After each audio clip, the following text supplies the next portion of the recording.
All right, be seated, everybody. Go mine. All right.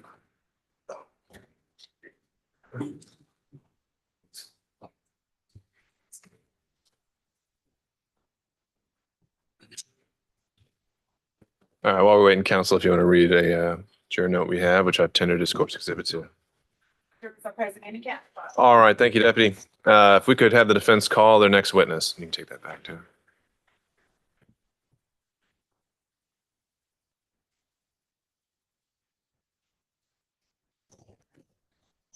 We'll handle it at a break.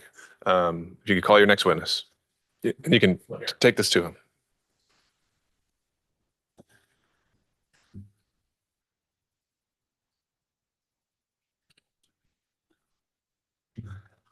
You want me to bring this back, Your Honor? Once you've read it. Your Honor, the Conservancy calls Scott Klein. Please raise your right hand. Do you swear or affirm that testimony which I give to the court today will be the truth and whole truth and nothing but the truth? Do. Please state and spell your full name for the record, please. Scott Klein. Oh, sorry. Good morning, Mr. Klein. Good morning. I understand your counsel is in the courtroom today. I'll introduce Mr. Rouse, counsel for Ruby Collins. Mr. Klein, what is your occupation? I'm the president and CEO for Ruby Collins. What is Ruby Collins? We're a general contractor that does water and wastewater facility work. So we build water and wastewater treatment plants and pipelines and also maintain those throughout the Southeast. How long has Ruby Collins been in business? Since 1970. Okay. As CEO, president and CEO, what do your daily responsibilities look like? So I manage all the overall operations of the company, whether that's what projects we're bidding, what projects we're managing, how we're staffing those projects, the full gamut of operations.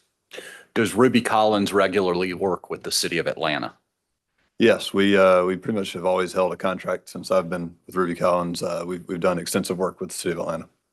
Does the city have an annual contract with Ruby Collins where the city can issue work orders for sewer-related repairs? Yes, yeah, we've had the city of Atlanta on-call contract for, I think, the last 7 or 8 years. Okay. And on a given year, how often does the city call upon Ruby Collins to come out and address something going on with the sewer? It's a lot. I'd say, every day we're doing something for the city of Atlanta, but that may be multiple days or weeks for one call. So it could be 100 calls in a year for us to come out and fix something. Is it always that something's broken, or does Ruby Collins also go out and perform maintenance?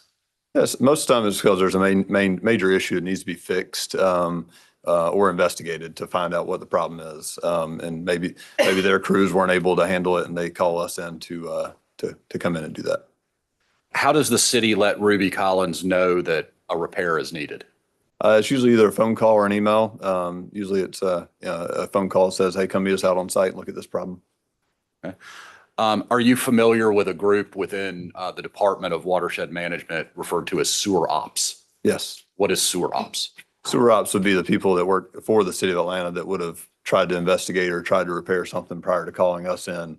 Their staff is not quite as big as our staff and doesn't have some of the machinery and equipment that we have and the abilities that we have. So when Ruby Collins goes out, I'm just in a general sense at this point, is the repair or the problem that needs to be solved typically something you can see? Sometimes it's not. With underground pipelines, sometimes you don't know what the problem is. You're trying to figure out which pipe caused the problem or what's the situation. And sometimes it takes a little bit more investigation than just walking up and seeing the problem. If you can't see it when you show up on site, what are some of the things that Ruby Collins would do? A lot of times we would CCTV the existing pipelines in the area. So we basically just put a camera inside the pipe and see what it looks like. Mr. Klein, have there been instances where Ruby Collins has been unable to definitively say what caused a problem with the sewer? I think sometimes, yeah, it's hard to tell. Sometimes you know there was a problem, but you don't know what it was. So yeah, I'd say that's the case. And does that mean that a repair can't be performed? Objection leading. Overruled. If you don't know exactly what the cause is, does that mean a repair cannot be conducted? Yeah, I guess if you don't know what the problem is, you don't know what to fix, I guess would be the answer to that. Yeah. As the CEO, Mr. Klein, how involved are you with the day-to-day operations of the company? I'd say I'm a very hands-on person. We have probably 40 or 50 projects going on at one time, and I interface with those projects, whether it's through emails or daily reports every day, just to make sure I know what's going on every day with every project. Okay. Do you remember, Mr. Klein, learning about a repair project at the Piedmont Park Conservancy Community Center building? I do. Okay. Tell the jury what you recall about that. I just remember it being somewhat unique because it was inside of a building. And, I've gone to the Willys at Piedmont Park in that building several times, knew about it and thought it was interesting and somewhat unique. So that's why I remember the project. Okay. Mr. Klein, I've put before you what's been marked as Defendant's Exhibit 502.362, which is a packet of information. Do you see that? I do. Can you identify what this document or the set of documents is? So the first few pages are work authorization, which is what the city of Atlanta uses to kind of document what it is we did and the value they're paying us for what we did. Okay. And are those work authorizations something that are issued by the city and received by Ruby Collins as part of its ordinary course of business? Correct. Usually we're providing them with a quote or an invoice that they generate this work authorization to pay us by. Okay. Looking a little bit further back in the documents, we go past the work orders.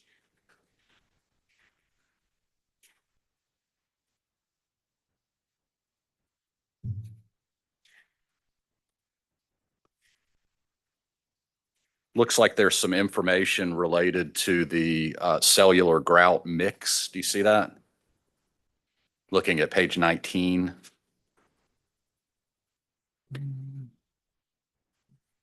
on an Argos letterhead. I'm looking. Mr. Klein, if you look down in the bottom right, if I say page 19, that's the last two. Does Ruby Collins, to the extent it uses a flowable fill, does it in the routine part of it or course of its business receive from the supplier the mix information about the mix of the grout? Yeah, so any type of different concrete or mix we're going to use, in this case, a grout, we want to know what the mix design is, the mixture of cement and fly ash and water, so we know the consistency, and then we know what the structural strength is going to be of the mix. Okay. Your Honor, we move to tender into evidence defense 502.362. We object to its admission. As noted earlier this morning, the document contains a number of hearsay components, photographs, third party, including the Argos document that we were just looking at on page 19, third party records, and various other documents that are not, we don't believe fall within the business records exception. All right. To that, Mr. Clary, I think there are a few more foundational questions you'd have to ask. Your Honor, I think to make this easy, we will agree to remove the photographs from this. We will also agree to remove any email correspondence. We think this is going to come through with our expert who's relied on it in a moment anyways. So I think that'll make it easier. All right. There's a removal there. Is that change the nature of the objection, Mr. Moy? We still maintain our objection, Your Honor. All right.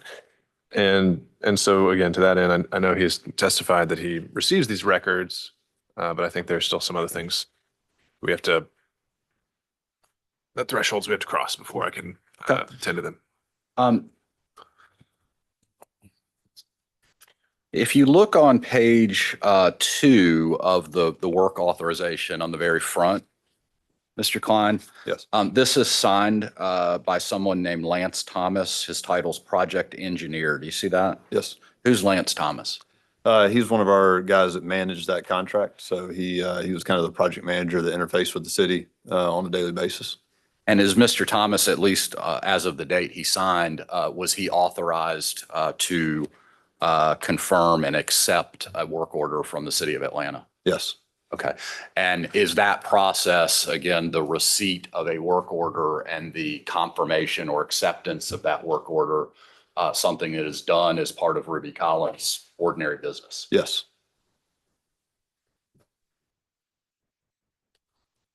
And with respect to the Argos grout mix, Argos is a supplier, correct? Correct. Okay. And when Ruby Collins goes out to a supplier to purchase something like grout, is it part of Ruby Collins' ordinary course of business to have that supplier provided with the specific information about what comprises or the mix? Yeah, as I mentioned earlier, it's kind of a necessary thing to know what the overall strength is going to be of the material you're buying. And Ruby Collins would rely on that mix to understand what the material is and to seek approval for that material from, in this instance, the city of Atlanta, Yes. part of the ordinary process. Yes. Your Honor, again, we're going to move, subject to removing email correspondence and photographs. We are going to move for the admission as a business record of Exhibit 502.362. All right. Yeah, go ahead. Maintain our objection. I don't believe the Argos documents or business records that this individual can authenticate or speak to. The fact that he receives Argos records, I don't think is sufficient. He hasn't testified that he prepares these documents in the ordinary course. And he has responsibility for doing so, that they're regularly generated in the course of operating the business. He's basically said that he receives documents and looks at them. And Your Honor, given Unless you have any other questions you want to ask, just on foundation, I would rule at this time that the objections are preserved, but as a hearsay or foundation there, it's admitted over objection with the conditions noted by defense counsel. You can ask your next question. Thank you, Your Honor.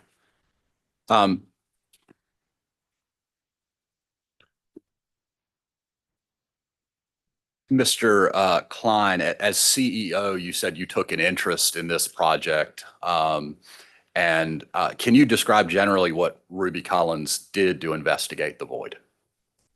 Yeah, I can. And yeah, my operations manager at the time, Tad Nussbaumer, was the guy kind of directing things on site for us. And so he and I discussed the project at the time on how we were going to go about repairing or finding out what the problem was. And so what we did was kind of unique. Where inside the building, we basically put a round shaft down inside of a building. So it's kind of hard to dig down inside the building. So we and it had to go down, I think, 15 feet. And so to go down that deep, we built this liner plate shaft. So it comes in these little pieces. We bolt it together as we go down. So as you go down, you keep protecting yourself as you go down to expose the pipe. And so once we got down and exposed the pipe, didn't see any damages. And so based on that, filled the hole full of water, put dye in it, and then we had a guy go inside the pipe and see if there was any dye coming into the pipe. And so whenever we didn't see any dye coming into the pipe, then that's whenever, talking with the city, we decided what to do, and it was to fill the void with the flowable fill that we did. And you mentioned the excavation and the introduction of water and dye, just so the jury understands. This was done in September of 2018, correct? If that's what the records show, I don't know the date. Okay. Well,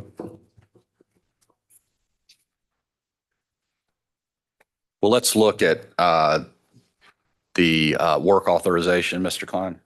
Yes. And let's go to the date that it was signed on the second page. I just want to refresh your recollection. It was signed on September 19th, 2018. Yeah, that makes sense. Okay. And Ruby Collins didn't do any work on site before it had an executed work order, right? That's usually the course of the way we do things. Yes. Sometimes it's an emergency basis and, we deal with a phone call and an email, and then the work authorization flows afterwards. But in this case, I believe that was the case. Okay. And you mentioned, so in September of 2018, I think I'll just summarize, Ruby Collins was not able to definitively identify a structural problem with the sewer, correct? That's correct. Okay. And so given that, what do you do? It sounds like you requested direction from the city. Yes. Okay. And what did the city instruct Ruby Collins to do? Objection, Your Honor, hearsay as to what the city instructed Mr. Nussbarger, the person who was actually managing the project, to do. Mr. McClary, any response? I'll move on. It's not important. Mr. Klein, did Ruby Collins submit a proposed grout mix for the city's approval? We did. Okay. And is that at page 19 of the documents we're looking at?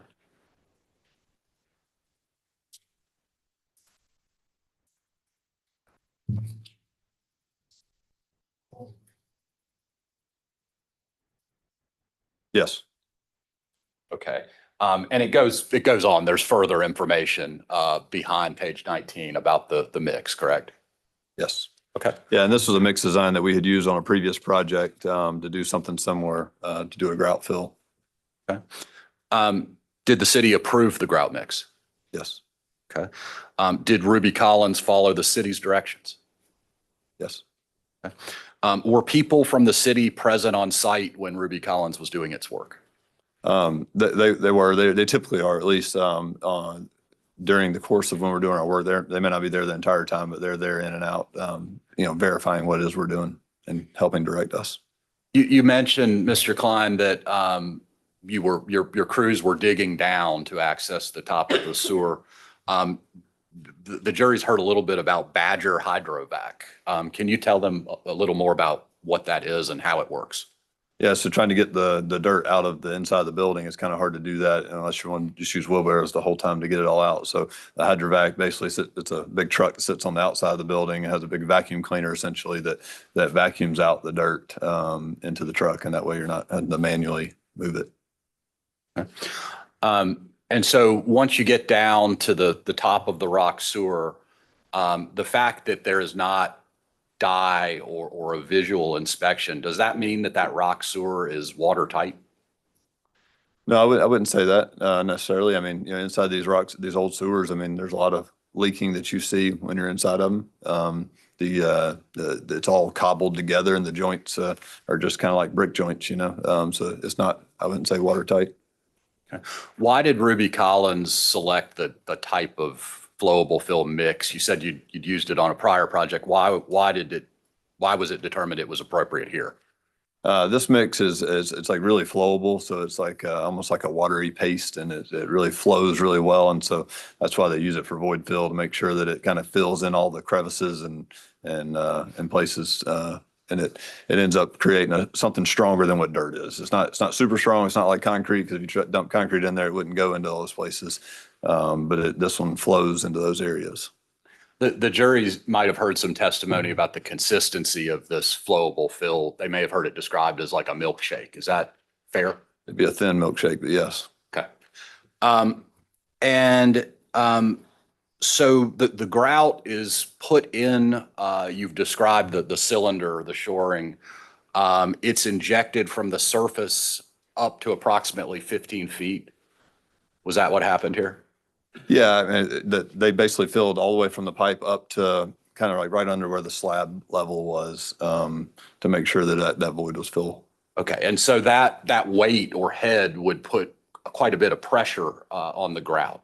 Do you agree with that? It does put some pressure on it, but I would say just the flowable nature of it allows it to flow really well. It doesn't really need the pressure.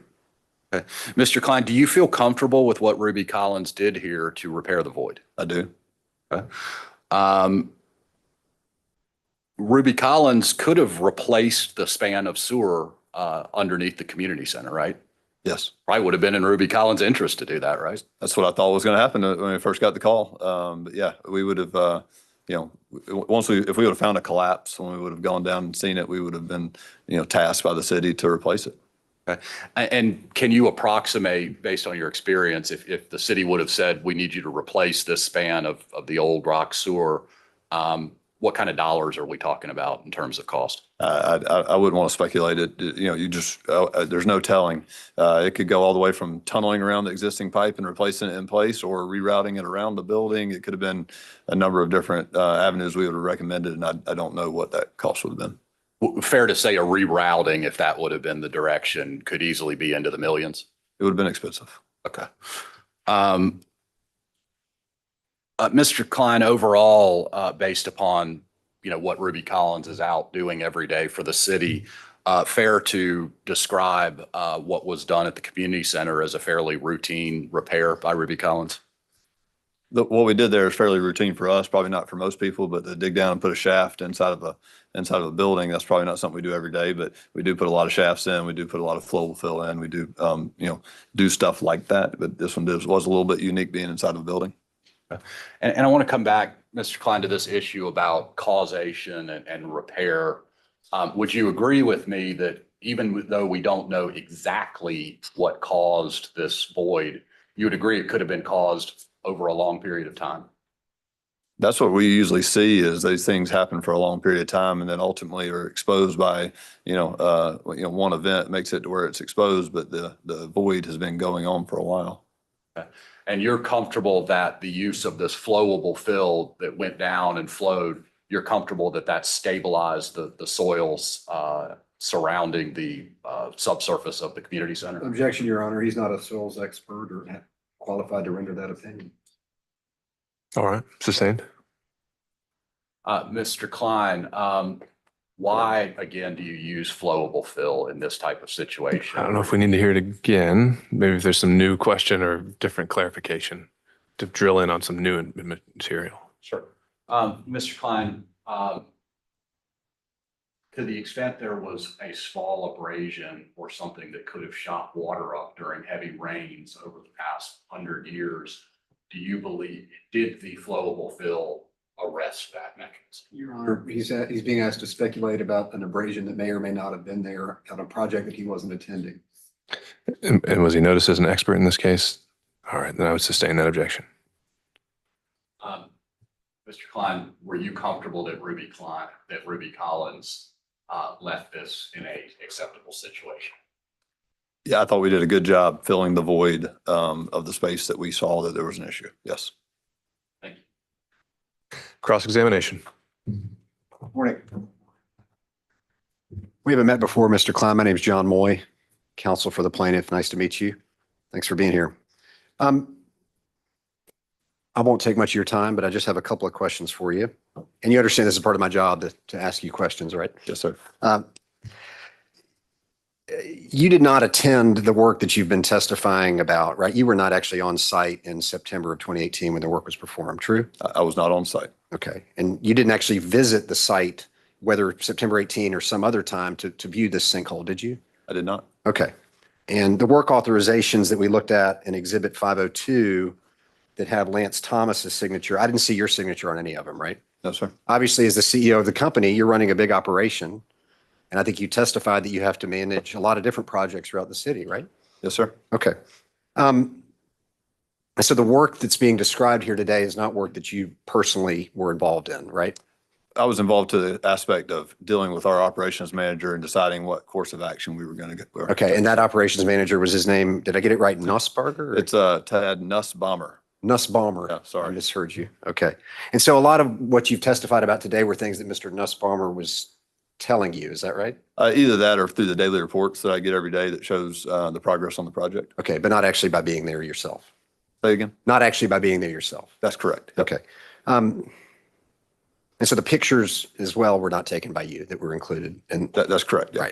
right. You mentioned that you had some awareness of this issue because you said it was unique to have a sinkhole inside of the building. What did you mean by that? It's just not something we typically see that they call us out to come fix. You typically, when you see a sinkhole, it might be something that's naturally occurring or maybe something within the city, but not within the actual structure itself. Yeah, usually it's under a road or a landscaped area or sidewalks or, there's occasion it's under a building, but not very often. Right. And did you know in this case, the building was actually a business that was trying to get up and running as a restaurant? Yeah. You were aware of that? Yes. Okay. You mentioned that there were city representatives on site when this work was performed. Which city representatives were on site? The way I know that is because it's documented in the daily report. And so it's the people who managed that contract for the city of Atlanta. I don't know if any of those people are still there or not, but they were the people at the time that we interfaced with on a daily basis. Okay. Do you know if Chris Lewis was there? I don't know if Chris Lewis was there or not. Okay. Let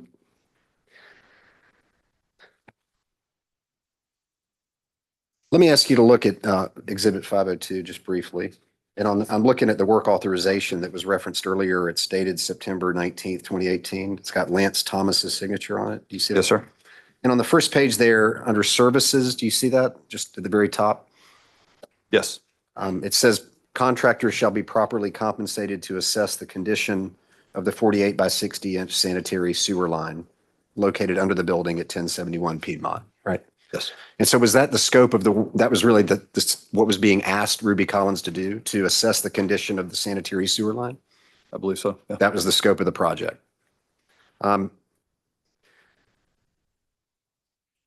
Are we able to put that up on the screen? Okay, great.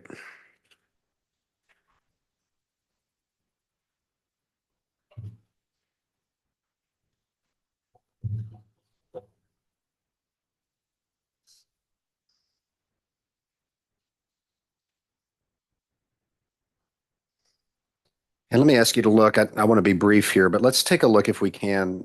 As we scroll through these pages, it looks like after a series of authorizations, and I want to skip past the Argos document you talked about earlier and get actually to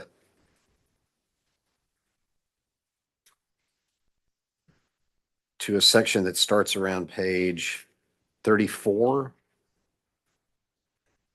Do you see where it says RC 34 on the bottom? I do.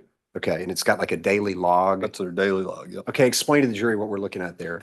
So what you're seeing here is the people who were on the job site, what job code it had to where the cost was getting coded to, the amount of hours they spent on the job. And so, and then if you go down just a little bit further, Ms. Wilkerson, just down below the hours, there's sort of a notes box. Let's go down a little bit further. Do you see where it says note, Tad, Luis, and Roger went to look at the job and assess what was needed? Do you see that? Can't see it. Is there a way to, maybe Ms. Wilkerson, scroll up just so we can, no, I scroll down, I should say. I have to get it above that. Technology, it's always your friend. Do you see where it says note, Tad, Luis, and Roger went to look at the job and assess what was needed? Yes. Are Tad, Luis, and Roger your employees? Correct. Okay, so you know who they are. Yes. Okay, let me ask you to look at page 35. And while we're getting there, who is B&D Concrete Cutting? Subcontractor we hired to saw cut the concrete slab to get it out of our way so that we could do the excavation. So they were going to cut into it and then Ruby Collins was going to go in and fill the hole, is that right? That's right. They Okay. Well, they were gonna cut the slab out so that we could do the excavation to go down. Remove it and then fill the hole. Yeah. Okay, and you work with B&D frequently? We use several different concrete cutters. They're one of them. Yeah. And you were aware in this case it's a double slab, right? I saw that in the pictures. Yeah. Okay.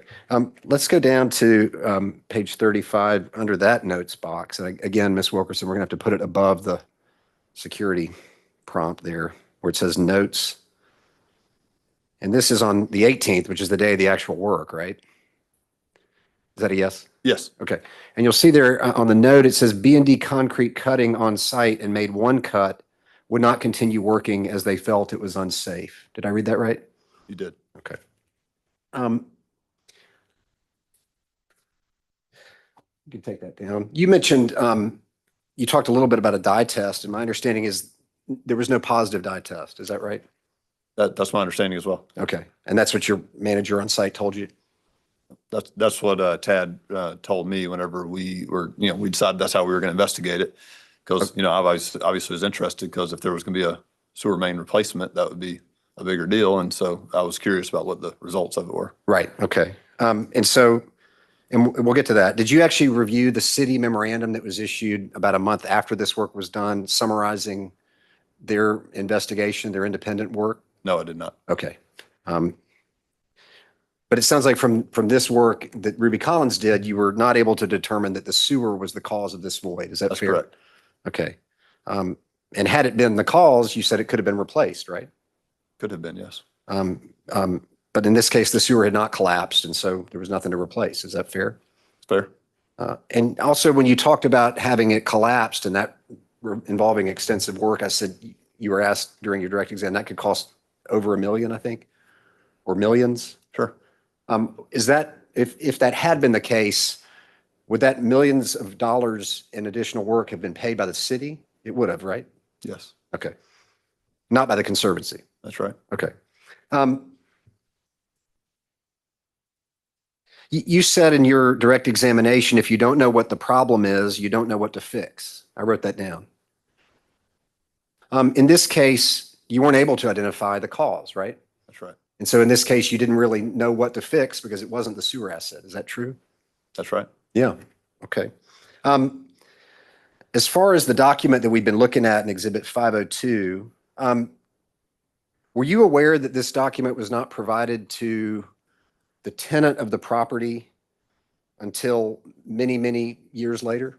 I was not aware of You were that. not aware of that? Okay. Were you aware that they didn't get it until 2021? No, I was not aware of that. Okay. Do you recall getting an open records request from Be Our Guest asking for a copy of the work that was performed on site in September of 2018? I don't recall that. No. Okay. If I represented to you that an open records request was sent to Ruby Collins and that was how this report was actually received by the tenant, would you have any reason to disagree with that? No, I do remember producing it at some point, and I don't remember when that was, and I don't remember why I did it, but Fair enough. But do you remember producing it pursuant to some sort of request Yes. in this litigation?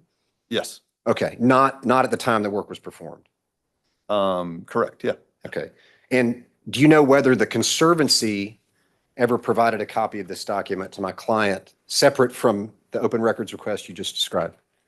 I would not know anything about that. The only thing I would know is this would go to the city of Atlanta because as part of our work with them, the city would get documentation of what we did. That's the only person we would give documentation to. Fair enough. Thank you for your time. Can you redirect? Briefly. Mr. Klein, similar line of questions. You testified you recalled producing this set of documents pursuant to some request in this litigation, right? Yes. And so you don't have any reason to believe that the Conservancy received this report and information anytime before Be Our Guest received it, do you? Not that I'm aware of. Okay. Let's go back. I want to ask you about page 35. And this is the discussion about B&D concrete cutting on site, made one cut, would not continue working as they felt it was unsafe. Then there's some discussion about getting a mini excavator delivered from United Rentals. Do you see that? Yes. And there was a rental for an air hammer in case the excavator couldn't break up and remove the concrete, right? Yes. And this, it appears, was done under the guidance of city inspectors. I'm sure they were there. I mean, our guys were the ones we direct our own work kind of thing, but yeah, they were there. Okay, if we could just put this up so the jury can see.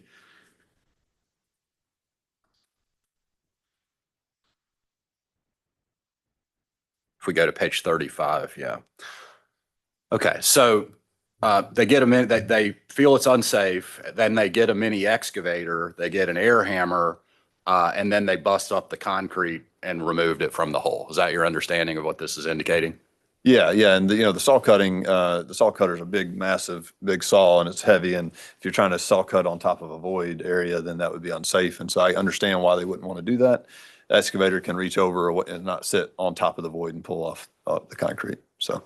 Okay. And I want to come back and look at page 3 of the work authorization.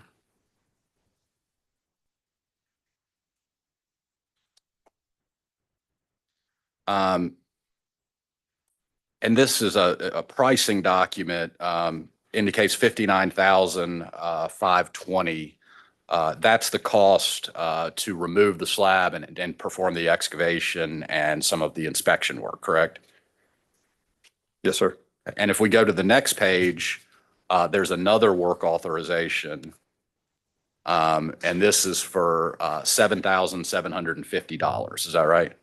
That's correct. Okay. And this is for the actual backfill with the cellular flowable grout? Yes. Okay.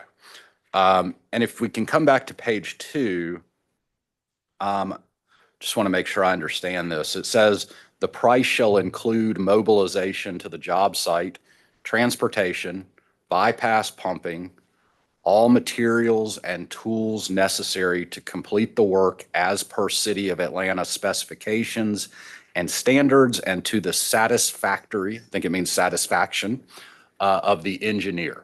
You see that? I do see that. Okay.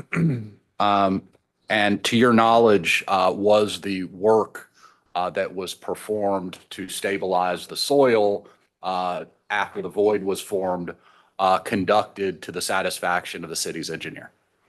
To my knowledge, it was, yes. Thank you. You recross. Just one question, Mr. Klein. Did the Piedmont Park Conservancy ever ask Ruby Collins for a copy of the report that we've been looking at today?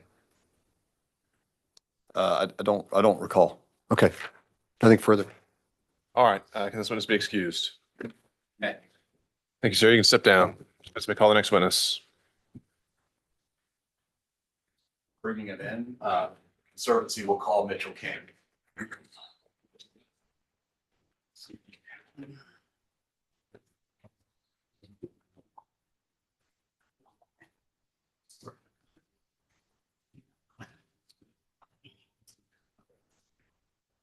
We got it, yeah.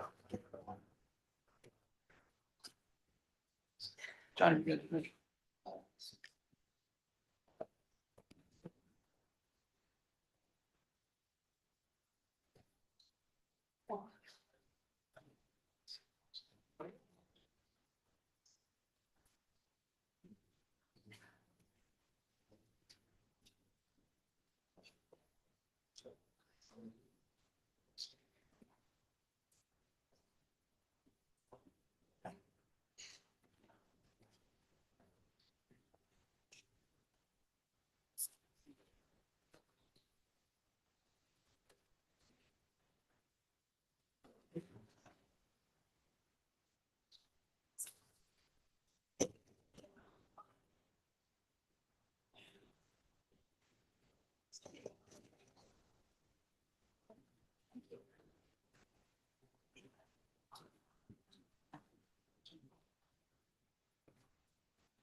Ready to be seated? Please raise your right hand. Do you swear or affirm that the testimony check is the court today will be the truth, the whole truth, and nothing but the truth, so help you? Yes. You may be seated. When seated, please state your statement for me. Full name is Bobby Mitchell King, BOBBY MITCHELLLKING. Good morning, Mr. King. Good morning. Mr. King, what is your occupation? Retired from Georgia Power. Before you retired, you worked at Georgia Power. You just said, what did you do for Georgia Power? So the last role I had with them was as what they call now regional director. So my team and I had responsibility for the company's external presence, along with a few other things, but external presence in City of Atlanta, parts of Fulton, DeKalb, Newton, Rockdale counties. Okay. Tell the jury just a little bit about, in that role, what you were doing for Georgia Power in terms of interacting with the City of Atlanta and in particular, the Department of Watershed Management. Gotcha. So our team and being that those external liaisons to elected officials, community leaders, others, City of Atlanta was a particular customer, as you can imagine. And our role was really to build relationships and be able to both help and make contact with City of Atlanta, work through issues, those sorts of things. What sorts of issues would Georgia Power sometimes need to work through with the city and particularly with its sewer and water infrastructure? Well, as you can imagine, Georgia Power has a lot of infrastructure. We have a franchise agreement with the City of Atlanta. And so we have a lot of infrastructure in the street, underneath the sidewalks, those sorts of things. The utility poles and so forth that come through the city. So we're often in the street or under the street, under sidewalks, working on infrastructure. And sometimes that electrical infrastructure that Georgia Power operates is in conflict or very close to City of Atlanta water and sewer infrastructure. Right? Correct. And so did you have a particular contact at the Department of Watershed Management? So I had a member of my team who was responsible for building relationships with them, but we try to make contact and have relationships with the commissioner, with her deputies, or the commissioner's deputies. At the time, it was a lady who was the commissioner.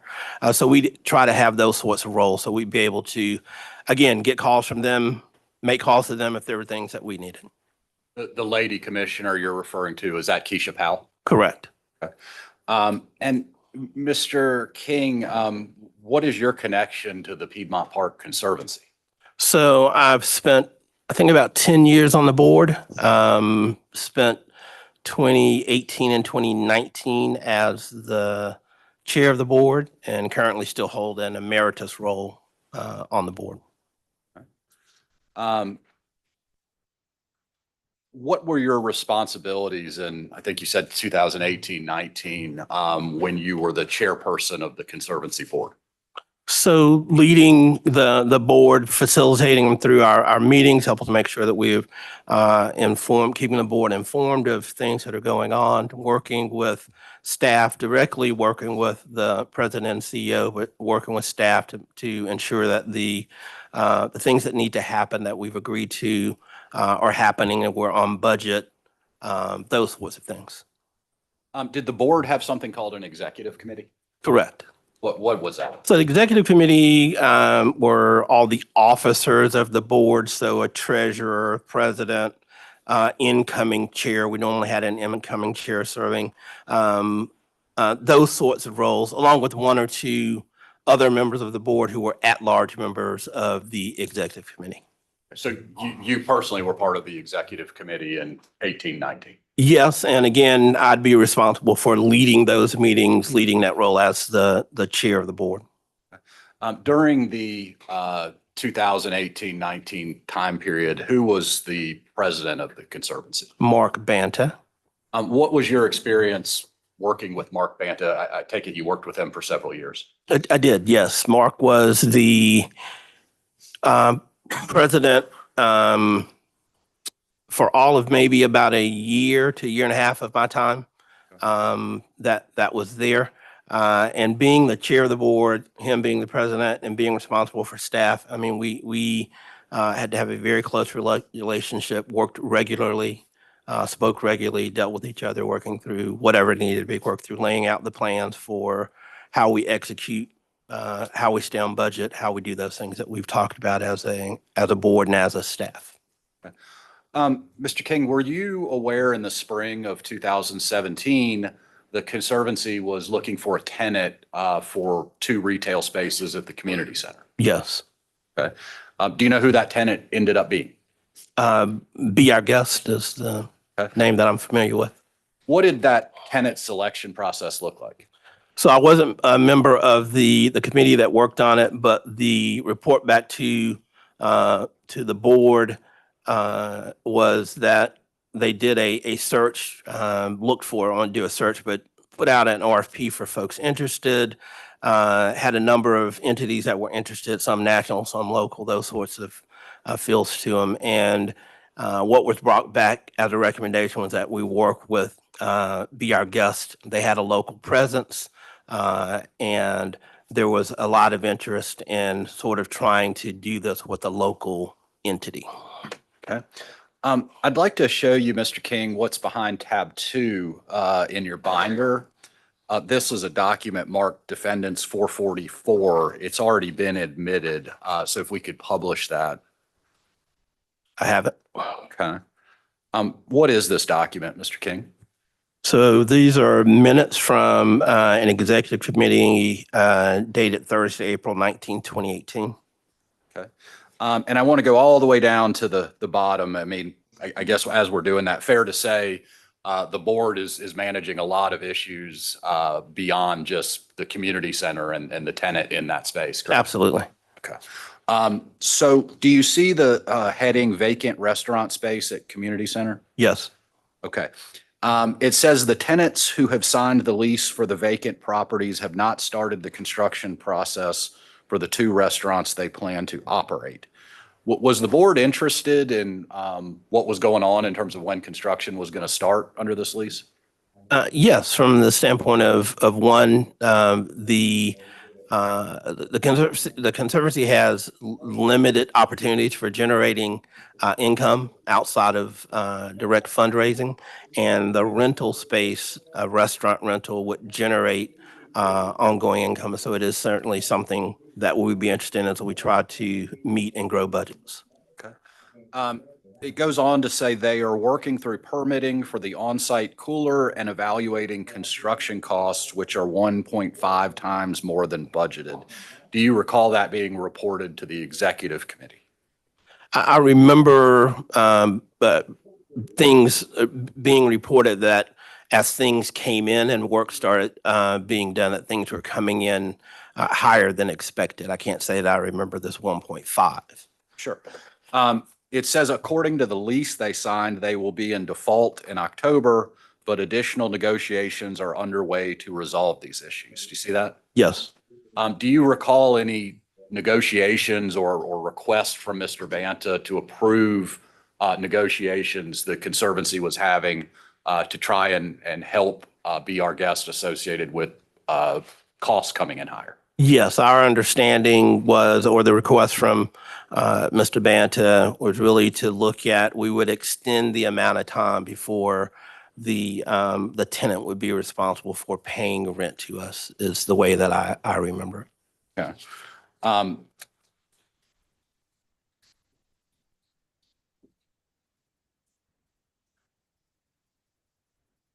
Through your role as a board member, Mr. King, prior to discovery of the void issue in the summer of 2018, before that discovery, were you aware of any structural concerns or issues with the community center?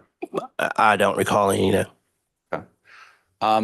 Did you become aware of the void we're here talking about in the courtroom Yes. today? Yes. How did you learn about that? From Mr. Banta. Okay. Did you ever visit the site in 2018? Yes. Okay. When you first learned of the sinkhole, what did you want to do? Well, first for me was the question is, is everybody okay? Was anybody injured? So really a standpoint of anybody get hurt there. And then after that, moving forward was, so how do we ensure that how are we going to know the building and workspace is safe? Those sorts of things. Okay. Let me show you what's behind tab 3 of your binder. This is defendants 392. Not sure if it's been admitted, but I don't know that I need to admit it. What is this document, Mr. King? This are minutes of a full board meeting from July 19th, 2018. Okay. And just want to orient you in time, July 19, if we go down to the second page, we see something called, or at least the heading, President's Report. Yes. See that? If we could get to this document. Oh, I'm sorry. We're not publishing it. What's the President's Report? Is that a typical topic or agenda item at the board meeting? Yes, a standing agenda item, if you will, where Mr. Banta, in this case, but the president and CEO would have the opportunity to update the board on a number of things. Most of the issues report outs about issues, opportunities coming forward, things that we needed to talk about as a board. Okay. And do you see the second dash mark there?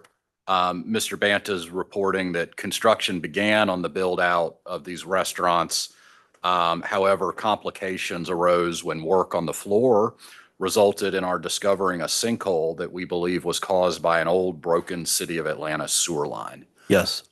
Do you recall Mr. Banta advising the board of that issue? Yes. Okay.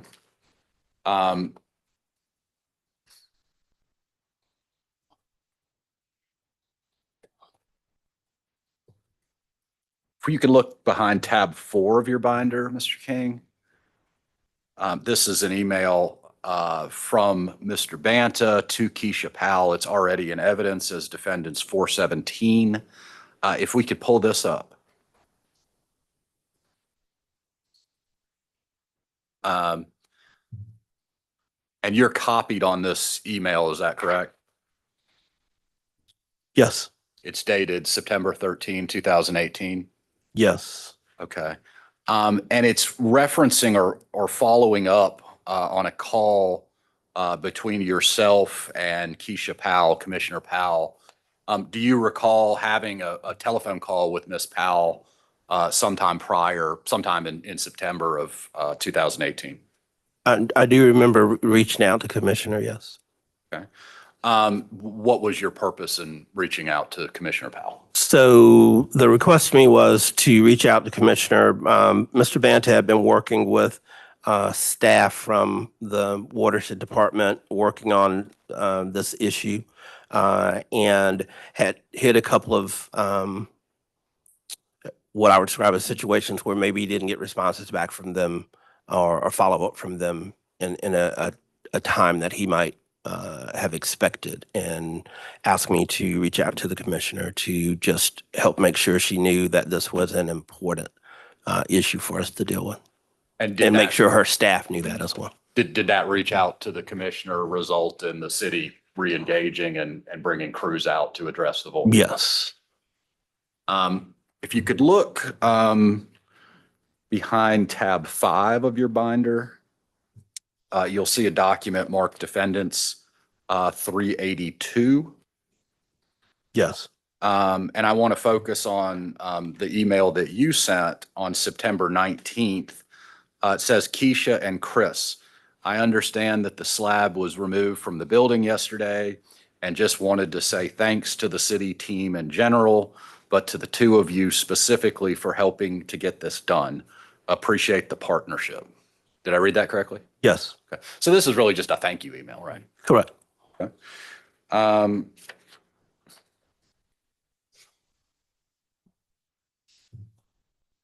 Mr. King, do you have a general idea of what the city did in order to repair the void? High level understanding. I would just ask for. Well, I would say more. I think it's cumulative. Can we maybe get to the next question? That would say why that's relevant and. Sure. Yeah. Mr. King, did you feel comfortable with the city's response to the void issue? I did. Yes. And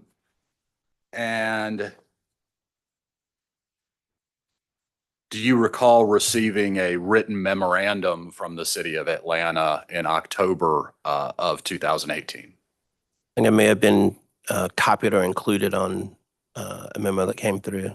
Okay. And the jury's seen that memo a lot, so I don't want to get back into it. But do you recall that the memo said that the city repaired the void and stabilized the surrounding soils and subsurface area? That's my memory of that. I again remember the input that they used. What was being told was flowable concrete or flowable flow in order to repair the void is what I remember. Okay. If you could turn to tab 7 in your binder, Mr. King. Yes. This is Defendants 508. This has already been introduced or admitted. If we could put that on the screen, please.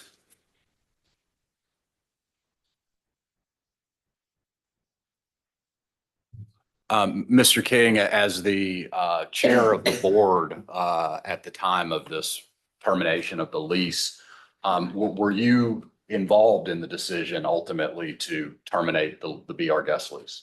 Yes. Okay. Tell me how that came about.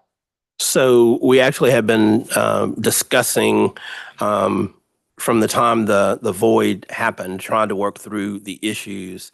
And as we were frankly running into hurdles as we tried to work through the issues with the tenant, we then began to get to a point where, okay, the lease says they should be paying rent. They're not paying rent. And what should we do about it? I think, as I remember, that time was extended. If I remember, it maybe was originally October or something like that they should have been paying rent. That time was extended. The board and executive committee were really still focused on trying to work with a local partner local entity to try to utilize this space. And I think at this point, we had gotten to a point where we felt like there was really not much else that we could do. We felt like we were being asked to do unreasonable things by the tenant in order to try to move forward. And we felt that it was time to move forward with this particular next step in the process. Were there people on the board that advocated for, well, let me, before doing that, let me orient you. You see in this letter, it indicates that the tenant was in default as of potentially October. It says no dispute. They were in default as of December. Do you see that?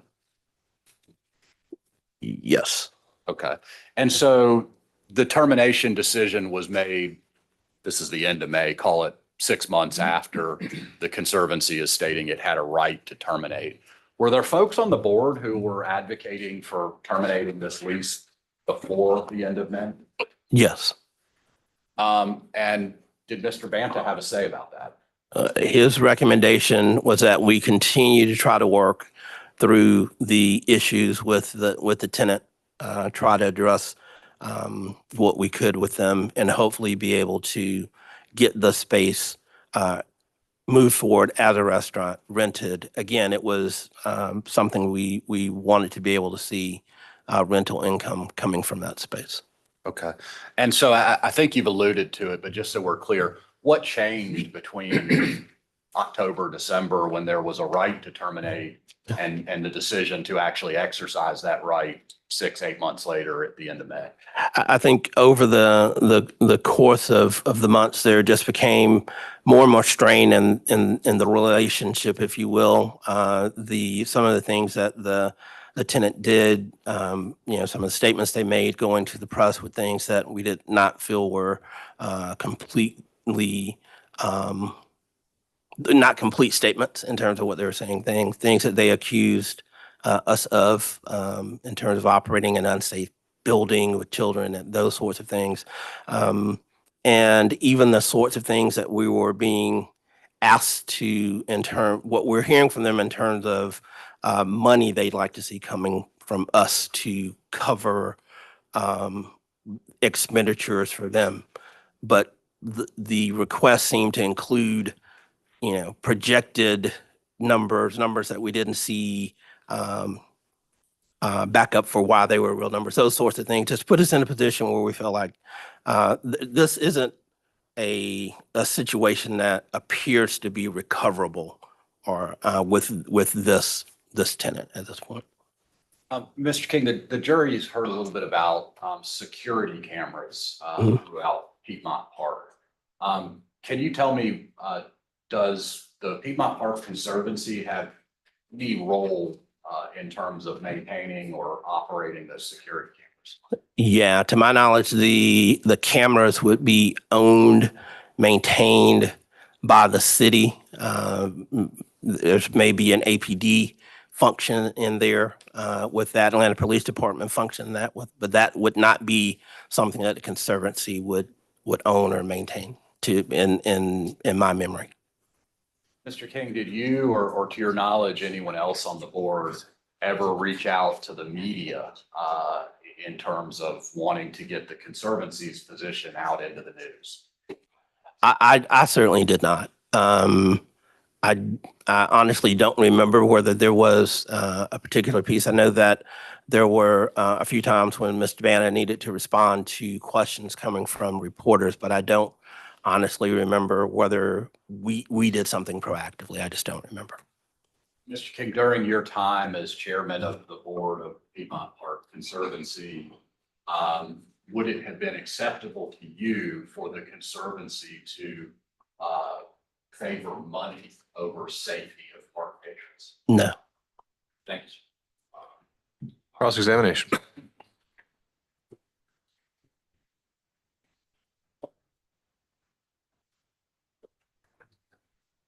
Good morning, Mr. King. Good morning, sir. We've never met before today. Is that correct? Correct. All right. I'm Scott Halsey. I'm representing Be Our Guest in this matter. Thank you, sir. I want to start where you sort of began and left off. you'll agree that the Piedmont Park Conservancy owns the community center, right? Yes. And it's a potential money-making venture for you, so it's profitable to have tenants on there that are making money on behalf of the Conservancy. It's an opportunity for there to be income. And you're aware, were you involved when Shake Shack came onto the scene back in 2021? I was not. You were not involved at that point? No. Okay. And so I think one of the other things you said at the outset, make sure we're all on the same page, is you were shown a report of your board meeting minutes back from July of 2018. And one of the things you talked about there was safety. Is that correct, sir? Yes. Right. And I don't think there's any question that the sinkhole poses a safety risk that had to be addressed. Would you agree with that, sir? I think we would need to ensure that the building is safe once the sinkhole occurred. That's right. And the way one could go about doing that is to figure out what caused the sinkhole through investigation and then figure out how to remediate the sinkhole. Is that correct, sir? I would accept your answer, your line of thinking there. And that is something that the Conservancy in this case never did. Is that right, sir? They never conducted their own investigation to figure out the cause of the sinkhole. I would disagree with that. Well, I would say that we worked with the city to look at the void, what may have happened there. We got the support of structural engineers to be able to help us talk about the structural integrity of the building. So I would not agree with that yes, sir. statement. And I think that is the line I want to make sure I drew. So let me be more precise. Conservancy didn't so much do the investigation as they coordinated with or leaned on the city of Atlanta to run the investigation. Is that a fair statement? I would agree with that.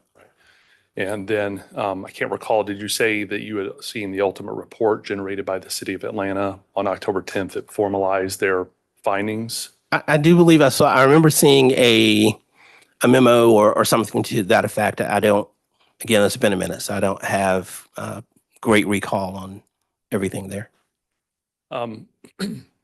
The name, pardon me, I'm a little scratchy throat today. Keisha Powell was brought up and you said that is somebody with whom you had a relationship and what the value adds you brought by being involved here. Is that right? The connection you had with her? I don't think that I used the term relationship. She was the commissioner of watershed at the time.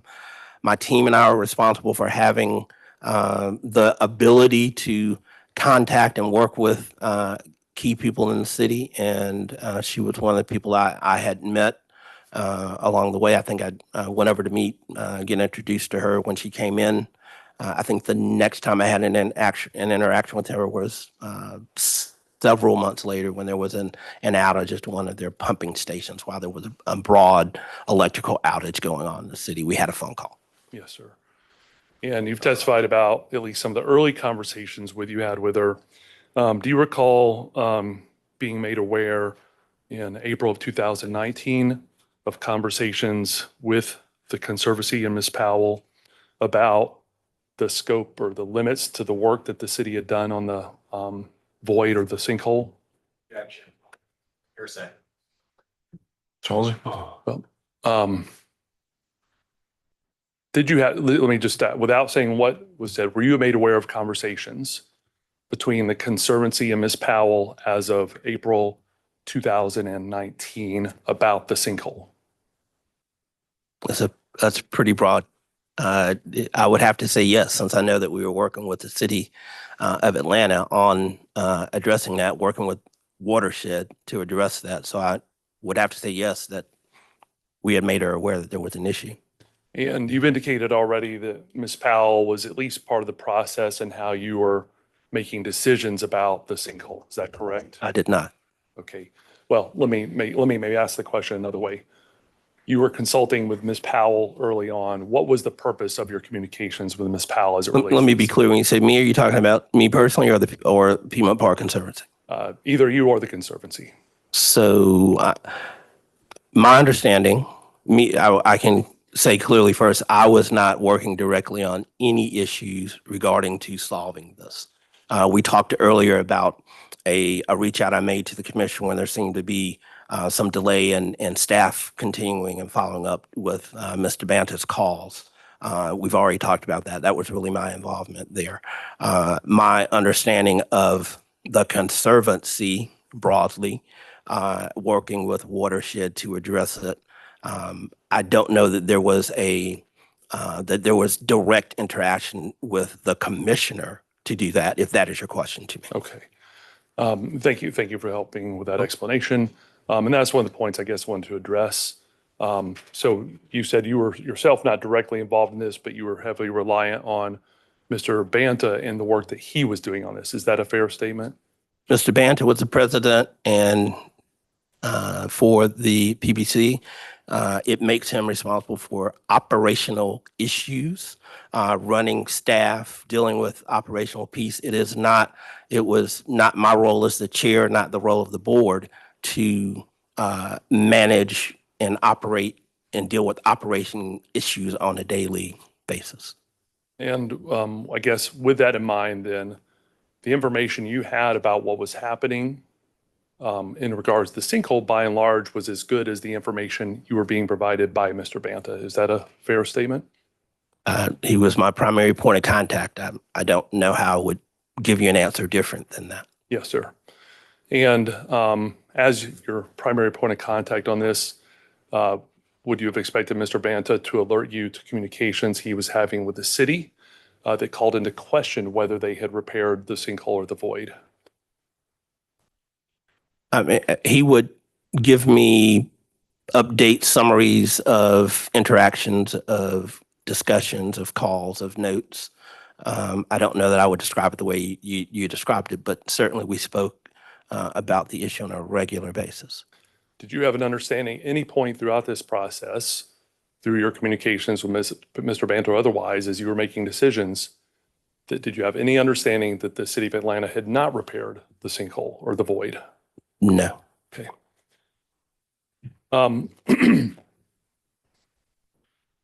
You talked about the Piedmont Park Community Center being a sort of an income generating asset for the Conservancy. And in fact, the Conservancy has assets, at least a report on the books, of being depreciated, valued at $7 million. Would you agree with that?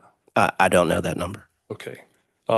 Does that sound out of the ballpark for you from your time working at the Conservancy? That I don't know that number. Okay.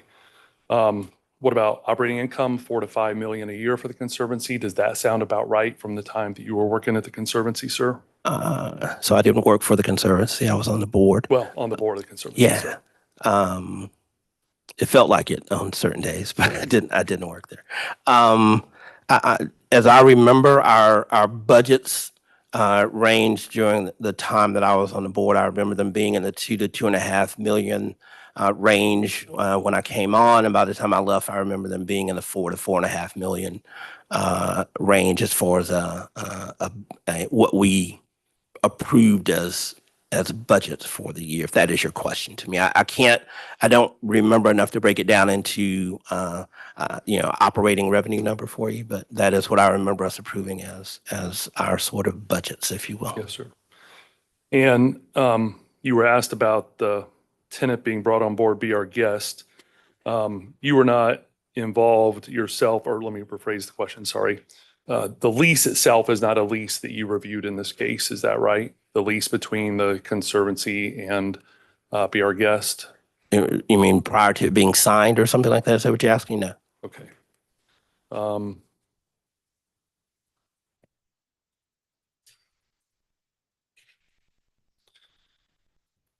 Did you yourself ever review any reports? Let me take a step backwards. Are you aware that the Conservancy and Be Our Guest were both relying on engineers who were on site at the time that the sinkhole was discovered? I'm not aware of that. Okay, and therefore you would not have reviewed those reports, is that correct? I'm not an engineer. They don't make much sense to me. Okay.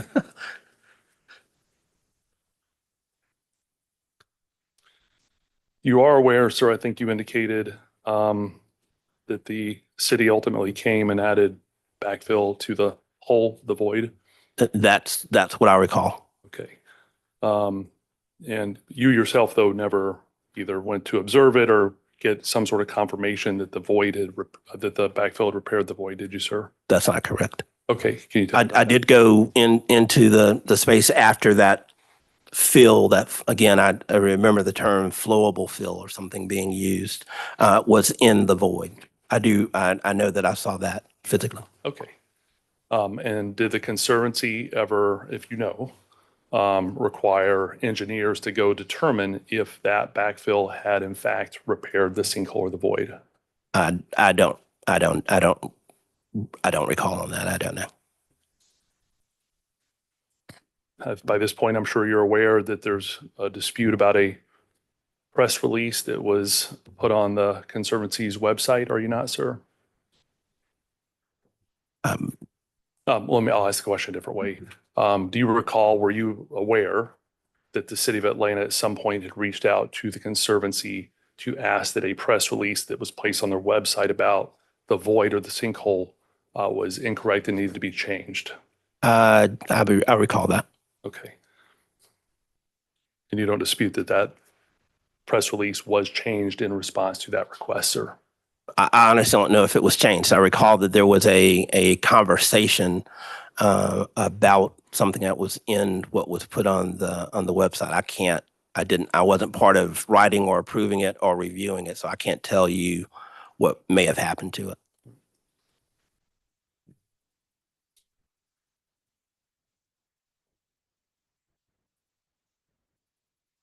Oh,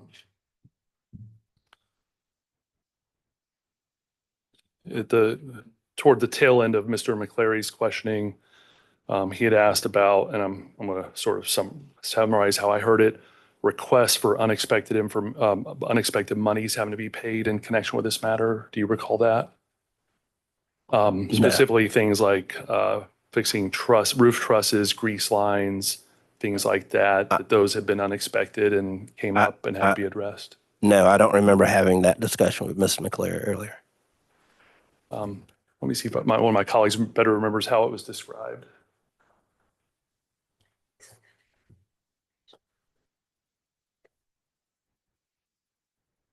You recall being asked if there were additional funds that were requested of the Conservancy in connection with this project? Additional funds? Yes, sir.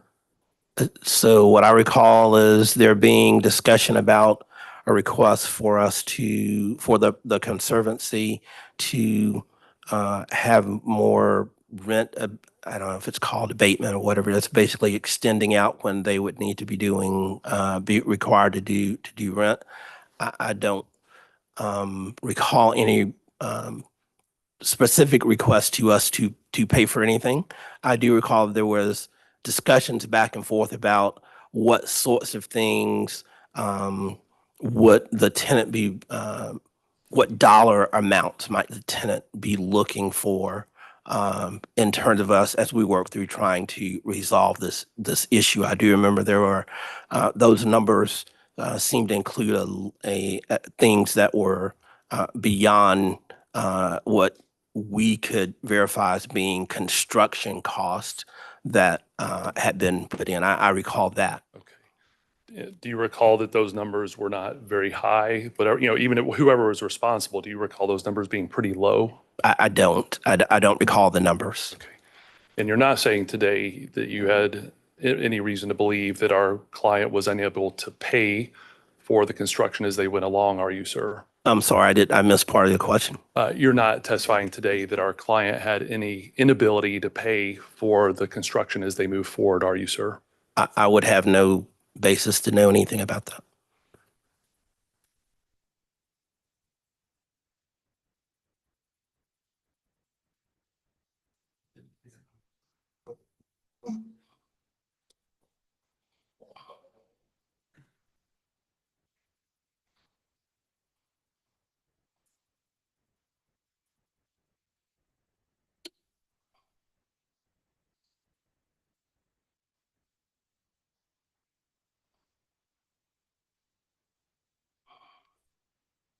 Nothing further, Your Honor. Any redirect?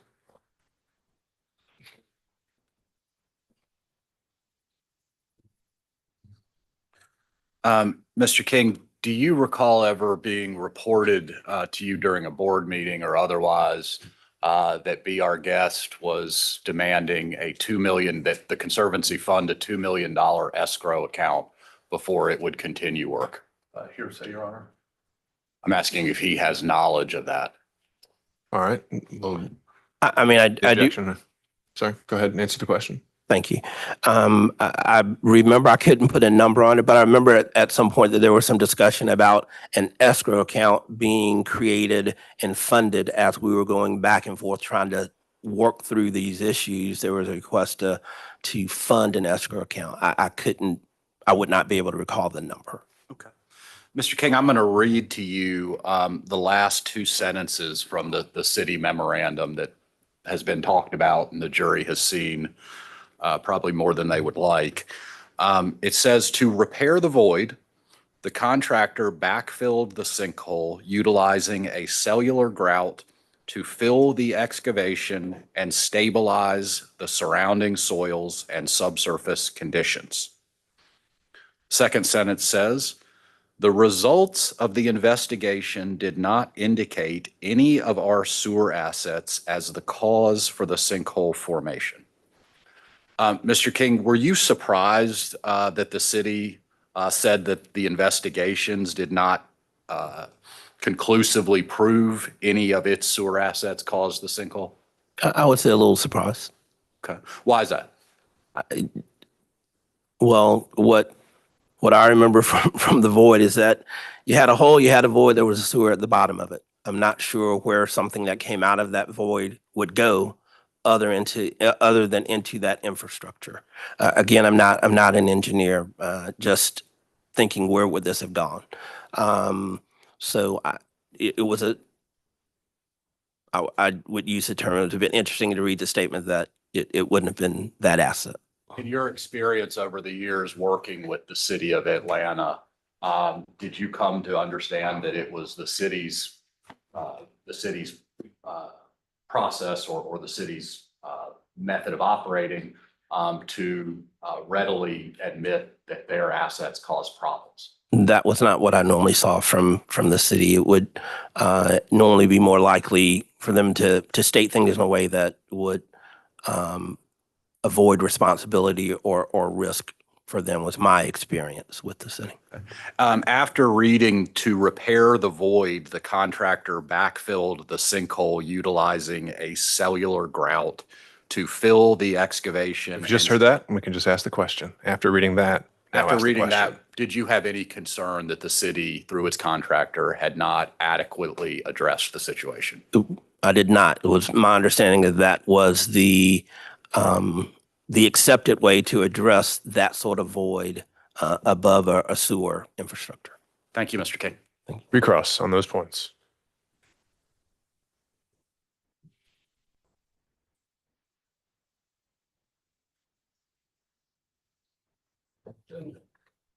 Just one question, sir. Was there a point at any time where the Conservancy involved a geotechnical engineer in trying to determine the cause of the sinkhole? I am not aware of a geotechnical being involved. I do know that there was a request from the tenant about or a statement that needed to be done.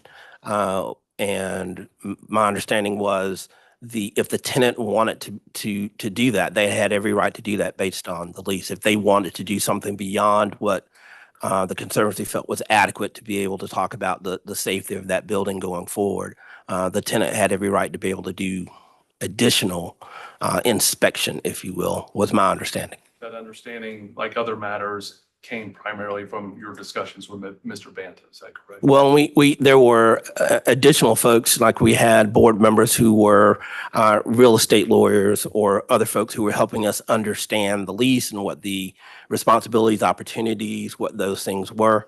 And again, in those discussions, that was my understanding of where we were. All right, can those witnesses be excused? Thank you, Mr. King. You can step down. All right, unless anyone needs a break, defense may call the next witness. Conservancy calls Joseph Ivanowski.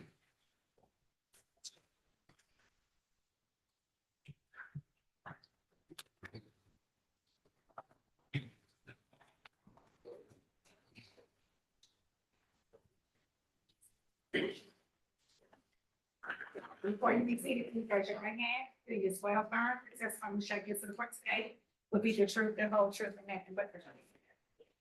You may be seated. When seated, please state and spell your full name. Joseph Michael Ivanowski. And if you could spell that, Mr. Ivanowski, for the record? Sure, the whole thing or just the last name? I think the request was for all of it. Okay, Joseph Michael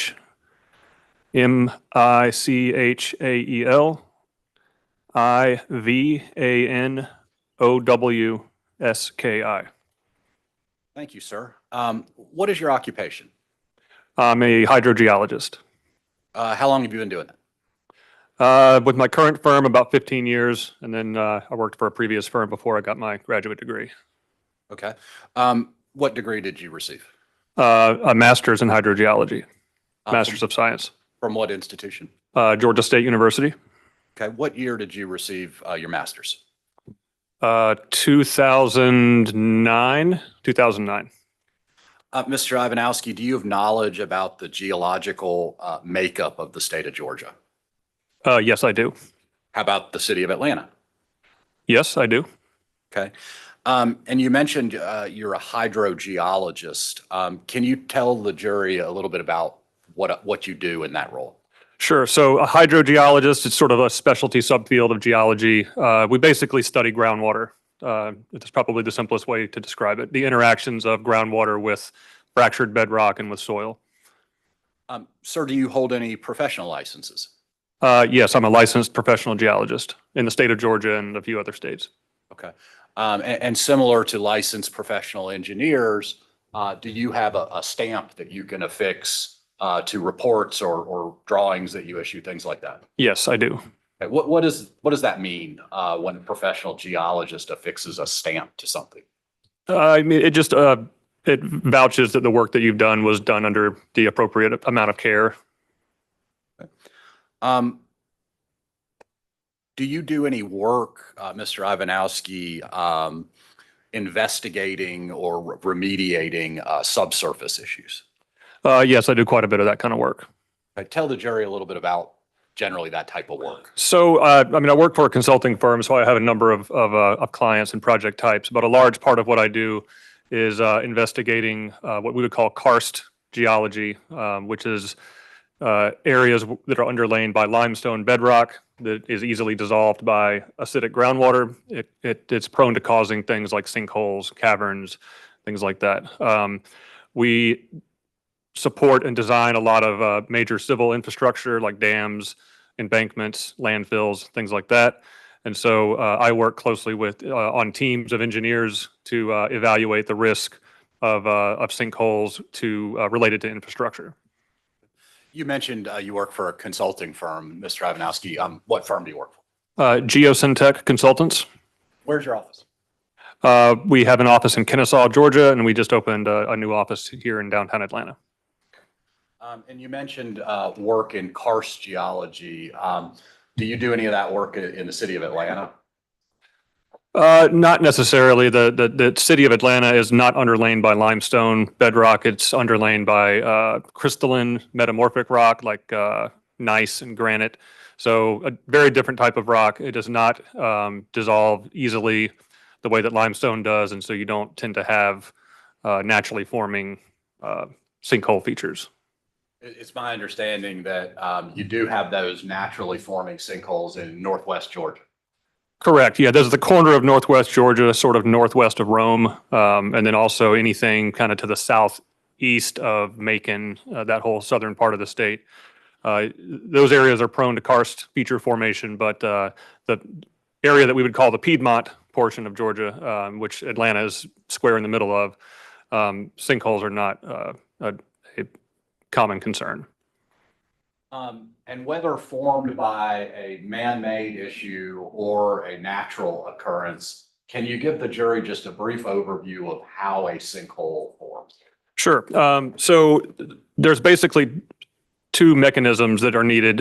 One being some sort of seepage force, which in almost all cases is flowing water, whether it's just slowly flowing through the ground in the soil or through some sort of human-made feature. So the other mechanism would be a pathway. So in the case of limestone sinkholes, that pathway would be what we would call solution features or pathways in the rock that have been dissolved, essentially conduits, caverns, that sort of thing, fractures in the rock. In the case of human-made conditions, you would have things like sewers, water lines, conduits that are man-made. Can you give the jury an example of an investigation or repair project you've been involved with involving a man-made thing as opposed to a naturally forming occurrence? Sure. There's a couple of things I could think of. One case in the state of Kentucky, we had a building at a gas fractionation plant that had some voids voids forming under the slab that were causing water to come into some of their floor drains or floor trenches. So we performed an investigation, evaluated what the potential sources of that could be, and then proposed and implemented some remediation measures. There were utilities and infrastructure underneath the slab, which we thought could have been contributing to the issue. So we weren't completely sure if it was related solely to those utilities or some combination of the utilities and the bedrock conditions below. So we investigated with some cameras, some borings, and eventually injected flowable fill into the subslab to fill the voids, and installed a subsurface barrier wall around part of the building to prevent groundwater flow in the area. Mr. Ivanowski, there's been some quibbling or discussion about the term void or subsidence and the term sinkhole. Can you tell the jury what the difference is? So it's mainly semantics. There's not, oftentimes those terms are used interchangeably. Personally, I typically refer to a sinkhole as something that has manifested itself at the surface. Whereas a void is something that I would consider to be still within the subsurface, but maybe hasn't manifested itself. But oftentimes people will refer to sinkholes as like the naturally occurring kind, and voids as maybe something that's related to a utility. But for all intents and purposes, whenever we're working on a project, as long as everyone understands what we're talking about, those terms are oftentimes used interchangeably. And so I think I understood what you were saying, whether it's formed by a naturally occurring karst issue or a man-made thing like an old mine shaft or a sewer, the mechanism is essentially the same. Correct. Yeah, you need the seepage forces, you need a pathway, and then erosion of the soils occur into that pathway, and eventually it forms a cavity or a dome that works upward until it reaches the surface, and it can no longer support the weight of what's above it, and then it caves in, which is the sinkhole formation. Mr. Ivanowski, do you consider yourself a specialist in the area of sinkhole / void investigation or repair? I do quite a bit of work in that field, and I'm consulted specifically for that type of thing from time to time. Okay. And is it true, sir, that when issues like sinkholes or voids are discovered, oftentimes you are brought in by a geotechnical engineer? Yeah, we typically work on multidisciplinary teams, but yes, I'm brought in specifically to assist with issues like this. Okay. The jury's heard a lot about various forms of testing. Does your investigative work, when you're on a project looking at a void or a sinkhole, do you do routine types of testing? Sure. Yeah, there's quite a big toolbox of things that we often employ, depending on the site conditions and depending on whether it's if we're looking for those features or if we already know they're there. But yes, there's a number of techniques. Okay. And Mr. Ivanowski, I'd like to have you turn to tab 4 of the binder that's before you. And this is marked as Defendant's Exhibit 502.362. And this is a set of documents received from Ruby Collins. Is this set of documents from Ruby Collins something that you reviewed and I don't know that if I have the right binder, but tab 4 doesn't seem. I mean, this is Mr. King's Uh, binder. Let me fix that. All right.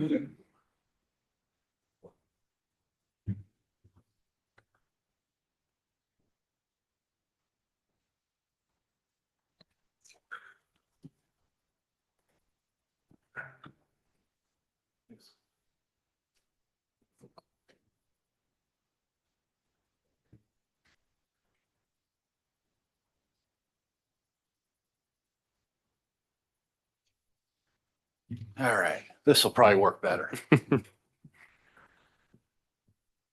Thank you.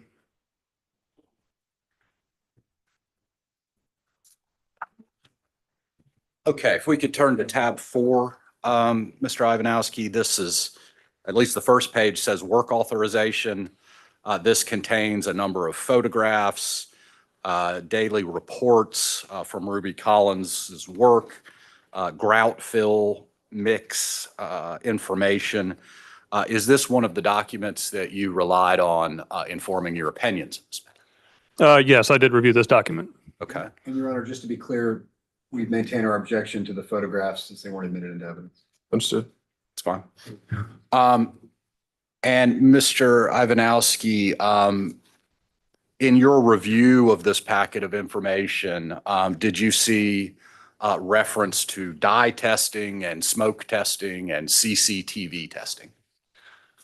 I certainly reviewed documents that included that. I'm flipping through to make sure this was the document that included that. It looks like it was. Okay. So yes. Can you just briefly, the jury's heard quite a bit about it, but from someone who's actually performed this type of testing, can you describe for the jury generally what is dye testing, what is smoke testing, what is CCTV testing? So dye testing is something that we I do have use. to jump in here. Unless there's something new you think that he's bringing to it, we have been over this. So if you've got some other aspect or clarification. Well, I led into it. I think he's the first witness who has actually performed any of this testing. And so I think his perspective is important for the jury to hear. Is there part of his perspective that you're aware of that hasn't already been covered? There is a part with respect to the smoke testing, so let me go there. Mr. Ivanowski, there's been a report that smoke testing that was performed back in September of 2018 did not confirm by indication of smoke coming up out of the void area that there was a pathway between the void area and the city's sewer. Are you aware of that? Yes, I'm aware of that. Okay. Does that surprise you? Not really. I mean, given the nature of the material at the bottom of the void and the fact that some other tests had already been performed, it seemed likely to me that small crevices or imperfections in the sewer could have been clogged by mud and would have prevented the smoke from coming up. Okay. So it wasn't a surprise. Okay. That doesn't confirm for you that there is no pathway between the void and the city sewer. It doesn't confirm or make me think otherwise, no. Based upon your review of all of the materials that you have reviewed in this case, what do you believe the cause of this void to be? I think it was the city sewer. Are you aware of anything else that could have caused the void? I am not. I have not seen anything in any of these documents to suggest any other plausible root cause. Mr. Ivanowski, based upon all of the testing information that you've reviewed, do you believe that the level of testing performed here by the city and its contractor was greater or less than what you're typically used to seeing? I think generally the methods that they used were fairly consistent with what we would do, but they probably did a little more than, honestly, than what we have done in the past if we're just trying to repair a void. We typically look for the most reasonable, plausible explanation for what caused it, and then make sure that our design and repair is appropriate for mitigating it. And Mr. Ivanowski, I know a lot of work that you do is subject to confidentiality restrictions. So I don't want you to go into any specifics, but you mentioned work associated with a void at a gas extraction plant? A fractionation plant, yes, Fractionation. yeah. And you mentioned work associated with dams. correct. Fair to say that the work that you do to diagnose and repair voids or sinkholes are pertaining to assets that are significant. I would say so, yes. Are you able to tell the jury about some of the clients you do work for? And if you're not, say no. I would say major utilities across the country. Yeah, oil and gas, yeah. Thank you. Mr. Ivanowski, are you familiar with something called cellular or flowable fill? Yes, I am familiar with that. Okay. What is it? So flowable fill is a pretty broad category of material that is used to form fit, basically voids, excavations. There's a lot of things that would fit into the category of flowable fill. Cellular grout is a type of flowable fill. Essentially, you're replacing some of the heavier components that would go into concrete, namely like the broken rock aggregate that goes into concrete, replacing that with lighter material. And that could be any number of things like ash or even foaming agents that kind of create air bubbles to make the grout lighter than a heavy concrete.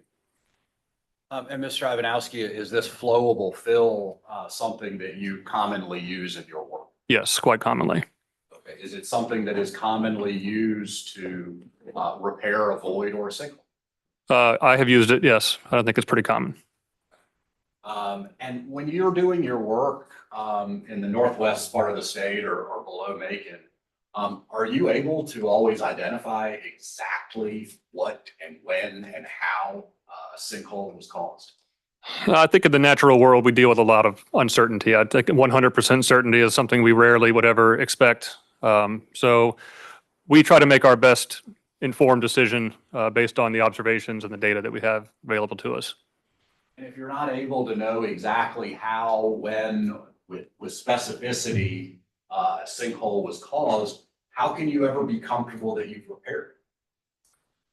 Well, I think that you can monitor afterwards. You can usually tell a lot during a repair if your fill material, your gravel, your flowable fill, whatever it may be, is bridging off what we would call the throat of the feature and coming into contact with the walls of the feature so that it would fill it up. If it weren't, you would oftentimes see it losing, what we would say losing. So it would be flowing into whatever pathway you were pouring it into. So we would look for settlement, both short-term and long-term, top things off, and then continue to monitor. Is the fact you've viewed photographs of the fill in the void in question in this case shortly after it was installed, correct? Yes, I did. Does the fact that that fill was able to actually cure have any relevance to it?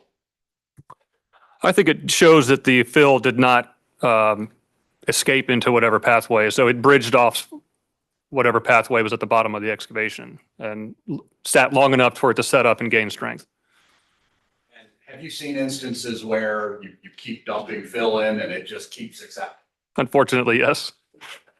And in that case, you probably need to do more to figure out how you can stabilize the area, right? Correct. In a case like here where the flowable fill, it's been described as a light milkshake or a thin milkshake. If it's able to stop, you said it's arresting something. Describe that. I'd use the term bridging off. So if there's a throat or a small opening at the base of a sinkhole, that is sort of the bottom pathway by which soil is eroding into a conduit system or whatever pathway it's using to escape.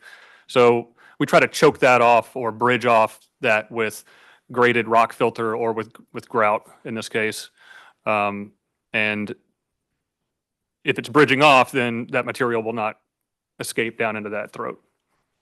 Meaning that any water or erosion mechanism that caused that void to form will no longer be an active mechanism.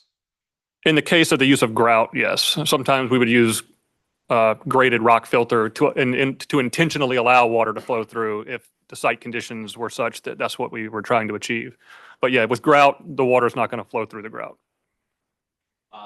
And after that throat has been choked off, to use your words, do you deem as a professional hydrogeologist that the issue has been resolved? I think that would depend on the conditions at the site, but generally, yes. If we don't have settlement, the conditions appears to be stable, then the engineers can carry on with their work. And Mr. Ivanowski, do you have any reason to believe that the void here at the community center was not a localized failure? I haven't seen any evidence to suggest that there were other voids. No. Aside from, well, let me ask you this, and I'm not going to show it. Judge is moving me on. You reviewed a City of Atlanta memorandum, and I'll paraphrase, but at this point I can probably quote it. It essentially says our contractors repaired the void. Our contractor has stabilized the subsoil, and our investigation did not indicate that our asset was lost. Does that cause you any concern in terms of your opinion that the repair conducted by Ruby Collins at the community center was not adequate? With respect to repair of the void itself, no, I wouldn't have any concern with it. I couldn't speak to building stability because I'm not a structural engineer, but yeah, with respect to repairing a void of that size, it appeared to be done properly. And after that repair was done properly, do you believe, or is it your opinion, that anything else needs to be done other than routine visual observation by the Conservancy? I think routine observation and monitoring would be appropriate. Do you think anything else needed to be done? From my perspective, no. But again, I'm not an engineer, so from a structural perspective, there may have been additional monitoring, Yeah, but you might want to get a structural engineer to ensure that the structure is. sure. Yes. Okay. Thank you, sir. Cross-examination.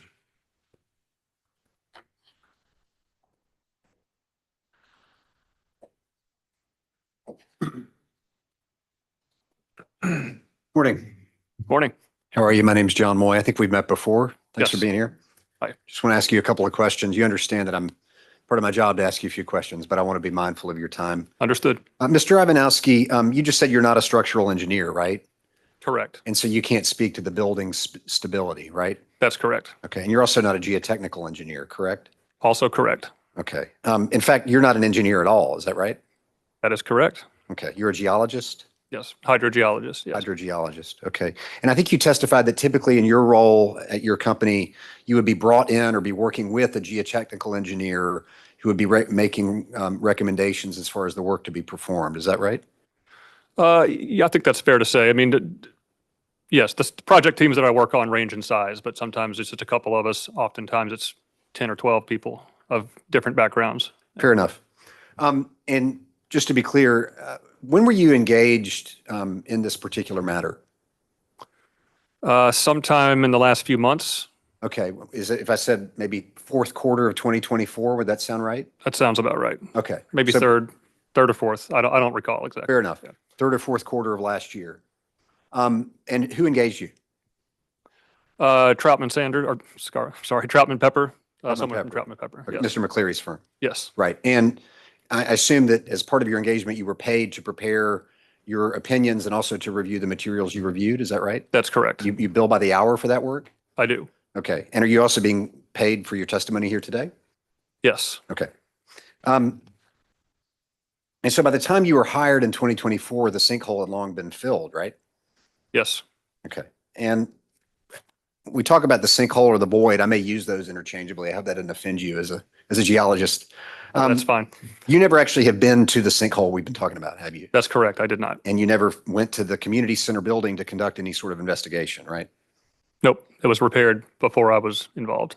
Okay. And so the opinions that you provided here today are based upon the documents that you've said that you reviewed, including the different reports and the Ruby Collins materials, right? That's correct. But you've not done an independent investigation of the site or the sinkhole, fair? That's fair to say, yes. Okay.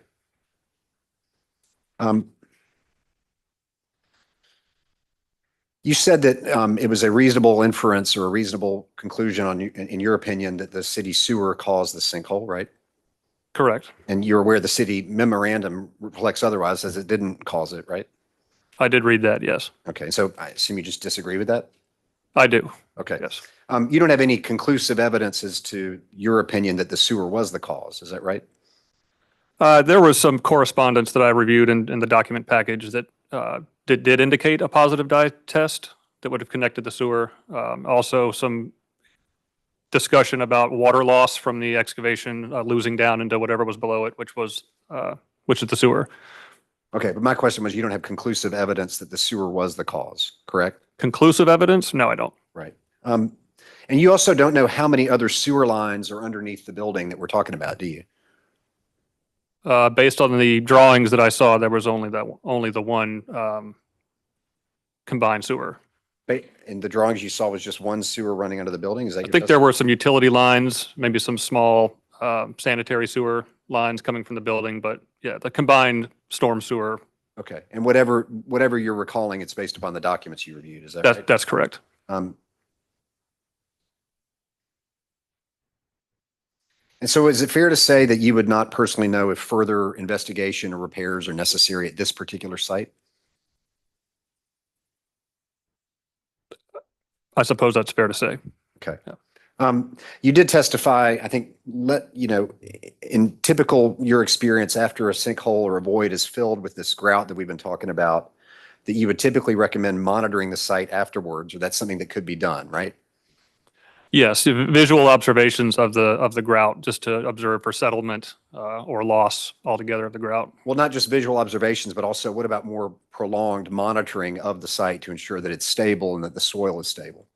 Yeah, I think from an engineering standpoint, again, I would defer to an engineer's judgment on that. But yeah, monitoring of a building for cracking or for settlement of the foundation and the slab. Okay, do you know if that monitoring was recommended to the Conservancy? I'm not sure if it was or not. Do you know if the Conservancy did that monitoring that you're talking about? I don't know. You don't know. Okay. You also mentioned that in the course of doing monitoring, that you might then be able to observe signs of settlement, right? Correct. If Yep. there were settlement under a structure in doing this monitoring work, if there were settlement of the soil underneath a particular structure, what might be some signs or symptoms of such settlement? Cracking around corners, uneven slab, cracking in a slab. That sort of visual observation. There's Okay. instrumentation that could be installed if you wanted to get especially detailed about it. Thanks for your time. I have nothing further. Sure. Thank you. Redirect. Just briefly, Mr. Ivanowski, Mr. Moy just asked you if you're being paid for your testimony today. Just to clarify, you're being paid for your time testifying. That's correct. Right? Yes. No one has told you what your opinion should be in this case. No, they have not. Okay, and you are an independent consultant who is here to tell the jury what your findings are, independent of what anyone else has told you based upon your review, correct? Based upon my review of the available information, yes. Thank you, sir. Any requests? Just an independent consultant who was engaged last year, is that right? That's correct. Thanks. All right, can this witness be excused? Well, in light of that, Mr. Ivanowski, in reviewing all of the materials, reports, photographs, things of that nature, did you feel you had what you needed to determine that the cellular flow installed by the city's contractor repaired the void? I think there was enough information to make a reasonable judgment that it was done properly. Thank you, sir. All right, I'll give the plaintiff last reply there if you need one. I'm sorry? Nothing further. All right, can this witness be excused? Thank you, sir. You can step down. Thank you. Members of the jury, we need to take 5, but we should be back with you shortly. Just need to check in on a few things, okay?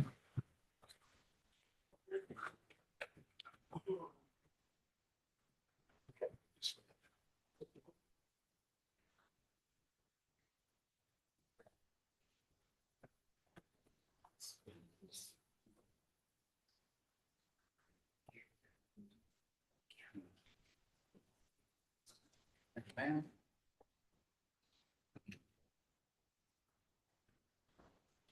All right, I take it we're now at the point of attorney's fees, and I would imagine the parties haven't had a chance to talk too extensively on that, or maybe they have.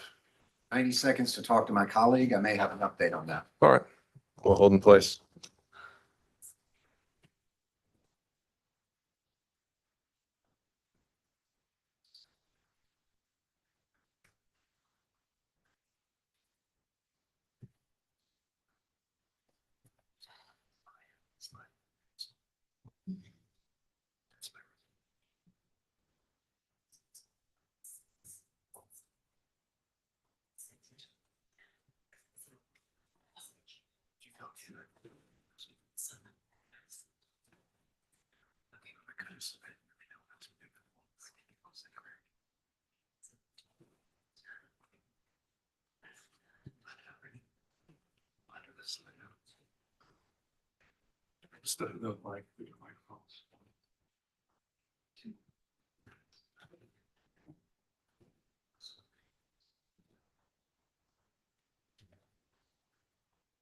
May I do a quick bathroom break?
All right, do we have a final consolidated version or whatever they've given us?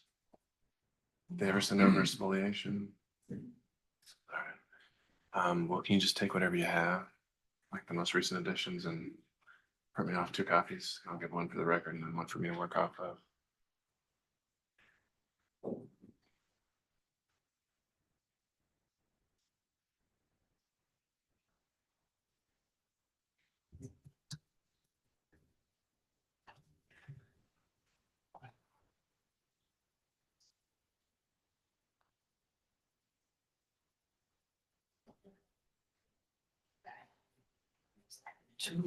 I'm sorry.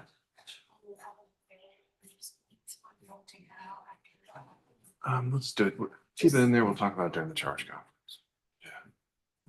Yeah. I doubt. I don't know if that part was even on the record. It wasn't, but I think maybe one of the parties requested it, so we'll just get it on the record.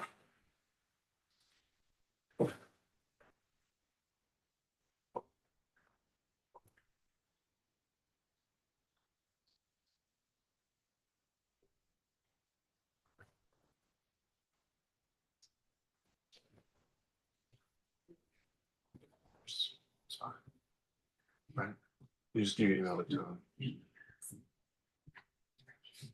Who's that? Like our criminal funds? Like our criminal funds? I mean, we'll give them the final version. We'll give them the final version.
Just we're waiting our approval for it.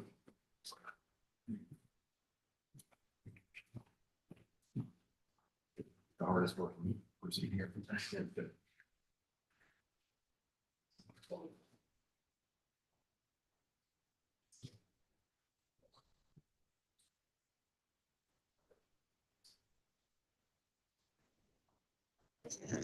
Ready to go? All right, on the issue of, I believe the final defense witness through Mr. McLary, any updates on handling of attorney's fees from the plaintiff? Yes, Your Honor, and candidly, I haven't had a chance to speak about this with my opposing counsel, but we've discussed it. Based upon the representations that Mr. McCleary made, that there was an effort to remove withdrawn claims in the course of quantifying the damages. It sounds like there's a demonstrative at some point that those numbers are going to get shown. Assuming the withdrawn claims have been removed, that was going to be the gist of my cross-examination. Having heard that, I think we're at a place where we're willing to stipulate as to quantum and reasonableness and forego the need for Mr. McCleary to testify at all. In order to streamline things and just sort of get right to it. So. Okay. All right. And so we can, I suppose you can announce that to the jury as the stipulation, or you can just include it on the written list of stipulations when we tender that as a comprehensive exhibit. I'd like to announce it, given the time spent on the plaintiff's attorney's fees. All right. Do we have, let's put this in writing. Y'all want I guess my question would be, how would that be announced? I'm a little confused by that. to, just kind of, we're tendering the following stipulation and he just reads it aloud. Yeah. So why don't you just work on the language here? And if you've got that amount approved.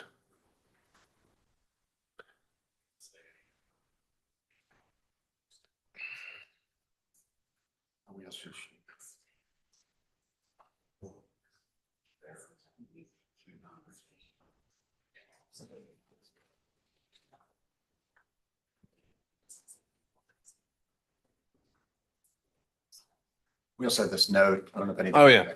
I was just going to let them know that the plan is at the conclusion of the charge before deliberations begin is when I'll identify and send the two alternates home. They stay under the obligations of their oath until we give them a phone call letting them know that they're off the hook because there's still a possibility they could be subbed in depending on how deliberations go. No, that's fine. I have a question and I don't know the answer to it. I know it's different jurisdictions. If we wanted all 14 of the jurors to deliberate, is that something that's permissible? If both parties agree.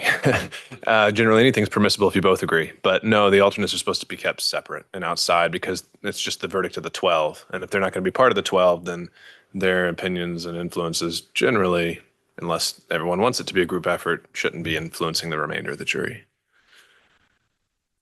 Learn something new every day.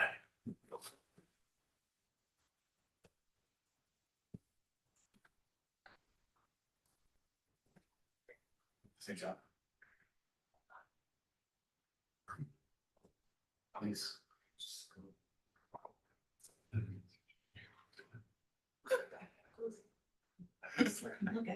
Trust he'll speak to that.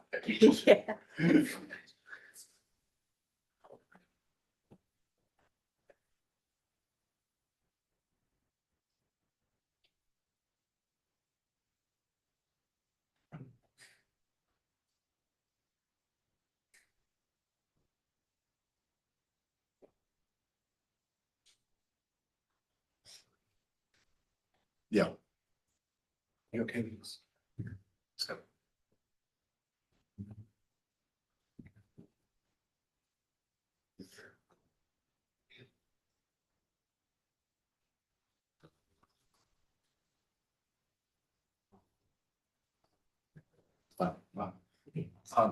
Your Honor, I'm happy to read this to the jury. I'm happy to have you read it to the jury, whatever your preference. I don't think there's any exact science or opinion to it. So if it's part of your evidence, it's a stipulation. I'm happy with you just reading it to the jury, announcing that as stipulated by the parties to the following Your Honor, facts. You would prefer to have it listed stipulations that will be in the exhibit hearing with all the stipulations on them. And I think there's I have a little bit of a concern of prior to sending the jury away to deliberate, one of the last things they hear is There's going to be a lot they're going to hear before that. We've got closings, we've got the charge, we've got a lot. And so, I think this is part of their evidence. It's part of their, they don't have to stipulate it all. They could have insisted to put them on and go through all this step by step too. So I'll provide that direction. All right. Anything else we need to take up? Then we've got the language approved. All right. And then, like I said, reduce that to writing to add to all the other stipulations we'll bring back in the jury. With that, is there an anticipation that there will be any rebuttal testimony needed or requested here? no, Your Honor. Okay. In terms of preserving other motions, is there could I just ask the parties generally? Well, I guess I don't need to ask about rebuttal because you're saying there isn't going to be any. The jury doesn't need to hear that. We'll close the evidence and then send them out to lunch. We can handle any other motions. So with that, then let's bring back our jury if they're ready.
Your Honor, I'll address the president and counsel. Thank you. Please be seated, everyone. Defense may call their next witness. Your Honor, rather than call another witness, I'm pleased to report the parties have been able to reach a stipulation. That stipulation has been approved, and I'm authorized to read the following. Piedmont Park Conservancy is seeking attorney's fees in this case. The parties has stipulated to the amount and reasonableness of the fees charged to the Conservancy. The stipulated amount is $1,376,590.37. All right. Any further evidence or witnesses on the part of the defense? Yes, sir. The Conservancy rests. All right. Members of the jury, the evidence is now closed in this case. And so we proceed from here to closing arguments. In order to make that happen, we have to do some work outside of your presence, making sure we're all on the same page on the law that applies. That process does take some time. And so we're going to have an extended lunch break today. I would ask you to be back at 1 o'clock. Can't promise we'll start right at 1, but we're going to make every effort to do so and make sure the attorneys are ready to go for closings as well. And the last thing I want to give you before I excuse you is we were provided a note where someone was curious about how alternates work. And I can share with you that you might have noticed that there are 14 of you, but we can only have 12 in the jury room reaching a verdict. So 2 of you are alternates. And I'll just add that alternates are such an important part of this process because I've had several trials where we had a juror have a family emergency, get sick, not show up. And if we hadn't had an alternate, all of the work we would have done on those trials would have been out the window. So alternates are very important. And the point where we typically allow alternates or they get detached from the rest of the jury is going to be at the very end after I charge on the law, right before deliberations start. And it doesn't mean that they are excused, because there are situations where we may still have an alternate come back and rejoin the deliberations. So to answer the question, I would expect to be able to inform you who the two alternates are and let them go home at that point, still under the obligations of their oath by the end of today. All right, please do not do any research about this case outside of this courtroom, and do not discuss the case with anyone, including amongst yourselves.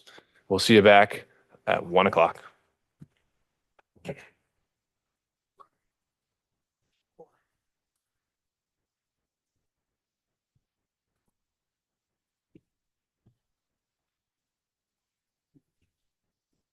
Sorry?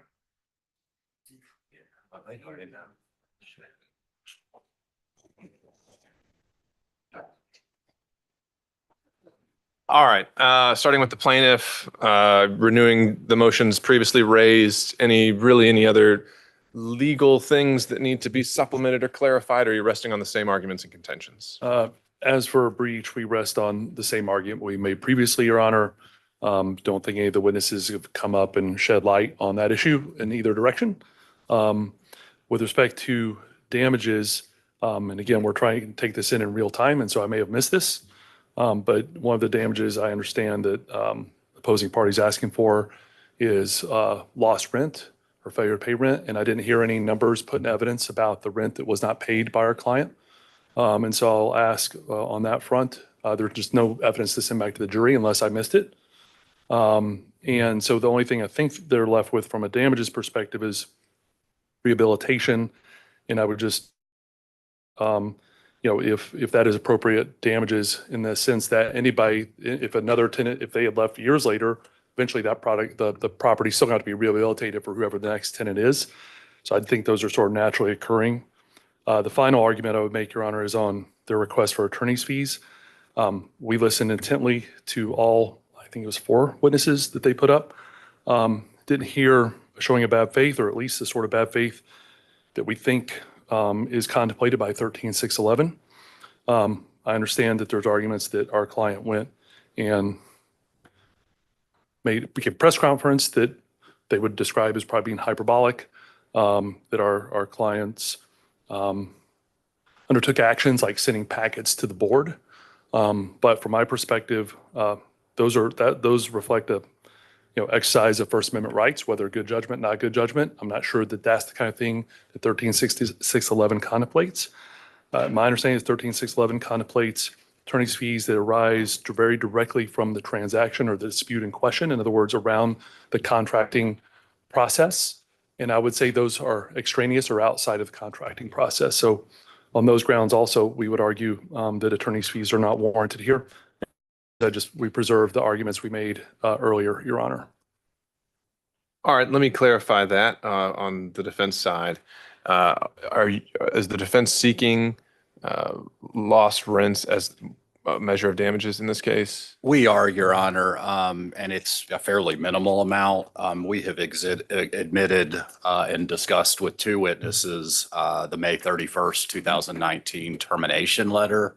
While we could be asking for lost rent for a substantially longer period of time, we are asking only for lost rent of about $51,000, which is the sum of the 2 monetary amounts segregated by space A and space C that is in evidence as defendants 508. So we believe there's plenty of evidence for the jury to reach that. And this is just of a time frame well before the contract was, or until a new tenant came in. It was from the rent commencement date until the termination. And what I meant, Your Honor, is I think we could certainly present an argument that that period could be extended until when we had another tenant paying rent, but we're not seeking that. All right. In terms of, I'll respond as well to the attorney's fees provision. I feel like I'm repeating myself. Yeah. I don't think we need a response to that. I think it's presumed it's denied, and I'm not, again, planning to grant that motion at this time. Your Honor, we would renew the motions for directed verdict addressed yesterday. I don't know, has our brief been emailed to? Courtesy copy was emailed to the parties. I've got a copy. I can't say I've studied it, but I do have that. And Your Honor, for the reasons therein, I think most obviously, and we're about to get into this in a jury charge, not only is there no evidence in this case that Be Our Guest has suffered damages, there is affirmative evidence that Be Our Guest has not suffered damages, that these damages have been suffered by two individuals or potentially entities that are not plaintiffs with claims in this case. And certainly I thought that was an intriguing argument that you laid out at the first half. I didn't get to hear, and I didn't ask for a response at that time from the plaintiff. And I wonder if before I hear you rehash it again, I could hear their perspective, and then you could respond to that.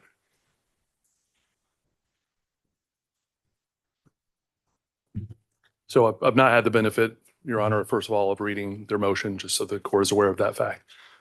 Which is the verbal arguments they made yesterday. Yes, sir. Or, yeah, So yesterday. the question is, again, whether there's any evidence to send back to a jury. And I think this, whatever we have, far exceeds that. You'll recall we made some extra effort in this case, not only to get in the payment information, but the invoicing information. And that's because we thought it important to show that the contractual party who is obligated to all the vendors for which we are seeking recovery of damages, the contractual party was Be Our Guest. For the loan that was taken out from the SBA to cover the cover payments in this case, the contractual party was Be Our Guest. And so that is the contractual party at issue here that has been damaged. As for the source of payment, there is evidence in the record that the source of payment is, in fact, Be Our Guest, to the extent that that is something that matters to the court. Within the file we turned over, besides the fact that Be Our Guest is the party, again, to the loan, which covered a lot of the damages, we all in that binder direct payments by Be Our Guest to the different vendors for the work that was done. It is the case that we have, when you look through that binder, you'll see Ms. Drillette paying or advancing some of the money for Be Our Guest for the different vendors. And this is in the case of a startup company that really never got off the ground because this never landed. That is not unusual, I think, in real world, that people are trying to get something off the ground. And so the principal of the company is stroking her own checks sometimes. But what you'll also see in that binder is evidence of that money, at least some of the money being returned back to our client because she was advancing it on behalf of Be Our Guest. And so we think what the other side is asking for is great for argument that they can make in front of a jury. We certainly don't think it's anything that bars sending this to the jury. Again, all we require is any evidence that BOG suffered damages. We have more than ample evidence with the records in there, as well as the testimony from Mr. Ouellette. And so, Mr. McLary, I mean, is there, where should the assumption fall? I mean, should it really be presumed that these are in effect donations? I mean, do you really need a bill of, debt passing between a legal entity and the person who is essentially the legal entity in order to presume that there's that legal obligation exists when someone pays on the part of another? As a matter of law, Your Honor, yes. Very clearly, yes. Damages is an essential element of a breach of contract case, as we have here. What I just heard Mr. Halsey say is that somewhere in that stack of invoices is some indication that Be Our Guest incurred debt or that Ms. Ouellette or Mr. Dooley were reimbursed. I can tell you I have examined that stack very carefully before presenting this motion to the court. And there is no evidence. There is evidence that Be Our Guest paid for things with loan proceeds. What there's not is any evidence that Be Our Guest repaid the loan. I can pay off your mortgage and you can still present your invoice for that month's mortgage. Doesn't mean you paid the mortgage. But let's run with that example. Why would that create an inference that you've just done that for me for, just out of the goodness of your heart? I mean, unless if all inferences are to be, go towards the non-moving party here, wouldn't an inference be that you did that with the expectation of something in exchange or to be reimbursed one day? Your Honor, respectfully, damages are their burden, not my burden. And an inference that someone may have paid something and is going to be paid back is But that's not. different. And burden meeting is different than a directed verdict. We're not saying whether they met their burden. It's whether they presented any evidence whatsoever with all inferences in their favor. So as an inference, why is that not present or at play here? Your Honor, I have dealt with this very issue many times. A large part of my practice is representing project-specific entities, oftentimes who are managed by a larger entity. An example is Southern Company.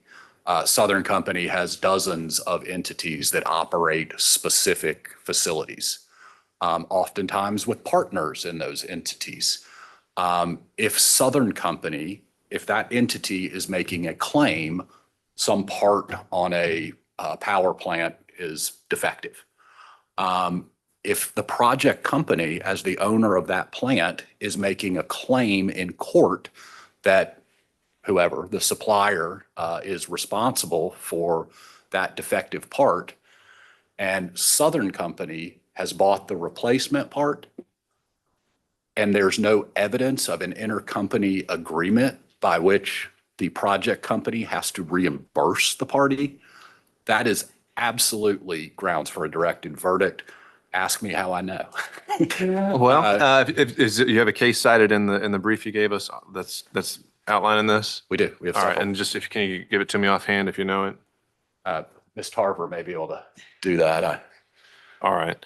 And, because again, like I'll just say as a matter of, best practice, of proper bookkeeping. I mean, you'll get no argument out of me that that's certainly the cleaner practice to have all your paperwork in order. I'll need to really be looking at that to see that that's a matter of law, which is a pretty extreme thing. So, but let's. I don't know if you want to take it up now, Your Honor. Obviously, we have other requests for a directed verdict. All those raised and Nothing new, preserved. nothing Right. new. Right. I think our priority needs to be, again, having expressed the preference generally that I was going to be taking all of these under advisement and deferring ruling, as I believe it's in the discretion to do. I think we need to make sure we use the most of our time on the charge as well. But I think we got some clarity here as well while we're on the subject. The citations that's in the brief we submitted this morning. It's Georgia Dermatologic Surgery Centers PC versus Ferris. That's 339 Georgia Act 764. And I highlight, Your Honor, specifically in that case, there was a corporate entity where the owner of the entity, the individual himself, had paid for items, and they found that that could not be a damage because the owner had paid out of his own pocket, not from the corporate entity's pay. Directed verdict. And it was a directed verdict case, Your Honor. Canton Plaza Inc. versus Regions Bank Inc. That is 315 Georgia Act 303. Again, affirming directed verdict for the defendant on the issue of damages in the breach of contract case. The plaintiff failed to provide proof that it, the corporate entity, and not someone else or another entity, paid for the plaintiff's damages. So, Your Honor, I would just echo on that. What we have in this case is significantly stronger than the situation. We don't have a case where I'm saying the plaintiff has not presented affirmative evidence that the plaintiff incurred damages. We have a case here where the plaintiff has confirmed that these damages were incurred by a non-party or a non-claimant in the case. All right.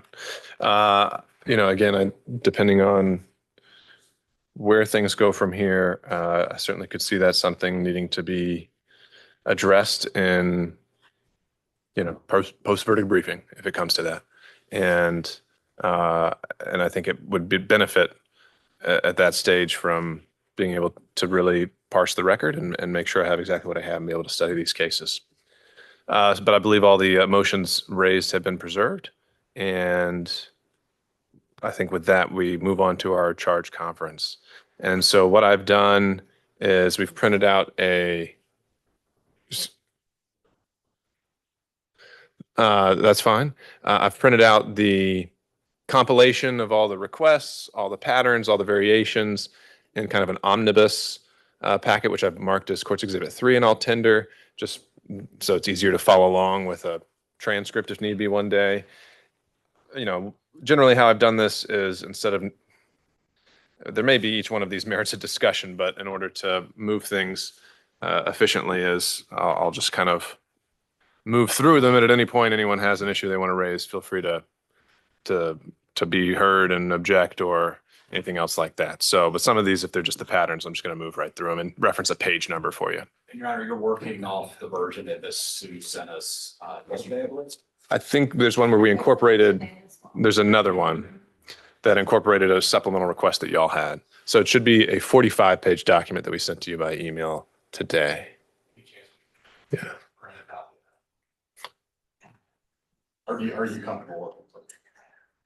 Like, I'm trying to send them our spoliation instruction right now, but yes, I can do it. Okay, never mind. I'm analog.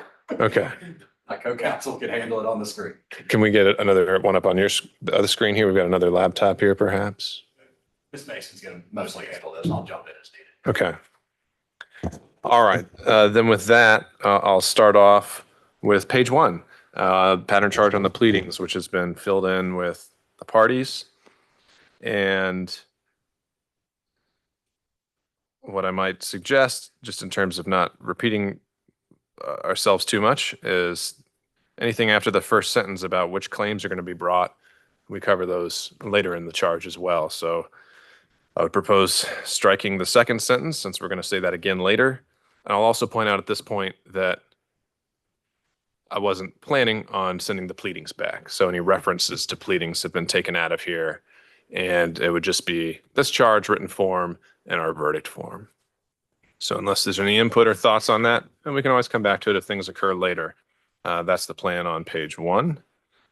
We turn to page 2, which has our burdens of proof. We've got the pattern charges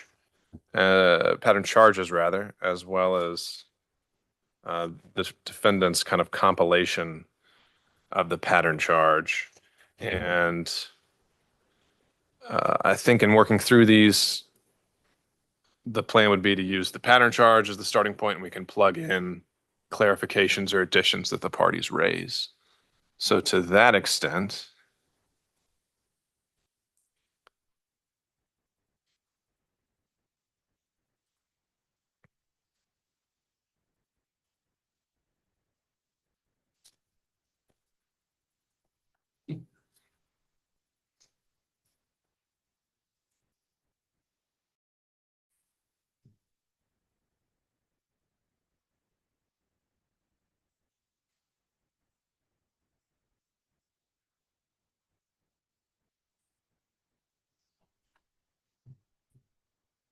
the first thing I see that could be added would be the second paragraph of burden of proof, talking about affirmative offenses, or yeah, sorry, not offenses, defenses rather.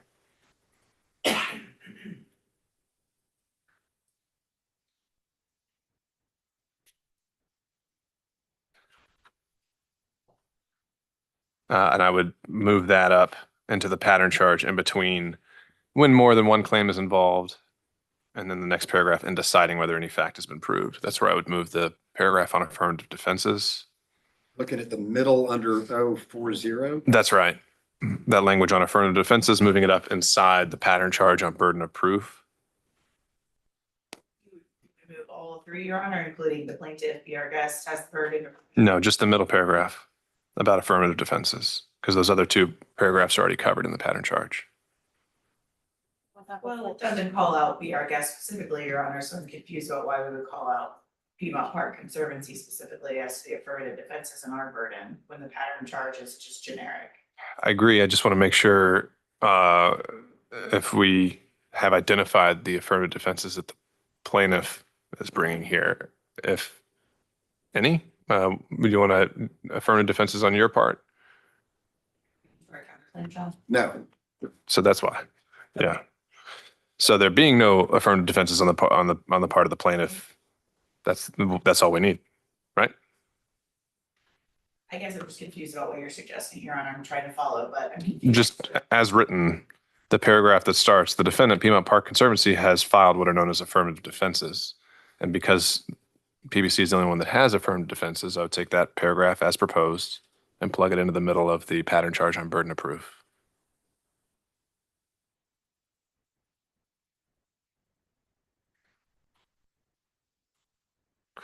All right. No disagreement to that, Your Honor, that's fine. Okay. You want that before in deciding whether. Yeah. And right before in deciding whether I feel like that's where it needs to go. We talk about in the next one, burden of proof counterclaims. Wait, Your Honor, I'm sorry. Sure. Back up. You're only moving the middle paragraph of 040 up to prior to and deciding whether, but not the part about the plaintiff? I don't understand what you just said. Yes, that's correct, John, but Yeah. I think what I guess Judge I'm, McAfee was explaining was that because the burden of proof instruction is saying the party bringing any claim, that would be both parties, so it's generic, Right. such that you would be able to argue that we're bringing a claim, we have a burden on our claim, we would argue you're bringing a claim, you have the burden, and then there's also an affirmative defense, so the Conservancy is specifically identified as we're the only one bringing an affirmative defense. Right. I think that's what. That's exactly right. okay. That's exactly right. All And right. so then we would get rid of 0.040 altogether, right, Your Honor?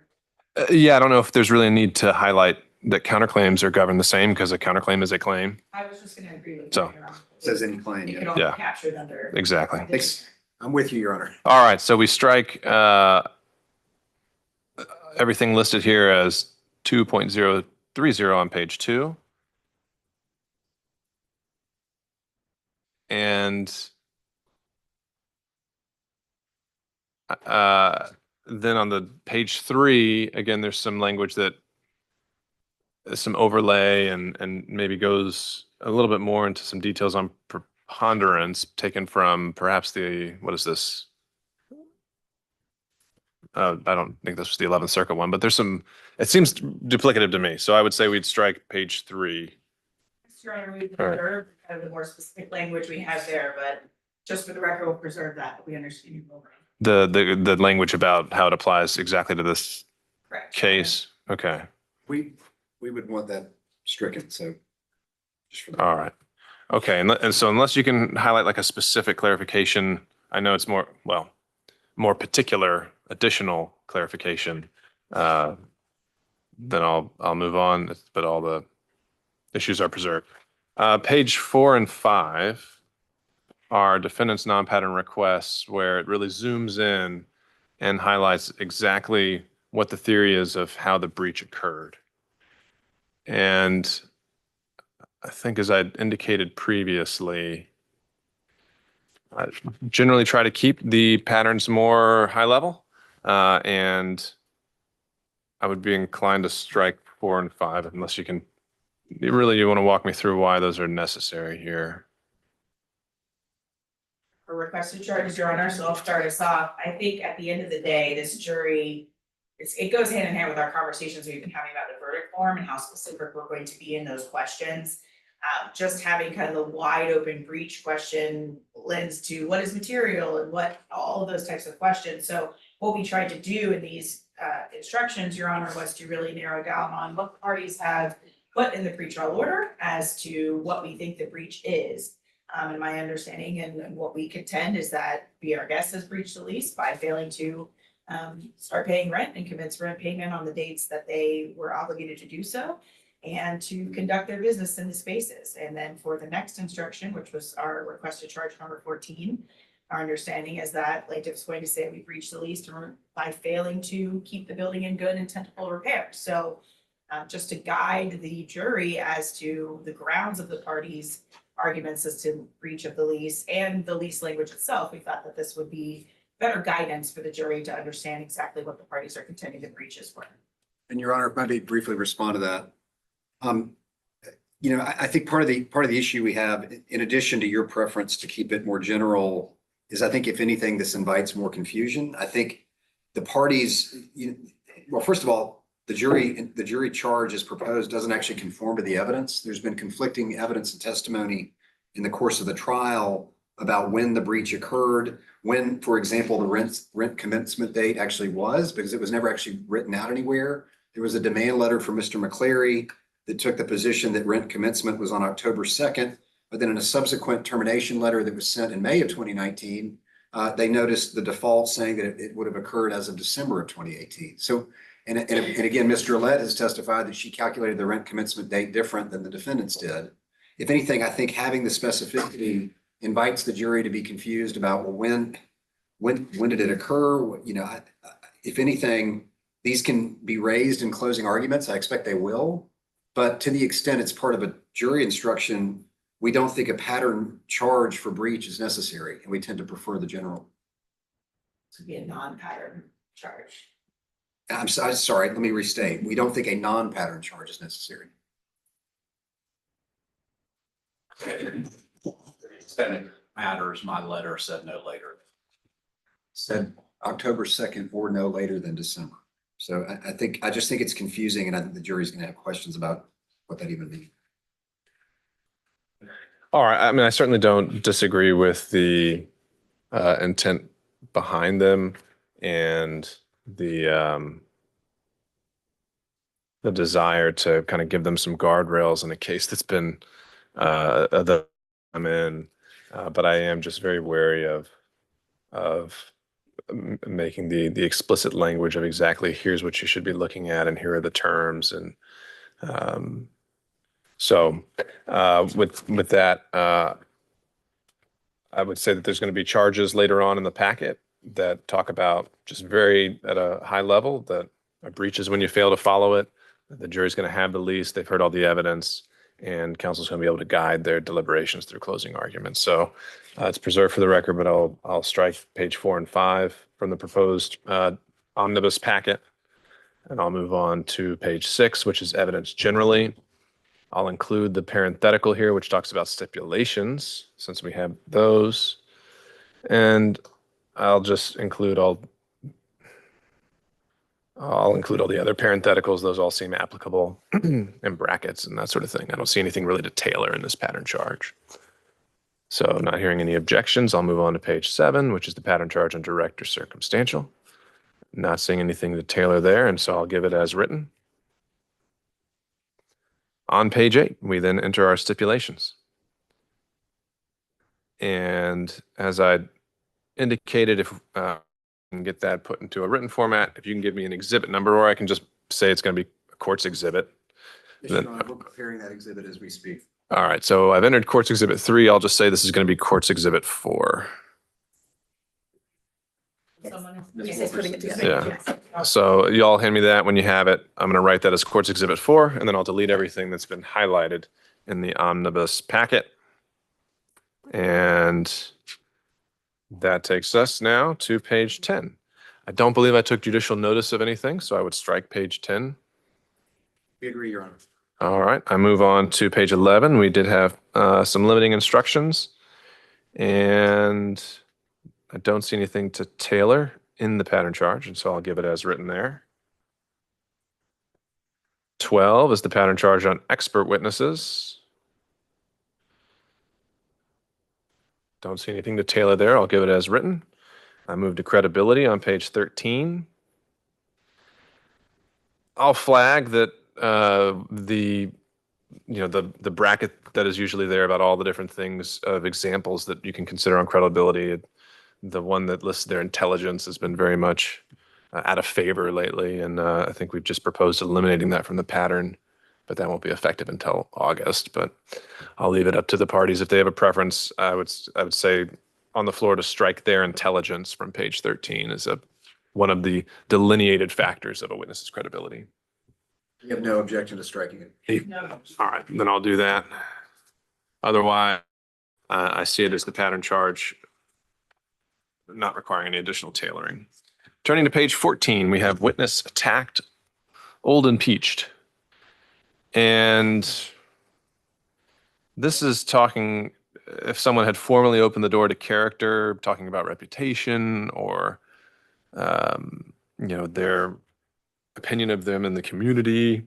I don't think we got close, but I don't think that door was formally opened. And I also didn't hear really specific acts of bias potentially. I mean, we talk about the parties and their interactions with each other, but I don't know if I see those raising to the level of formal impeachment under this pattern charge. And so with that, unless you can point me to something, I'd say 14 could be struck in its entirety. anyone can weigh in at any point. I'm in agreement, Your Honor. I don't see that with any of the witnesses, any of the secondary evidence. All right, We agree. then we'll strike 14. Same thing with 15, where just kind of the formal modes of impeachment or counter impeachment rather, I would strike 15 here. So not hearing any objections to that, I'll move on then to 16, where we have the pattern charge on witness impeached, which is just a single sentence. We have the defense request to supplement that. And that apparently is coming from the 11th Circuit. Is that pretty much entirely coming from the 11th Circuit, that extra language there? It's a combination. We also understand, some of the pattern jury instructions obviously have been updated over the years through various methods. And so this was the 2019 edition, which was combined then with the 11th Circuit. We think that this just explains more to the jury what it means when a witness is impeached. And just gives them some further guidance as to how they should consider that evidence. I know, Your Honor, we had requested that there were some preliminary instructions regarding impeachment be given prior to the evidence, which were not given, and I understand that was the court's decision, but there was some guidance in those instructions that we had requested that would have put the jury on notice as to what impeachment means and what does it mean when they're confronted with a position, things like that. So we've requested this in an effort to give the jury some guidance to think about the evidence that they saw come in this case. Your Honor, just in response, I mean, we tend to think that this proposed addition is largely duplicative of what appears on page 17, which talks about assessing a witness's credibility based upon inconsistency in testimony. I don't know that we need a more sort of fleshed out or elaborate explanation of impeachment. We've got 2.156, and then we have prior statements that I think sort of pick up on that. We would request it be stricken.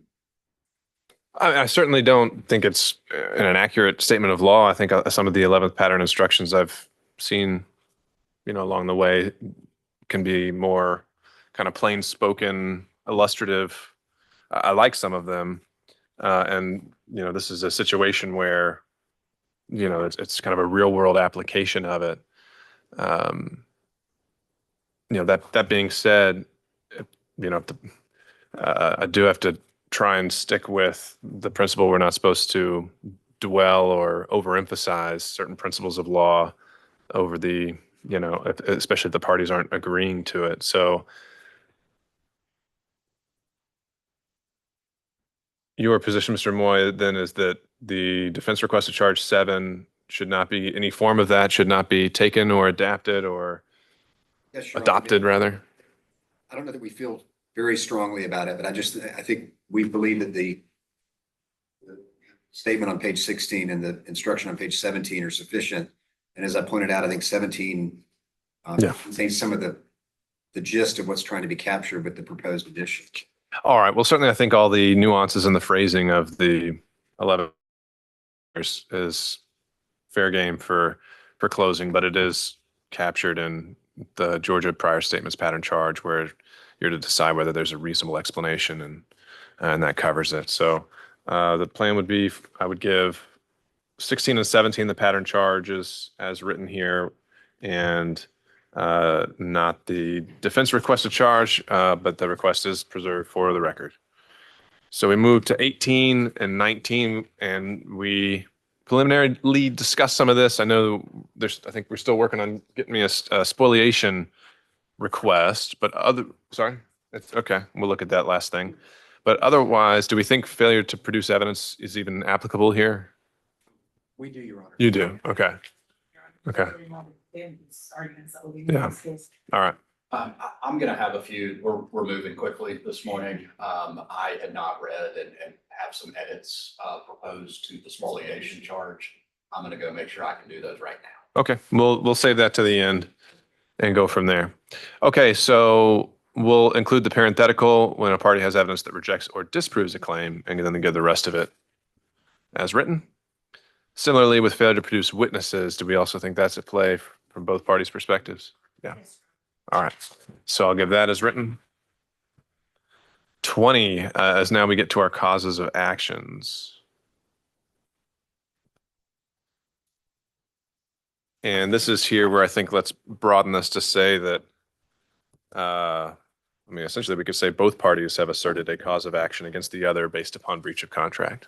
Yes, Your Honor. Go I'm there. good with that. All right. Got all that? Yeah, or just we'll delete the, what's written on 20 and just say that. Be changed to both parties have asserted a cause of action against each other based upon breach of contract. That's right. And then we get into breach of contract.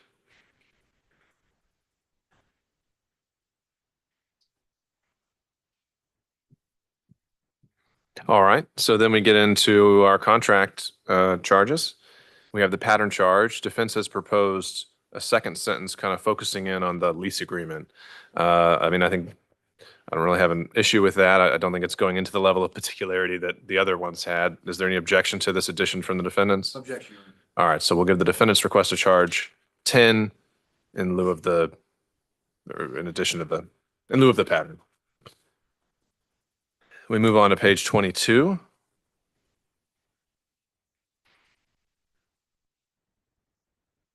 All right, and for the same reasons as I'd said at the outset, where it zooms in on the arguments, I certainly can understand the intent there, but I think there's value in keeping it general. So, are there any other additional things we need to have on the record to preserve page 22 for the defense? Your Honor, we understand your ruling. Okay, is there anything more, Mr. Moy? I imagine you also object to page 22? Yes, Your Honor, for Okay. similar reason. All right, so I'll strike that. Page 23 is contract essentials. Do we really think consideration is at issue here? We have a stipulation, Your Honor, that the Okay, lease agreement was so I'd propose striking, the establishment of a contract, and it was, I don't think there's any. well, I mean, they're both suing on breach, so, Correct. Yeah, we Right, say it's a I think valid there's and enforceable stipulation, contract. so- all right, so I'll strike 23 unless I hear we need that in some way. Agreed. We turn to page 24. We talk about non-performance.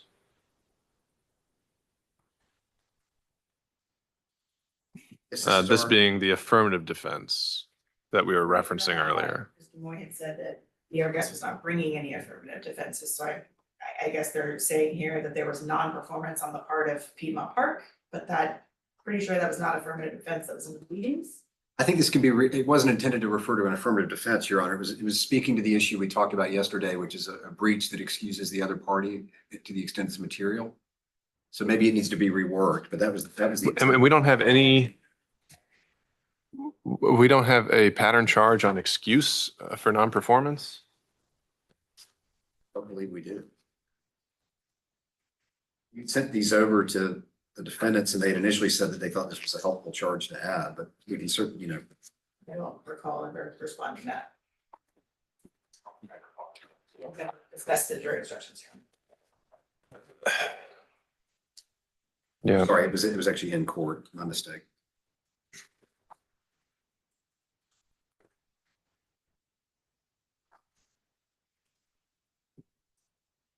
To Your Honor's question, we do think some sort of instruction on excuse.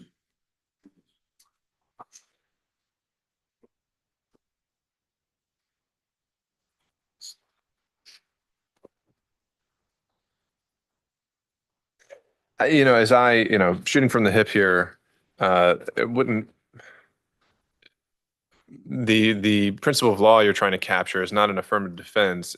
It would be once another party breaches, that relieves you of the obligation of fulfilling your duties. Is that Correct, Your Honor. accurate? And is that, you're pointing to the statute here? Is that's that right. where you find that language potentially? So, I mean, I think that is a relevant consideration here because it's going into what we had talked about, the issue on the verdict form, where if they find they need to know the sequence of events.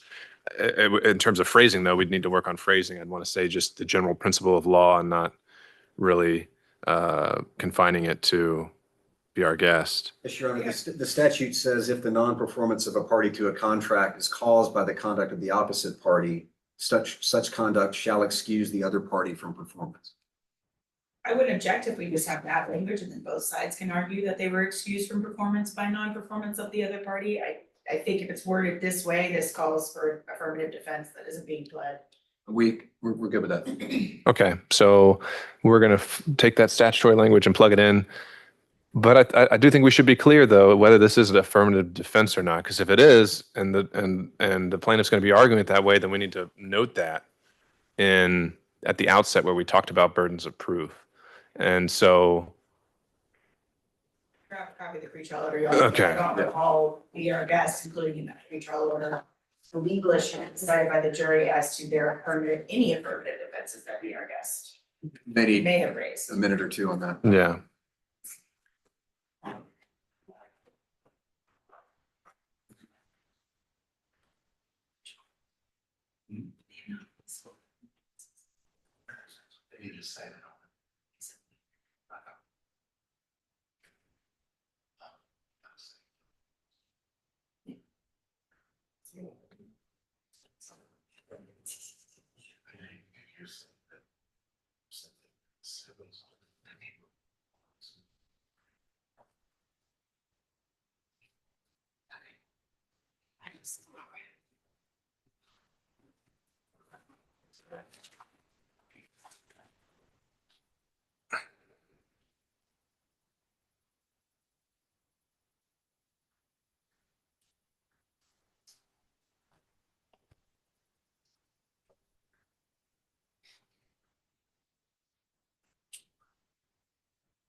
Well, they're not being, pled an affirmative defense as to non-performance, which excuse them from their performance, and I don't think that that was a legal issue that our guest included in the pretrial order to be determined by the jury.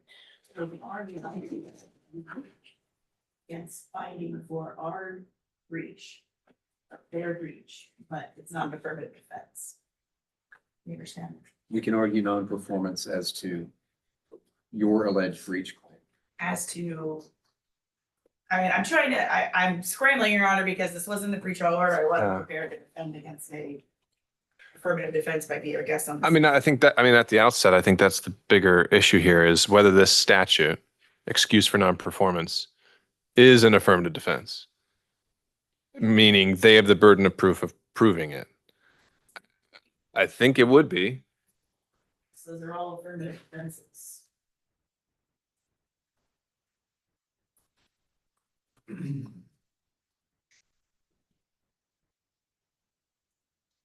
Yeah, Your Honor, that there's, in the legal issues to be determined by the jury, plaintiff and counterclaim defendant does not include any affirmative defense as to non-performance excuse based on.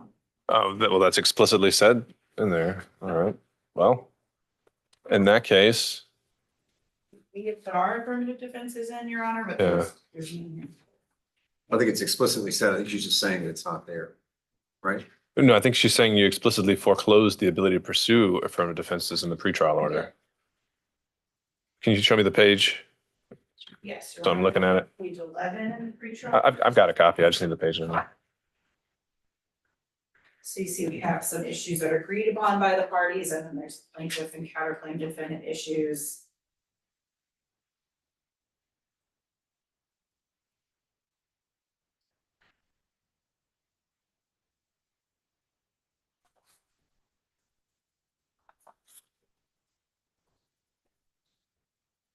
I'm not seeing that language you read out about affirmative defenses.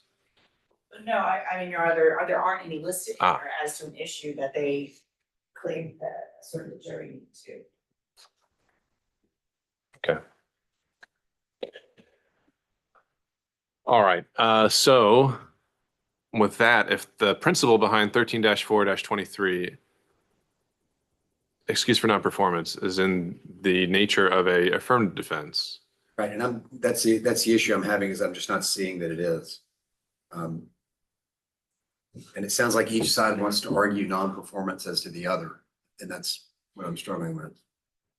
I mean, if you could reread the statute, but if it does say such actions shall release the party It from says its if the obligations, non-performance to of a me- party to the contract is caused by the conduct of the opposite party, such conduct shall excuse the other party from performance. To me, that sounds very similar to the language of the affirmative defenses, full performance or failure to mitigate.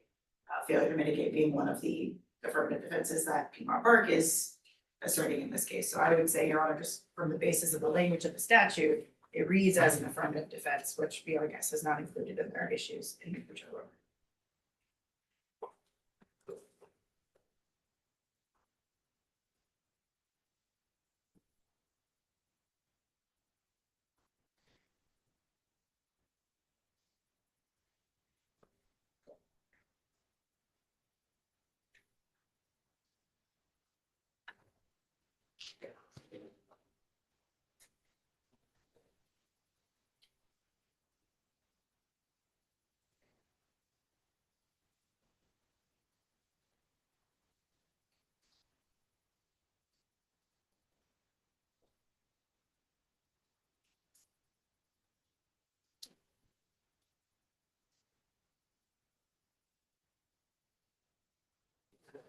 All right, I want to put a pin in that one. I want to consult some references I've got, and let me come back to it.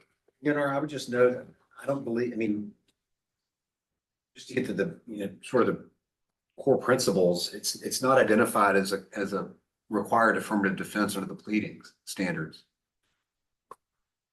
You have to explain what you mean by that to me. What do you mean by that? I mean, Georgia law lists a series of affirmative defenses that need to be pled in response to a claim or counterclaim, and non-performance is not one of them. That's not intended to be. I mean that's in. You're talking just about like at the outset and pleading answers and that sort of thing. But we're now talking about a specific breach of contract claim. So I don't think they're saying because you didn't put it in your answer, you don't get to argue it. I think they're saying it didn't come up in the pretrial order. And I don't think they're trying to say that their non-performance was excused by, I suppose, BOG's actions, because they're not claiming that as an affirmative defense. So I'm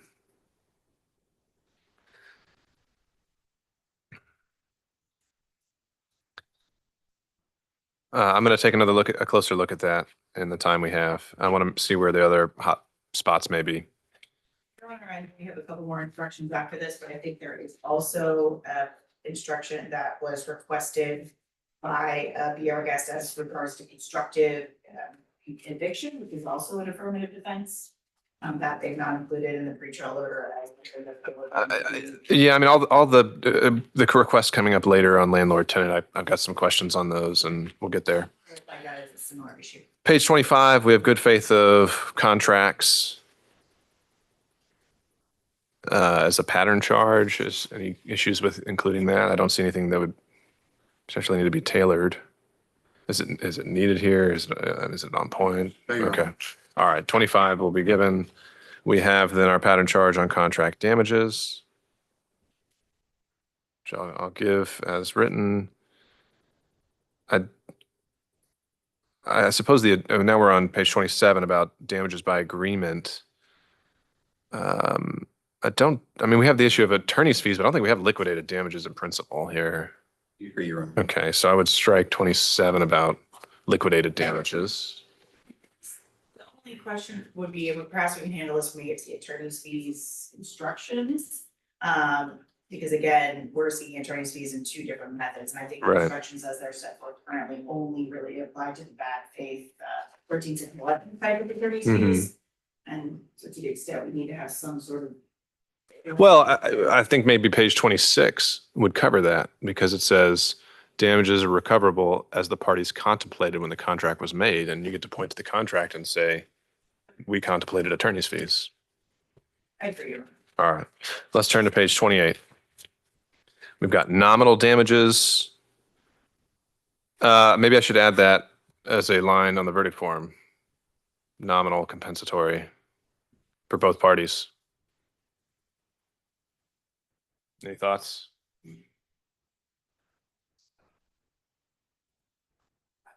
It's as an alternative recovery? No, it'd be because those are separate than compensatory generally. I mean, a nominal can be the $1, and it can be impactful to the bad faith claims because if you get a $1 nominal damage, you're still entitled to your full attorney's fees. But when we delineate saying, nominal is here as a pattern charge, which you're allowed to get, do we want to lump those into compensatory or have it as a separate line item? I would say, Your Honor, I don't necessarily agree that they're distinct from compensatory damages. I mean, I think Okay. $1 while nominal is still compensatory.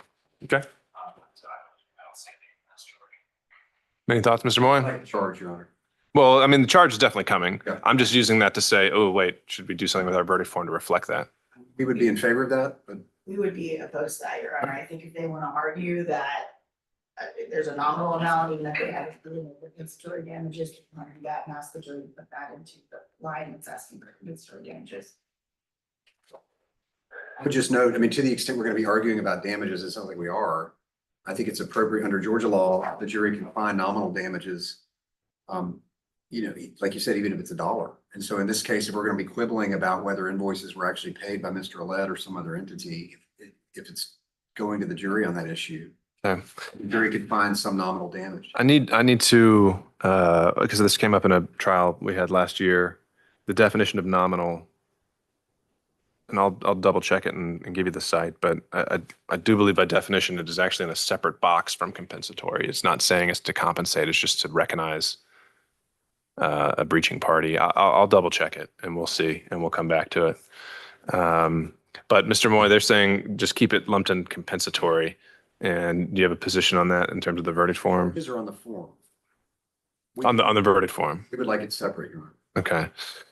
All right. I'll come back to that. We have the defendant's request to charge on 28. And Your Honor, I'd like to make a Okay. response on this one if we can. As you've already heard today in our motions for directed verdict, there's a very important issue in this case about the fact that the legal entity that is the plaintiff in this case, be our guest. There has not been evidence that be our guest actually paid for the various invoices that have been put in that they're claiming for damages.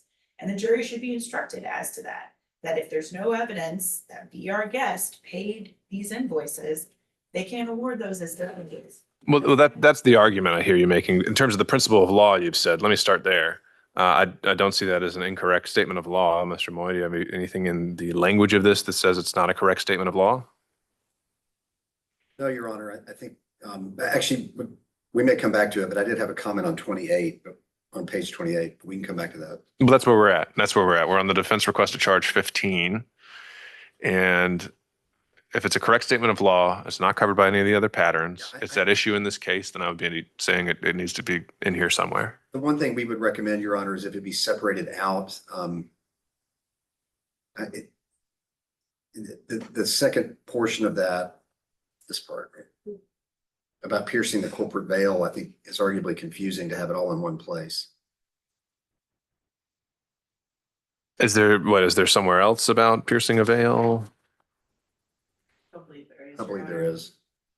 We Okay. recognize that the piercing of the corporate veil is not really an issue for the Yeah. jury here, You but. want that out, John? Yeah, I mean, that was maybe the issue one that I thought was a little bit sentence could clunky. come and- out. Okay. I tend to agree that could be confusing given no one's making that allegation in the case. Okay. So here's what I would propose then. The first sentence, the party not breaching it has a right to damages. I don't quite see where that fits in here. I think that's covered because both parties are counterclaiming against each other. So I would say strike the first sentence. Then I'd also say strike the second sentence just to keep it as more of a generic principle of law. So we would start with a corporation is a legal entity. And then there's a proposal to strike the sentence starting about the owners are not liable unless there's a piercing. So I think there's a joint request to strike that entire sentence. And so what that would look like then, what remains is just a corporation is a legal entity separate from its owners. An owner can be an individual. You may not attribute or award as damages the revenue and expenses of a separate corporation or business entity to either party. And that would be it. I guess, again, I think it gets back to the argument that's the subject of the directed verdict, and it seems argumentative to me, but. Well, it's a correct statement of the law.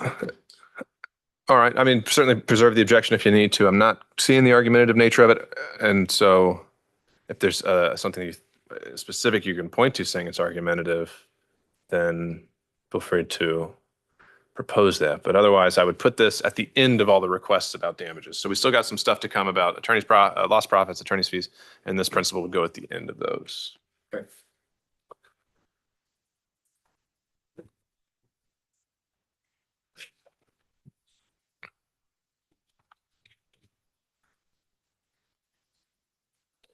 All right, 29 and 30, we get into 13,611 attorney's fees. We've got the pattern charge, which I'll give the parenthetical.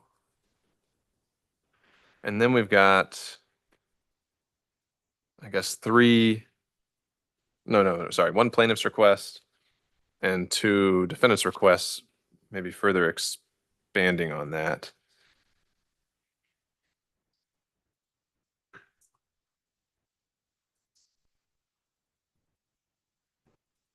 So the first part of the plaintiffs that I see that go beyond the pattern charge says only a plaintiff or counter plaintiff is eligible to recover expenses incurred in prosecuting his or her prevailing claim.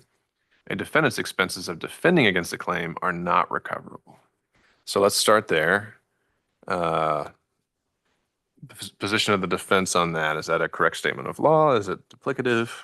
An accurate statement of law, and I've never heard anyone argue that before, that the cost of defending against a claim that they contend was not a proper claim is not recoverable. And I think more so in the case of attorney's fees provision that's contractual, that is simply an inaccurate statement of law.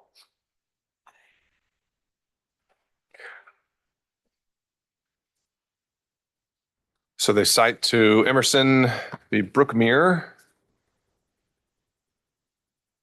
And when y'all had raised this issue this morning, I was trying to look at some of these things as well. And I mean, I found similar language in other cases, both from the 11th Circuit and Georgia, where it's just making this distinction when we got two counterclaims going both ways. For example, 11th Circuit and E-Ways 806 F2D 991. And this is just me from, you can see this in the head notes of the statute. The quote there is, a bank cannot recover under 13-6-11 for the cost of defending. Rather, the bank can recover only the expenses incurred in prosecuting its independent counterclaims. That again gets echoed in Gardner, 230 Georgia App 771. When a defendant asserts a claim for relief independent, the defendant may recover litigation expenses incurred in prosecuting such an independent claim. So that does seem to be a distinction in the case law, and has been highlighted with 13-6-11 is that it's in its classic sense, it's not supposed to be or can't be brought by someone defending an action. And what it seems to be telling me is that even if you file a counterclaim, yes, now you invoke it, but only to the extent you're prosecuting a claim. And Your Honor, I think you heard the witness, the plaintiff, Mr. Bloom, he was asked, is it possible to parse that out? I would agree with him that no, it is not. And that's probably the reality. I think that's for both, because I didn't hear either party divide that. So if you really want to go down that road, I suppose you could, but I don't see how that helps anybody. So I think we're okay with that. all right, so we'll strike plaintiff's request to charge on 29 and that last principle in its entirety. We move on to defendant's request to charge, where we kind of break down in more specific detail what bad faith, what stubborn litigiousness means. And I do like some of this language about the bona fide controversy. I've seen this language about bad faith applied specifically to 13.611 claims. So I'm open to including some form of that in here. And be curious if the plaintiff has a position on that generally. None other than that, we would assume it's going to be merged into 18.02. Yeah, it will merge into the pattern. Yeah. And so what I would say is we'd start with defendant's request to charge 20. And we could start with the quote where it says, quote, bad faith. And we could just say bad faith arises out of the transactions. And we could go to the very end of that paragraph. We would add remorse, our request to charge or quote bad faith till the end of the paragraph, you would add that. To the bottom of the pattern charge. I think that's acceptable to us, Your Honor. And then we also have on page 30, that paragraph of bad faith is the opposite of good faith. I didn't get a chance to cite every single case you have there, but I did find something very, very similar, which I assume it's based on in a fairly recent case where it just says bad faith cannot be prompted by an honest mistake as to one's rights or duties, but must result from some interested or sinister motive. Bad faith is not simply bad judgment or negligence, but it imports a dishonest purpose or some moral obliquity. It implies conscious doing of a wrong and means breach of a known duty through some motive of interest or ill will. So that was just something I pulled up that was specifically in the 13.611 context. I looked at Rollins, the very first site, and that seemed to be going into a different bad faith kind of context. So without having done a deep dive, I was just going to grab some bad faith language from a 13.611 case and put it in there. I think at that's the more end. appropriate. I think that the language on the prior page tracks the statute. We have the similar sense that the good faith, bad faith distinction here is not talking about the statutory standard. Well, the part I just read was, but it was just more from the case law, not, I wouldn't say it was from the statute, so, I'm willing to put in something to kind of flush out what bad faith means. I just want to make sure it's something that's been said in the context of 13.611 and hopefully something the parties can agree to here. We've set forth Yeah. what we think the law presents, Your Honor. I would let us know. I mean, I think the defendant's pattern request to charge number 21, it goes both ways for both parties. Yeah. And what I read largely tracks exactly what you had here in the second paragraph. So I'll put this out to you, Mr. Moy. I guess the only question I would have, do we need the good faith standard? Well, that's what I was kind of saying as I would leave that part out and just say bad faith exists in that remainder of the defense request. Couldn't have a problem with that. All right, so we'll move that bad faith exists paragraph down to the bottom of the last little section that we had. Okay, so And y'all are going to get the consolidated version of this, we're doing this now and you'll be able to look over it and see what we have before we get into closings. All right, we move on to page 31 then. We talk about remote or consequential contract damages.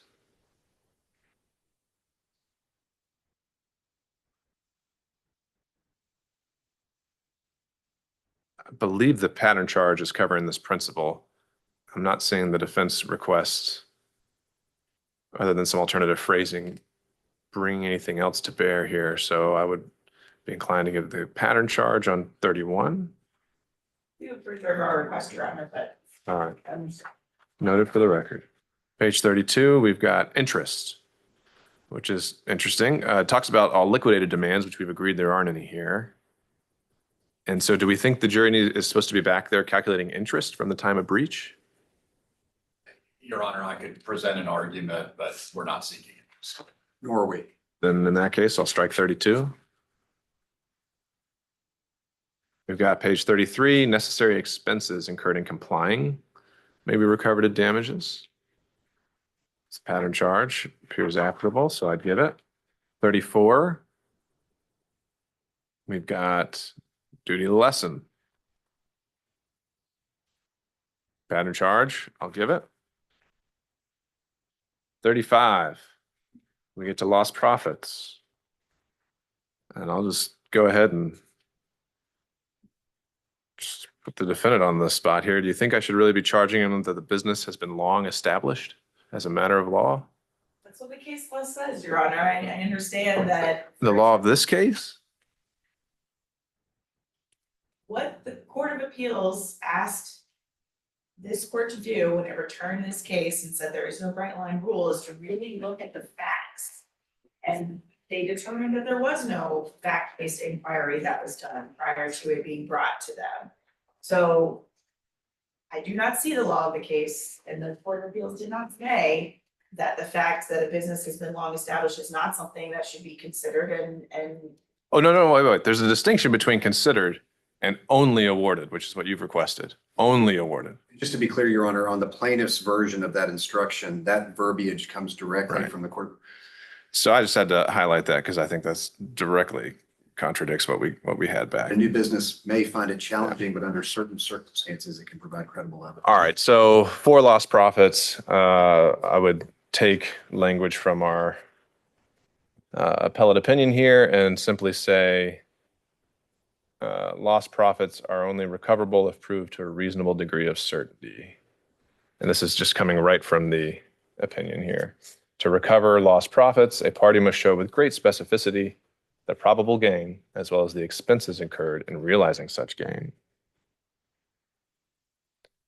And we'll provide this to you in the summary version. And then the third sentence would be, again, pulling from the summary from the Court of Appeals, unless the anticipated profits are capable of ascertainment and the loss of them traceable directly to the defendant's wrongful act, they are too speculative to afford a basis for the computation of damages. So those three sentences pulled from the opinion. We still believe, of course, the dozens of cases cited on this point. Of course, none of those have been, nor could they have been overruled in the case that we sent to the court. We think some instruction on, evidence of profitability and expenses of the business is and remains an appropriate instruction for the jury. I don't think the Court of Appeals in this case intended to, again, limit the legal requirements. They simply intended to dissuade the notion that I thought was the law that So did I. Right rule. Yeah. And so, and I think Your Honor said at one point, and I agree with you, Court of Appeals didn't do us any favors in terms of giving us what those circumstances might look like. Well, for the record, he said it, not me. So I understand the point that, there's all sorts of, dicta and verbiage when they apply certain fact patterns. And I think an important thing in forming the charges is not to be tempted to pluck out specific phrases and look for the broader principles. And so I'll read those three sentences again. You can tell me if you don't think that's covering some clear principle of law. But those are what's taken from the appeal in this case. And so that would be lost profits are only recoverable if proved to a reasonable degree of certainty. To recover lost profits, a party must show with great specificity the probable gain as well as the expenses incurred in realizing such gain. Unless the anticipated profits are capable of ascertainment and the loss of them traceable directly to the defendant's wrongful act, they are too speculative to afford a basis for damages. I don't know, but the phrase is actually for the computation of damages. I guess we can just keep it as written. I would suggest, Your Honor, we add to that projections of a new business alone are insufficient. And Your Honor, we would obviously object to that and think the three sentences you've read are sufficient. All right. I certainly think the objection is well preserved, but I would not give that limitation based on my understanding of what the Court of Appeals gave us. Are there other aspects, though, you want to preserve as well?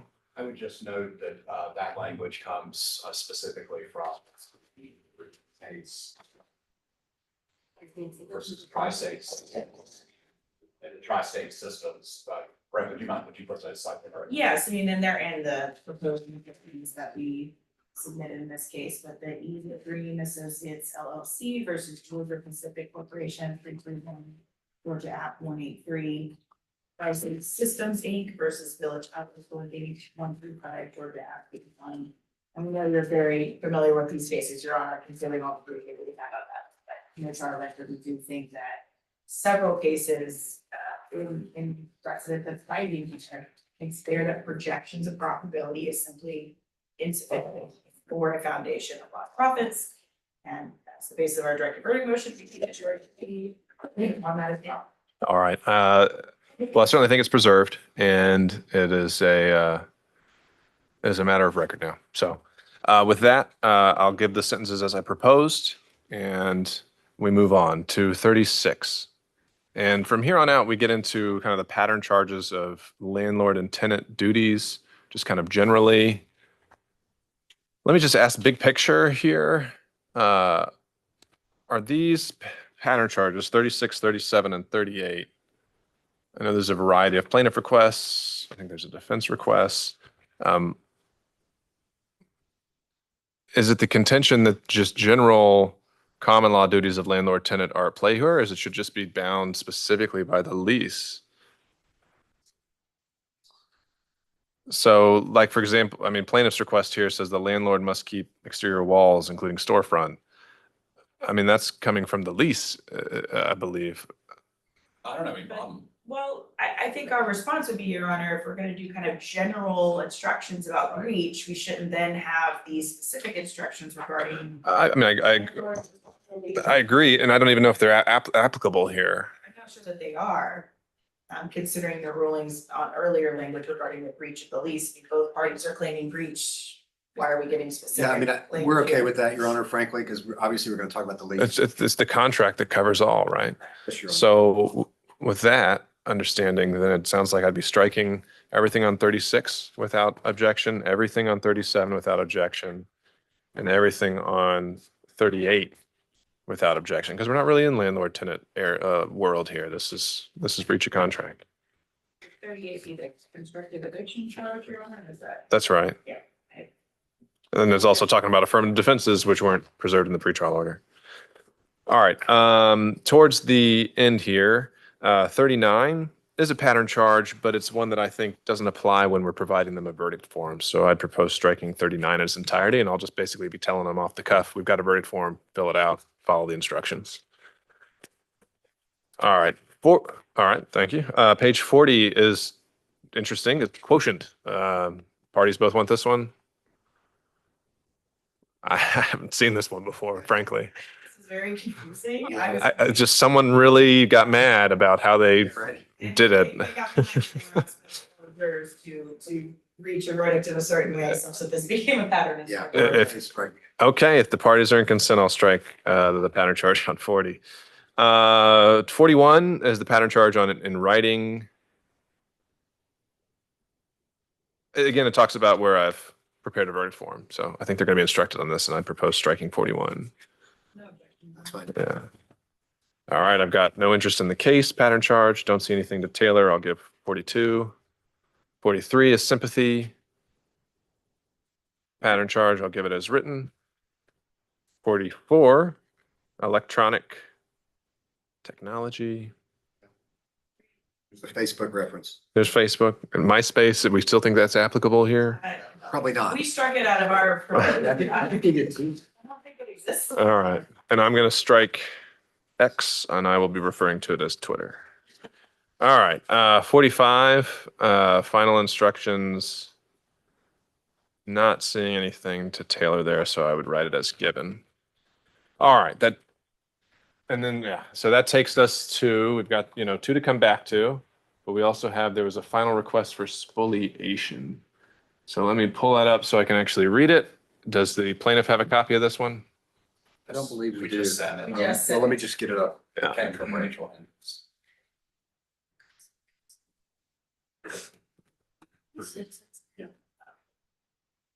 We're sending one on the guarantee right now.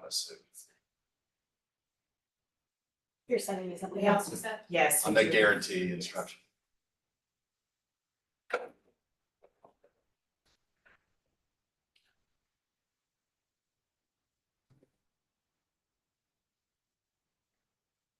don't know if Your Honor has it up on the screen, but I can give you initial reactions to it. I'm looking right at it. Yeah. I just think it's way too specific to this case. I mean, I think, as we've talked about earlier in other contexts, if they want a jury instruction on spoliation of evidence and an adverse inference, that's their prerogative to ask for it. But to, you have heard evidence that Be Our Guest had control over certain evidence and it's no longer available because it was destroyed. That's actually not what the testimony was. And I just think it's getting very specific to this particular case as opposed to a proposed, general instruction on spoliation. So Well, Your Honor, there wouldn't be a general injunction as to spoliation because Be Our Guest has not presented any evidence that Piedmont Park Conservancy has spoliated any evidence. Instead, we are actually seeking this instruction as a sanction for Be Our Guest's failure to keep their text messages. That said, if the objection is to the specific nature and we want to revise it to say a party or something like that, I think we could probably back off that specificity, John, if that's the objection. I mean, But I think we would object to them arguing that in closing, that instruction could apply to the Conservancy. There's been no evidence whatsoever. we don't plan to argue spoliation in closing. I just, Well, as your own proposed charge points out, it talks about a burden of proof remains on the party asserting spoliation. So I don't think that the nature of this instruction is designed to show that I'm picking a side or trying to say that one party has done this. And so to that end, I do agree that the wording of this should be in line with the remainder of the charge, that it says, here's this principle of spoliation, here's how it applies if you think it does. And if the standard is slight evidence, and they've got the testimony of Mr. Ouellette, they can take with that what they will. And slight evidence meaning any evidence, I think that her testimony could be taken as having presented some evidence that could have happened. So a jury can take that tool and use it if they want to. But I agree with you that I would like to make it more general. So you'd like us to take a shot at that, Your Honor? Or I mean, I think we can do that. I think we can do that here. And so I think we could start with, I'll just throw this out and then we can go from here. We could keep the first sentence, a party has a duty. We would then delete everything else and start with spoliation occurs.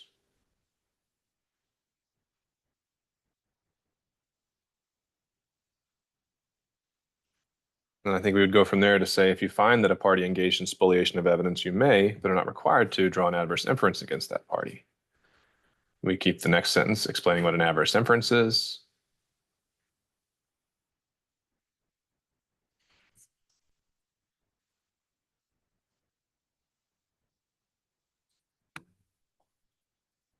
I'm not sure if I would keep the following paragraph. If you find did engage, you may consider it.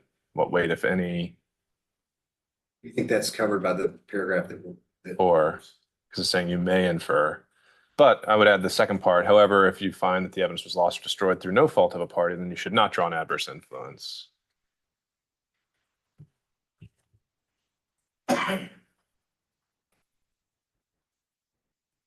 So I'll read this out for everyone in just a second.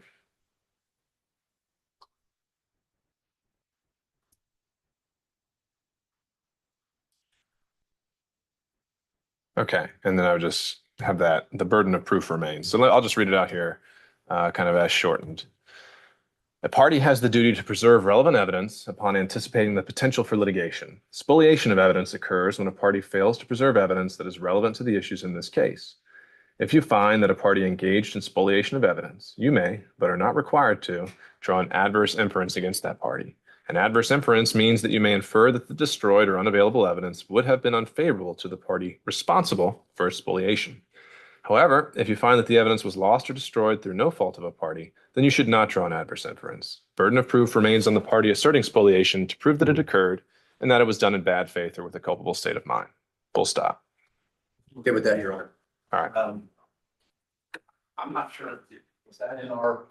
That's all from yours. I just shortened it. I don't believe that bad faith or a culpable state of mind is an accurate statement of the law. I, again, am moving quickly, but I would suggest removing that. To that preserve bad faith whether that standard. was accidental or intentional. Well, it's coming from your request, so you got to tell me, show me a case, show me some black letter law here, so we're not just.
This is the Zong case. Compensatory is different than nominal. That one was very far.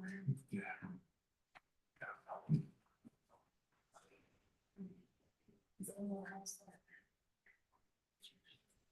Oh, I mean, there's something in the pattern charges, right? Where it says you can get a nominal damages for breaking a contract.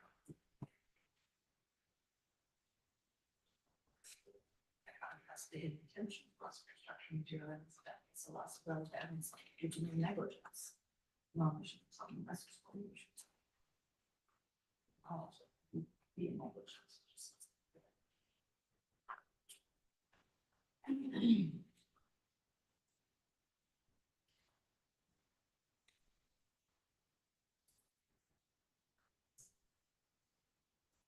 So, Your Honor, I think on this point, I think the statute itself on evidence, 241422, I think answers this question, that this is generally defining spoliation.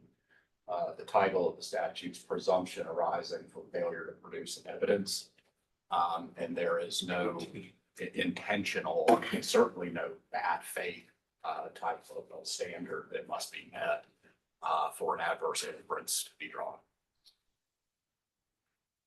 And so how would you propose tailoring, just leave off the section? Last sentence, I would just remove the reference to, I can't remember the other word. Burden of proof remains on the party asserting it, but we cut off that it was done in bad faith with a culpable state of mind. Exactly.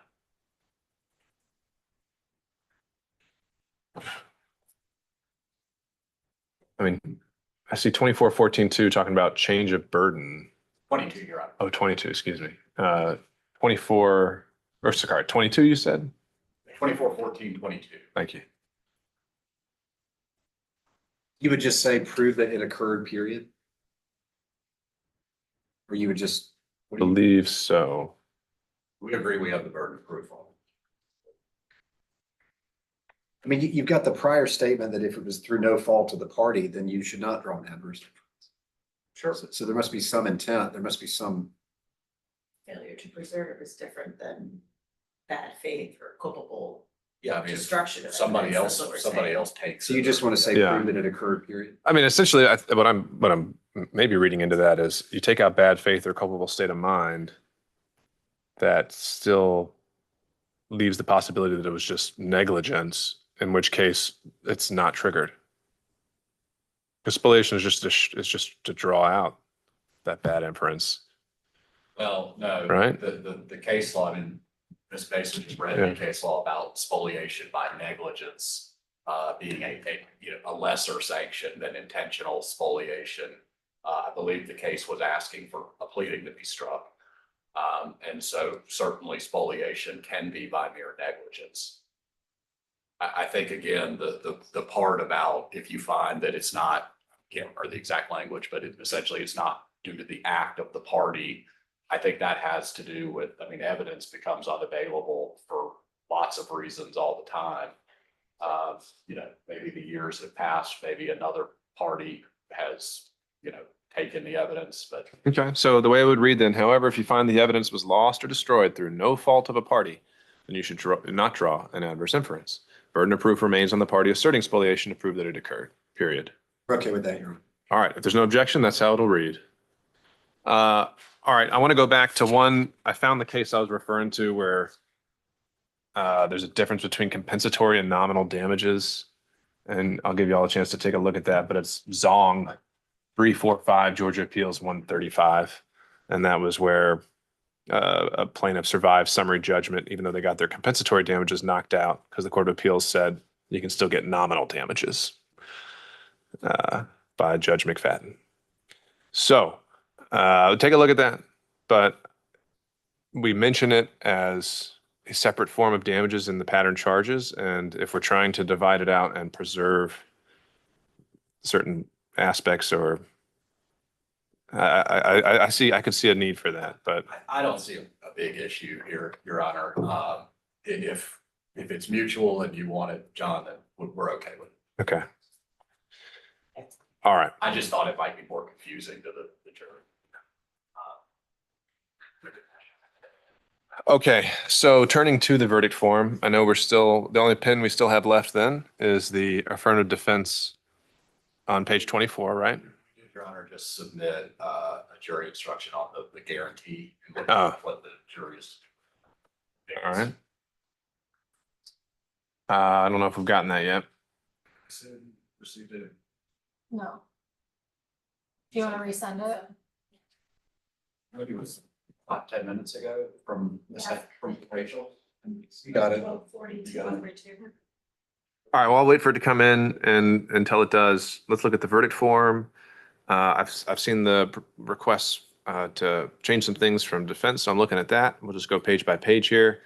I don't know if we'd determine this as a matter of record, but we had talked about just all the possible hypotheticals, trying to make sure that we don't have to send this verdict form back out to them if there's something that doesn't make sense on it. And so the first direction at the bottom of page 1 is if you've found in favor of the plaintiff, you go on to answer damages. But if you haven't found in favor of the plaintiff, go on to determine whether the defense proved their breach of contract claim. And is that still the agreement of the parties, or should it be if you've found that the plaintiff proved their case that the defense breached, you're done, determine damages, and you don't need to even reach the counterclaim? My understanding of the conversations we had yesterday on this, Your Honor, the law does allow for a contemplation of both parties breaching.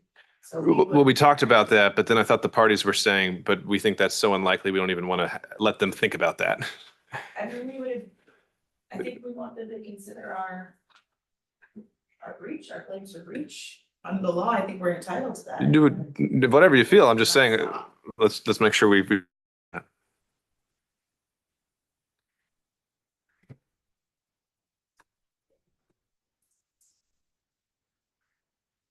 I'm just trying to imagine a world where the jury were to find that the plaintiff is not does not have a building that is structurally sound, and therefore, nonetheless, the plaintiff needed to start paying rent. That's what I'm struggling with. I just- If the jury finds that there was a breach by the Conservancy. How could the plaintiff have also breached? However, there was also another breach. If the breach is the failure to maintain the premises, And how do again, they come back and say that rent should have been paid? yeah, I agree with that. But I also, this is why I wanted the breach that is actually an Defined. issue in the case to be more specifically defined.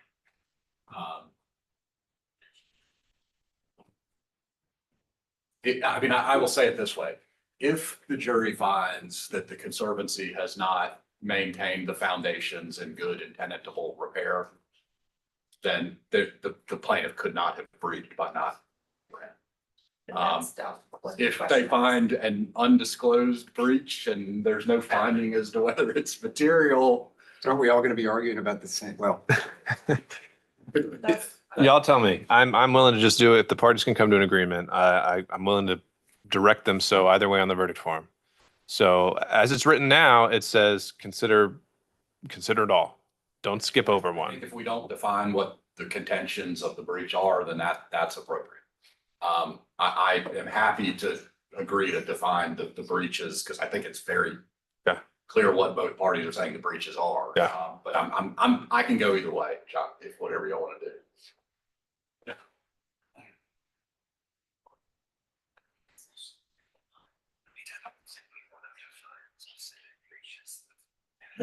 Yeah, like. we might agree. I mean, my other part of this is that even if they find you didn't maintain the building in good and tenable repair, we're gonna argue they had a right to self-help, like the lease, they could have fixed it. And so does that entitle them to damages?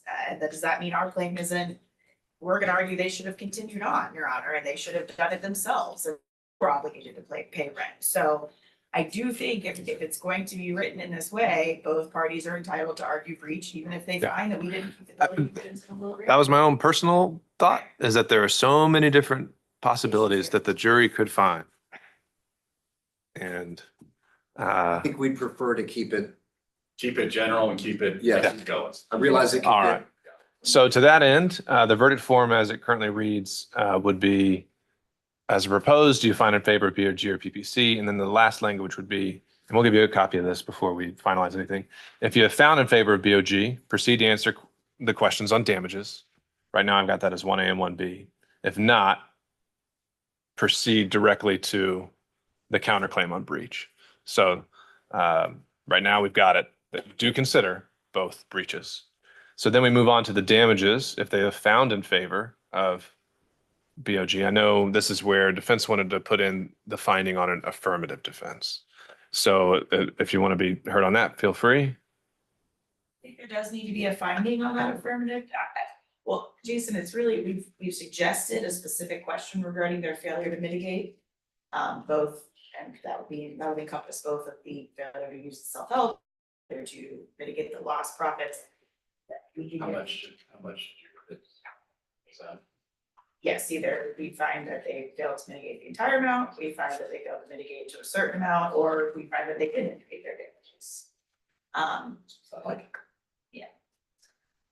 All right, so defense is asking for a specific question on mitigation. Red line verdict form we sent this morning, John. I haven't seen it, but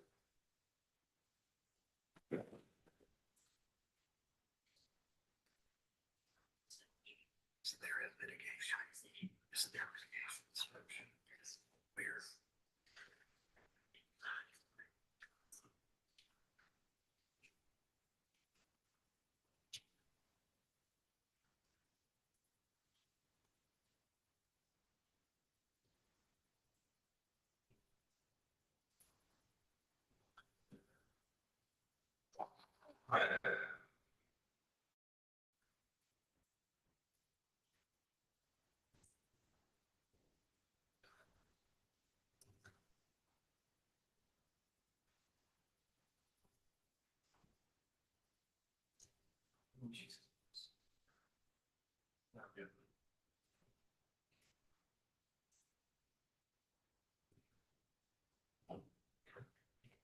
While he's taking a look at that, I want to ask also about the defense's addition as to whether Catherine Drollet breached the guarantee agreement. Then there's the where you say yes or no.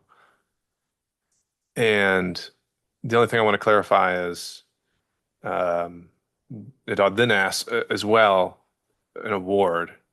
And we would have already asked them to award in the previous question to, to Piedmont Park as to whether BOG breached. and break all that down, do we need a separate statement saying Drollet now has to, it would fill in a number for what Drollet is liable for, or isn't a finding or against her just going to be the exact same total damages as is found for BOG? Yeah. We would be fine with some sort of construction on a guarantee that if you find for the Conservancy, Mr. Led is liable, coextensive with the That sounds like the way to do it, although In which case, then we wouldn't. I don't think we're need a really, separate I don't think we're really question. arguing the guarantee. Yeah. Do we need this to even have a separate question on the verdict form?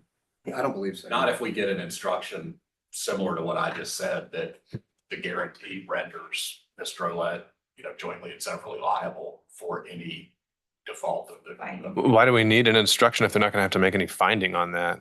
If it just flows? Is it a matter of law? I guess is the question. I mean, I don't know. Pursuant to the contract. Which I don't think they've ever even, I don't think it's contested that she's the guarantee on there at any point. Not anymore. Right, at this phase. So Maybe we don't need it. do we even need an instruction on the guarantee? Do we even need a jury finding on the guarantee? Or is it just all or nothing? If BOG breached, then it flows from there. That's our position. Okay, With that on the record, no need for either.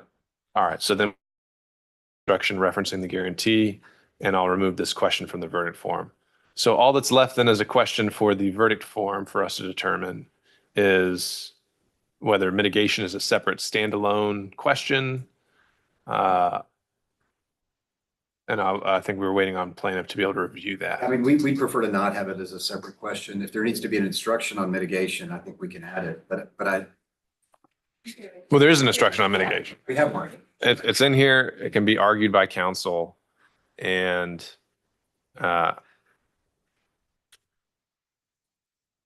sure I got this right. Okay.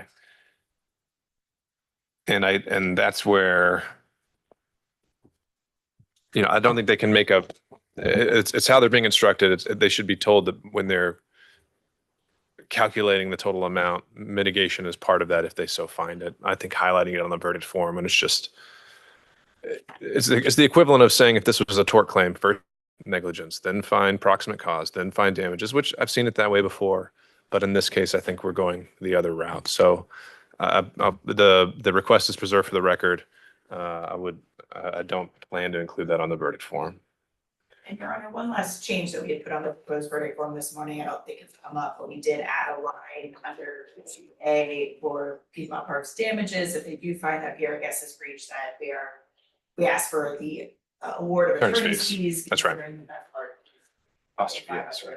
We added that, I just wanted to flag that. Yes, I've got that incorporated. And The only question I have there is there a risk of a duplicative same question. attorney fee award? Are there instructions where we would say, I would think, Your Honor, that that's something we could be dealt with post-trial after the verdict. that Yeah, I think that's. Under remitter, we agree we would be seeking a double award in attorney's fees, but we do think there's two grounds by which, so if the jury finds that the guest. I don't disagree with you. I completely understand your argument. It's purely at the outset, if we're agreeing, what if those numbers are different? Which one do you go with? These things can happen. That's right. So these are the things we're trying to head off. And so. Perhaps we have an instruction, if you have awarded attorney's fees, Yeah. like after 2A, if you have found an amount of attorney's fees to be awarded at Piedmont Park, not continue to B. If you have not found, continue to B. Would the plaintiff agree with the idea that if they find that the attorney's fees that flow from a breach, do those necessarily match what flow from 13,611? I guess those could be separate. We have already stipulated as to the amount. That's true.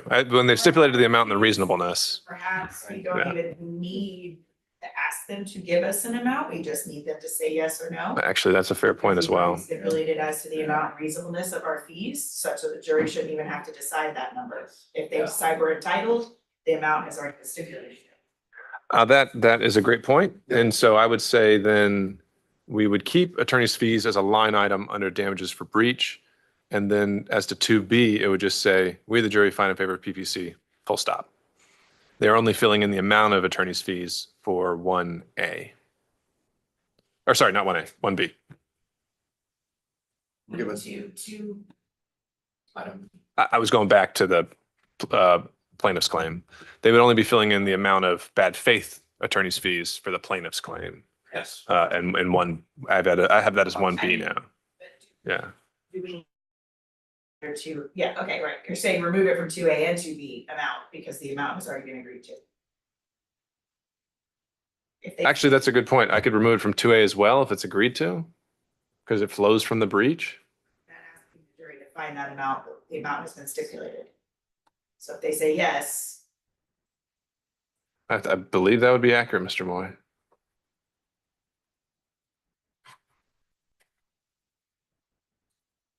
I'm hesitating just because we're basically conceding that if we breach the contract, all of the attorney's fees are recoverable. I thought, you know, Which why is that wrong? well, that's, Yeah, it should be yes or no. yeah, I'm okay with that. A yes or no. So we'll delete that under 2A, then attorney's fees aren't going to be referenced at all under the defense claim. All right, let's print these. And again, the guarantee in 2 we're looking at here is coming out. That's gone. All right, so we'll print off several copies of that verdict form.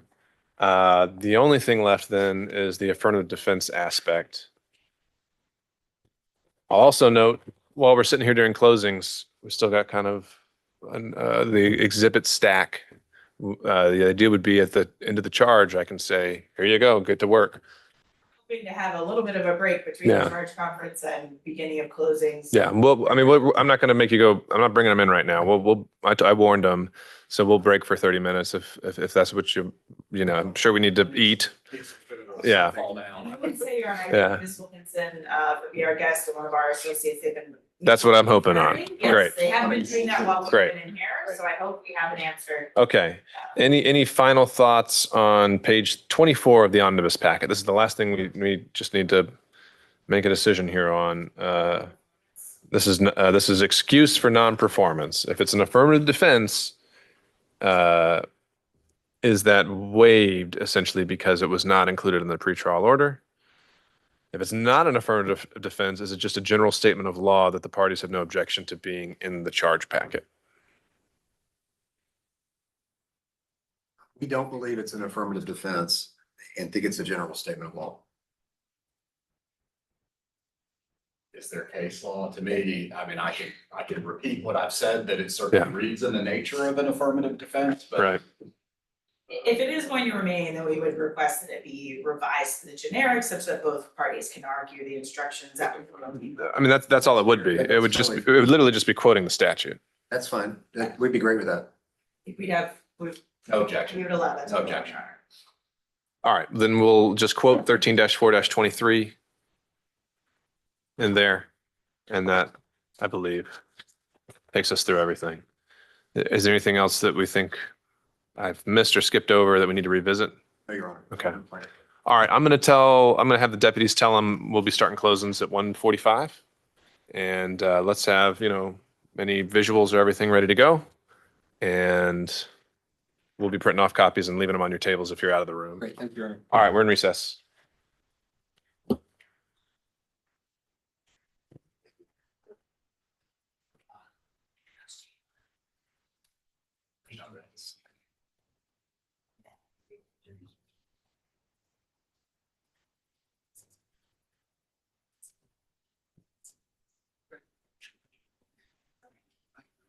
Yeah, you can. You can indeed.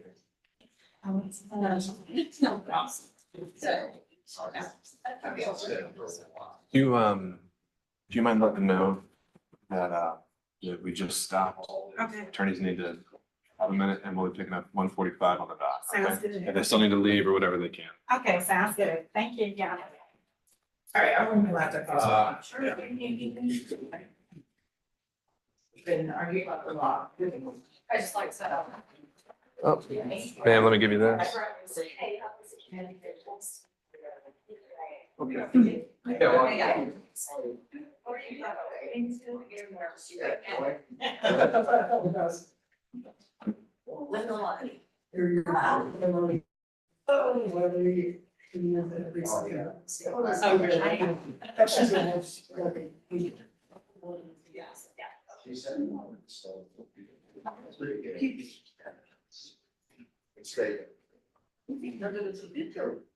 I didn't think that.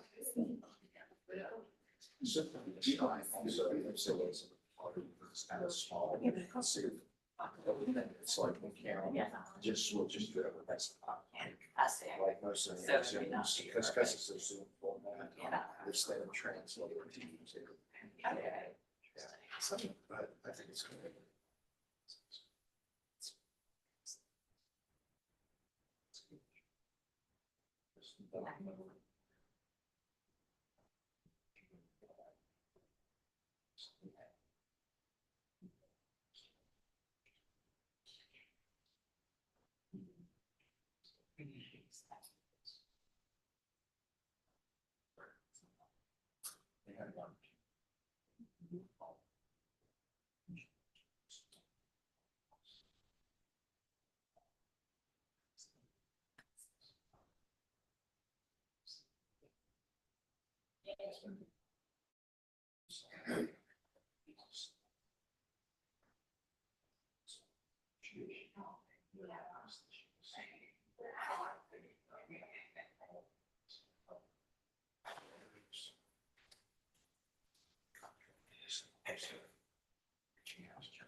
No, but you won't tell me.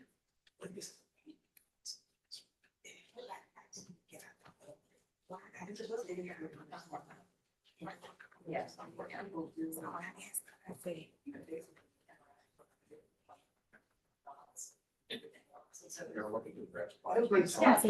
None of these.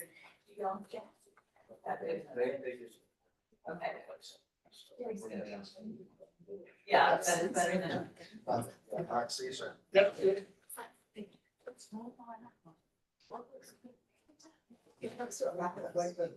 I like the beer too. I think it's, it kind of balances.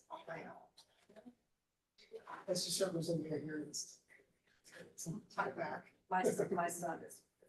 Yes, okay. Early. It kills it. Oh, he is, he turns 29 this month. Okay, yeah. He does, he's like 29. He's right with all the 27, 26. I saw the writing on the just before. Oh, thank you. I think that it's like Mom's house. Before we had. Yeah. Yeah. Don't like you. Fine. Just send in grace. Fortunately, it's smart as a bit, but you know, thank goodness. Yeah.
That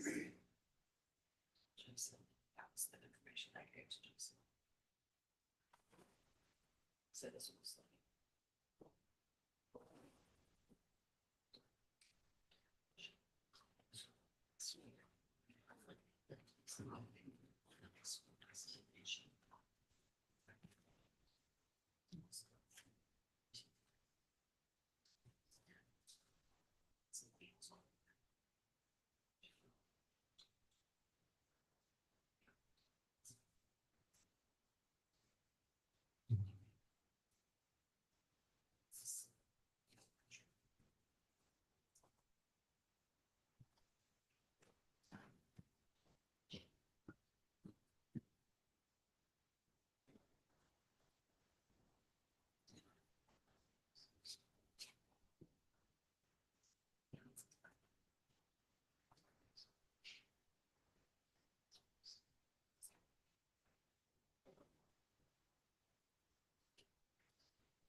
Exactly.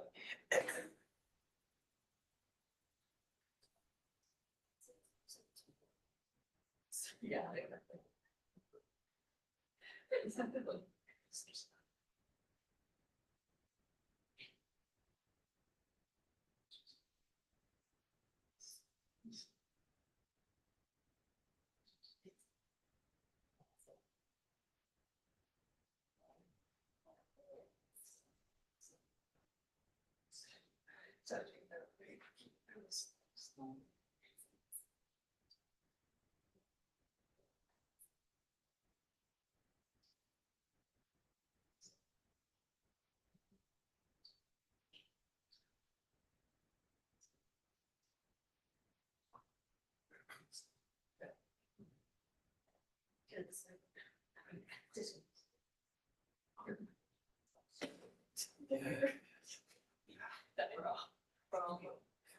Chicken couch pigeons.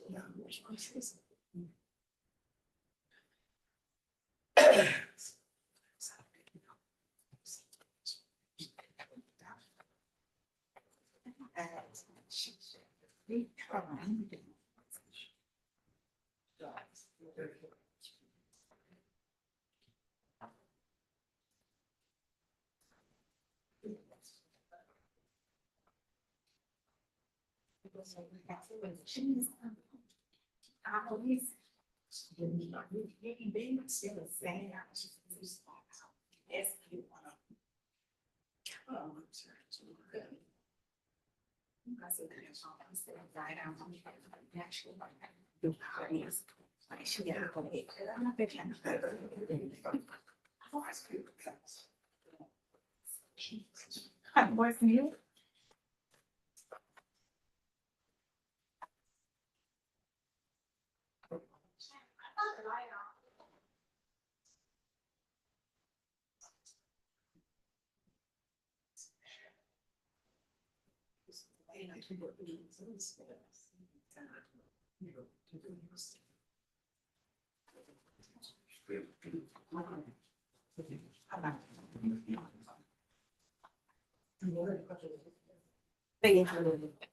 Go check back on me. It's for the one point and a half. Yes, thank you. I know you said so you're not.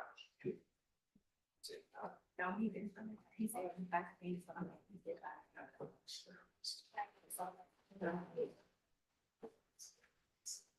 Yes, is that how long I did? Anything else? You can check. Right.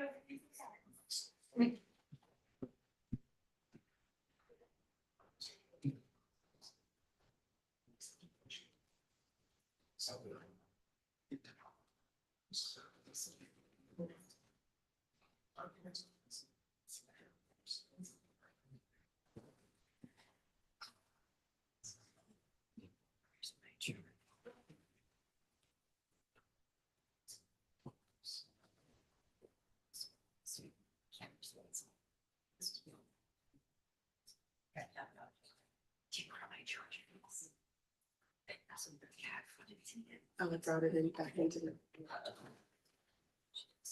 You know, it's not that.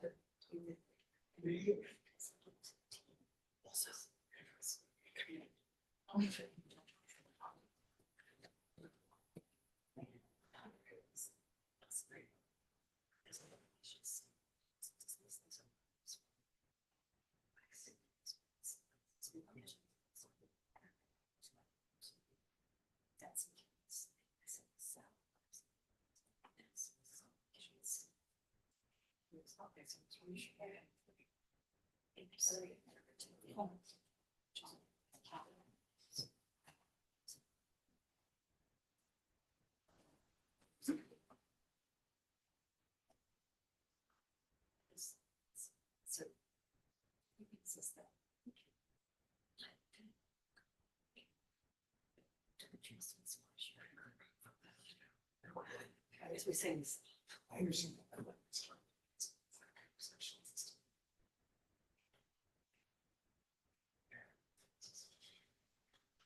Of course.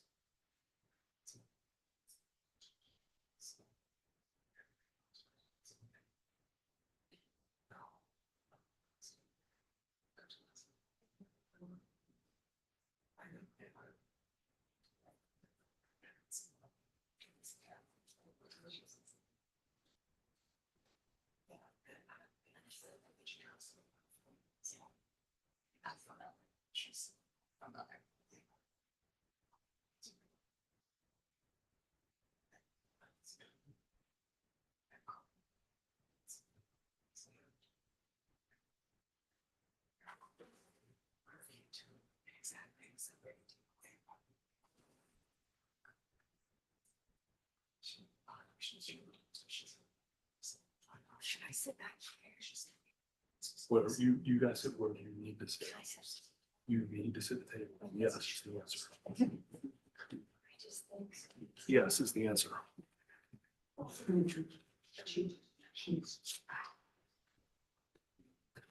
I need to clear the space. I can't stand for the short space. I can.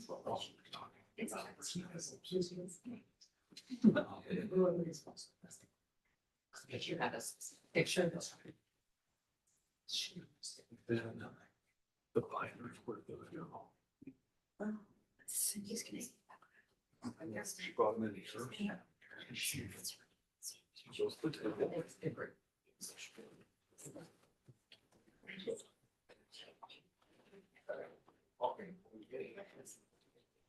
And here.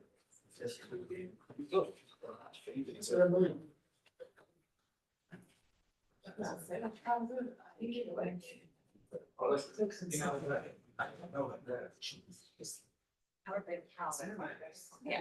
Exactly. And that's one. There's more than one reason.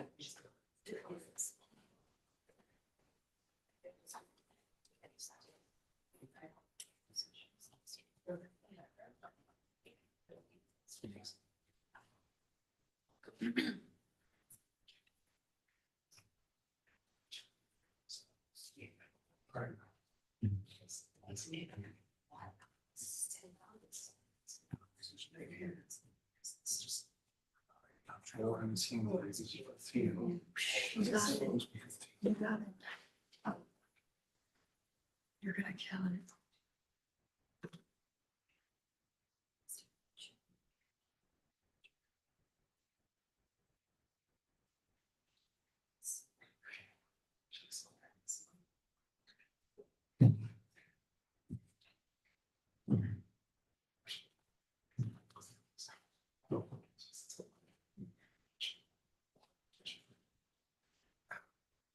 But it's.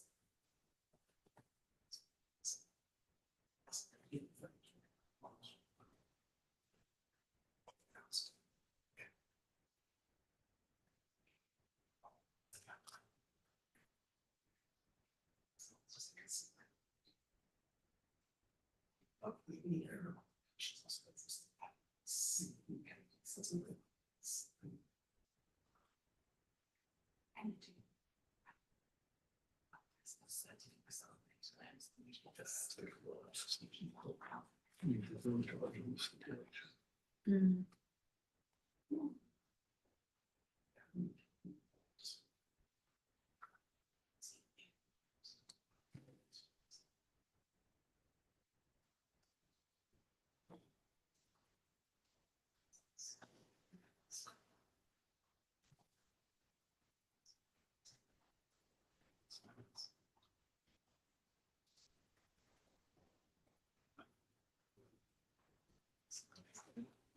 Hey, John. Yeah. When Jason and them come in this office morning, Yeah. so they'll have time to look at it before. Because remember, first he's gonna, you mean the morning when they walk in? Yeah, I want them to have a chance if they're gonna. They are, you ask the same person. Okay, fair point. I mean, No, fair point. That's a fair point. and just people perhaps you get. No, you're right. No, you're right. You're right. So that's one. So that's. Yeah. Correct. Yeah, yeah, the courts understand what they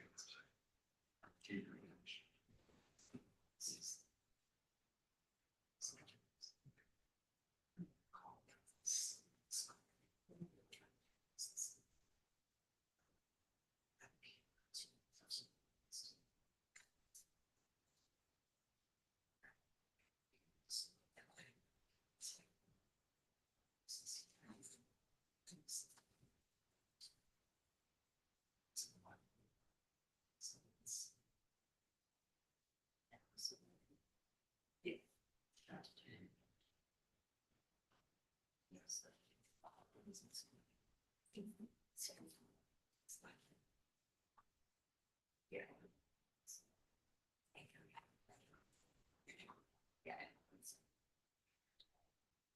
And I realized.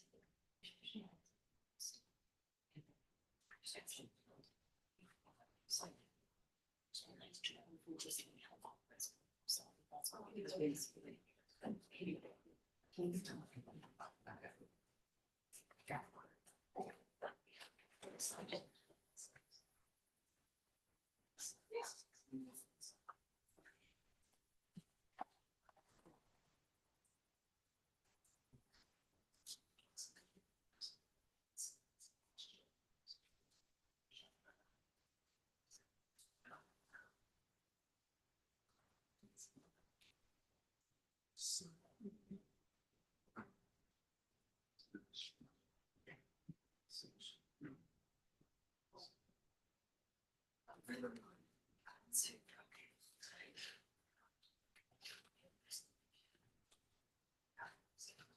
Where's Lisa?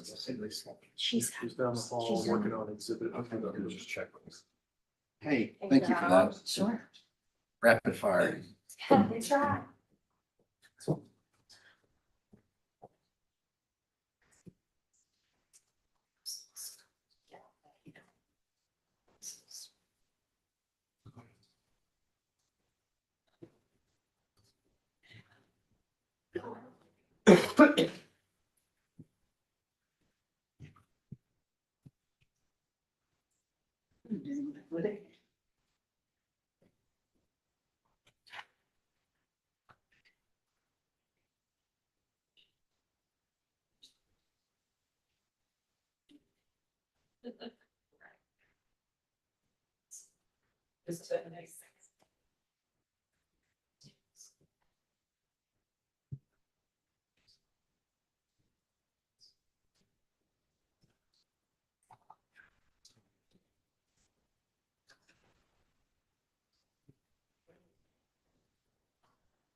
Yeah.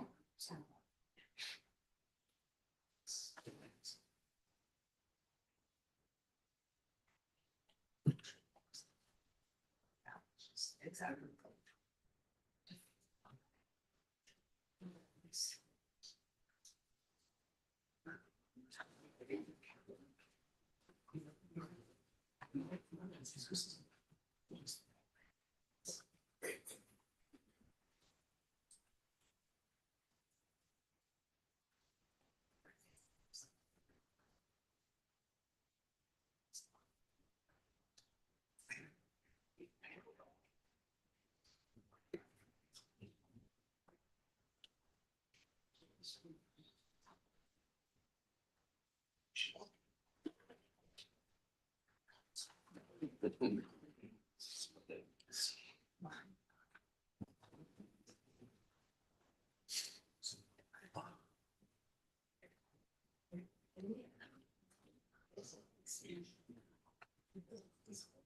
So, what's up? Thought we had a transcript and I don't see how we're so far apart on what's been admitted and what hasn't. Sounds like there's a lot of discrepancy. Yeah, I just saw Lisa. She said, I guess they're working productively on it. Okay. They're in your room, I believe.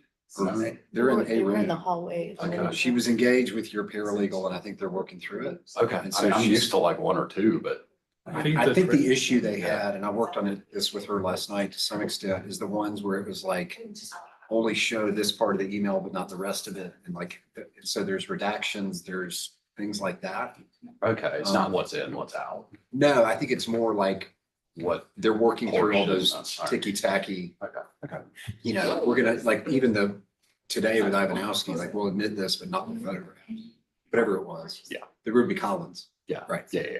So I'm gonna try to find her during somebody's closing and just kind of check in with her. My goal is, by the time he starts reading the instructions, we got. Yeah. So just so you know though, on that, because that was probably a little confusing. I mean, the Ivanowski or I guess it's the Ruby Collins Right. packet. I mean, all of the pictures, any email, like Right. that's all out. Right, I heard you So- say that, yeah. so- So I don't know, I guess if I go back to find them 30 minutes from now, and she's got We're somebody. hopelessly deadlocked. Well, yeah, who should I liaise with, if not Brett? Like, is there somebody I think we just liaise after closing, and if the jury has to start deliberating without the box, they can do that. That happens in almost every trial. They'll get the box when we've all conferred and agreed that what it's I doing. think, as I was saying to Jason, I think these are ticky tacky, like. Yeah, Yeah. I think we can sit down and go through it pretty quick. It's redaction. Yeah, it sounds like it's more about what portions than. I don't think I it's think we can go what's- through it pretty quickly. I've had several trials where the jury goes ahead and starts deliberating while we just finalize the box and then we get. Meanwhile, they're picking a four-person and figuring out, you know. You met Lisa was on my paralegal. No, I know. And she's been sitting in there keeping track. Yeah. Um, She's good. I We'd mean, probably go with that. Kind of trust. well, she said the transcripts are terrible. I mean, she said. Yeah, she said the trick. Yeah. The roughs. The rest, yeah.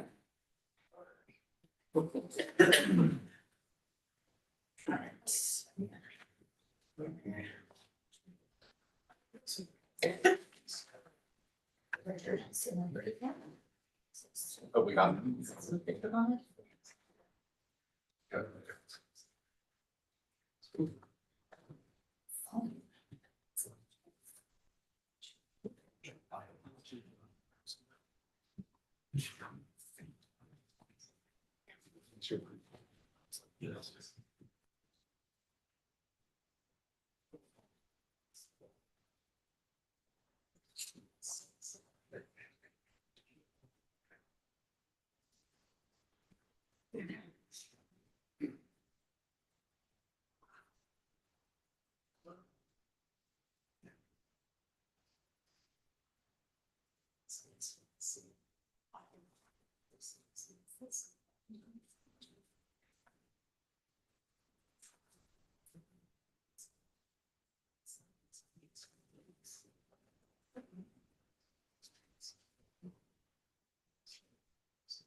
Pages.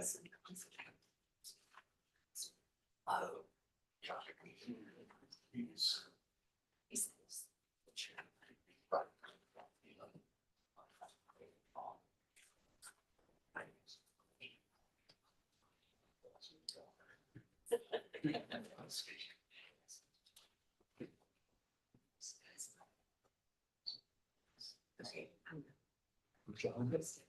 Oh, well, I made it myself in the court.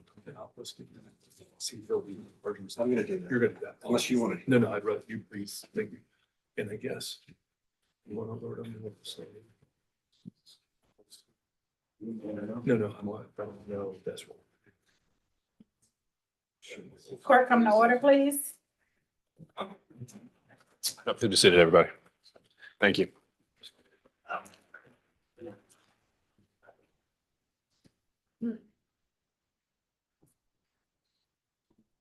Plan of trying to use the screen for a closing? Is this one of y'all's shared screen or? This I've not seen. Has anyone tried to attempt to share? I can try now. You got it. But that pop-up is annoying. That's something you can. It's working on the rest of the screens, just not. Oh, it's just a refresh. No. Oh, it's not touch. Can you, no, down there that, yeah. Mr. Derberry, we've got an issue with our screen in here. I'll come in. Is this the new TV? It is, it was the one working this morning. Yeah. But I mean, we've had network issues all afternoon. Let me go on the record just for a minute and note a copy of the verdict form in our consolidated charge packet to the parties. And if anyone sees or spots anything on there, feel free to let us know. But this should incorporate everything we talked about at the charge conference.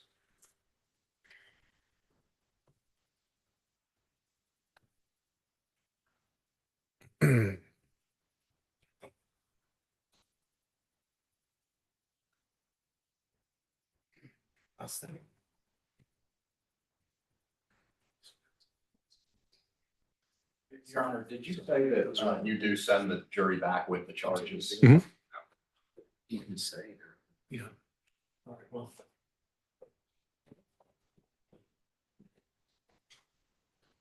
Let me start maybe with the verdict form. How does the verdict form appear to the plaintiff? It looks fine to the plaintiff, Your Honor. All right. Does it appear as discussed? All right.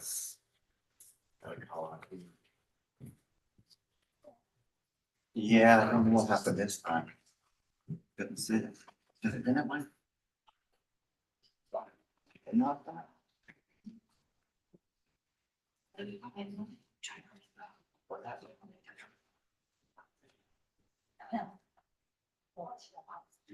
Just call it. Can we try just turning it on and off again? The Yeah.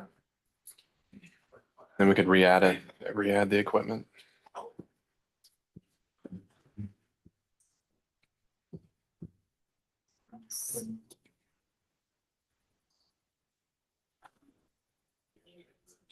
It's on the actual. Deputy, can you let him know we're now experiencing IT issues? I sure will.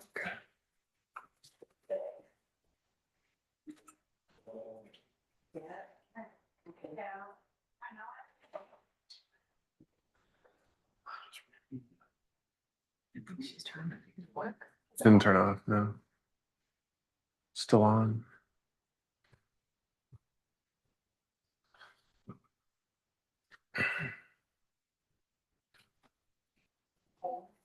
I did it up there. Because I'm wondering. is Judge it- McAfee, Sir? I don't know. IT's walking down Okay. again. Okay. It must be. That turned it off.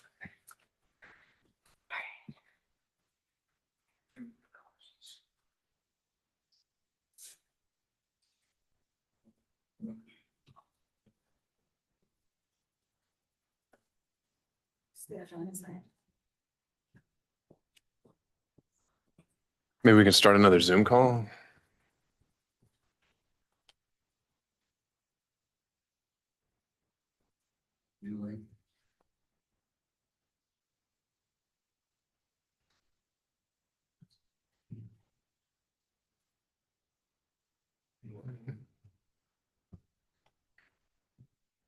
Is that what you want to do, or do you want to try to? I mean, I guess if they're coming down the hall, we can wait.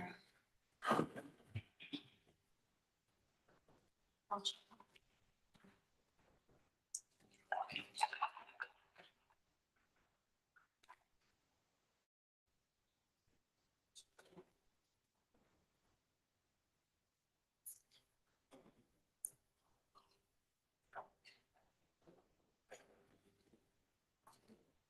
No, we have one issue we're going to take up, and we can do that whenever it is appropriate.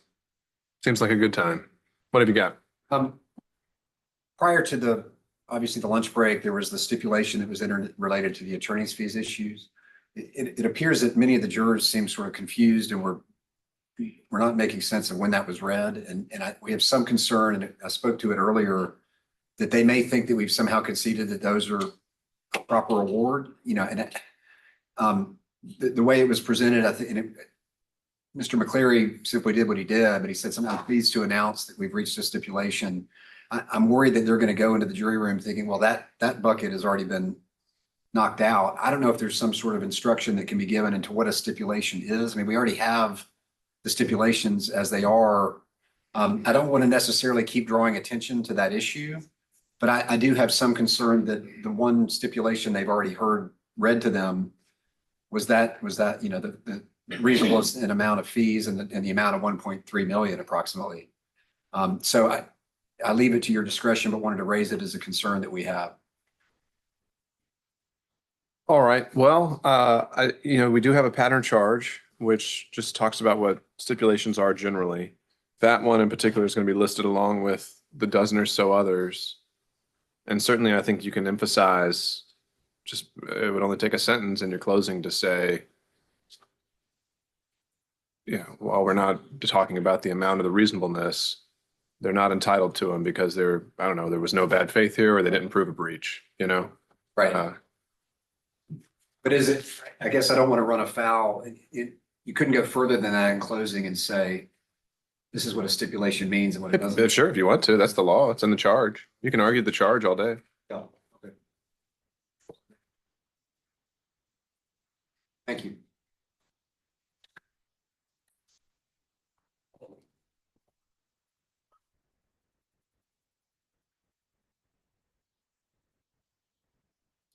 And Your Honor, while we're waiting, just wanted to alert you, the parties in the background continue to work on agreement on all of the exhibits. Hopefully that process will have concluded by the time closings are over. I think there is some need that perhaps Ms. Basin or I might need to weigh in on something, and I'm sure that that's likely the case on the other side. So in my experience, we can send the jury back and send the box as soon as we can, but we're working on that. All right. Along. And I know there's a lot of exhibits. There's been a lot of tailoring. There's been this and that. And so there's a lot to work through. I get it. The instruction to them is they shouldn't start deliberating until they've received all the exhibits. And so I think we're kind of at a standstill until we can make that happen. He's on our way. Okay. So I guess I would tell you, do the best you can with what they have. And then if there's one or two we need to follow up on, that shouldn't take too long. Further away, I might go weigh in on the discussions now while we're waiting on. I can do the same. Yeah, let's try to streamline it. I'm,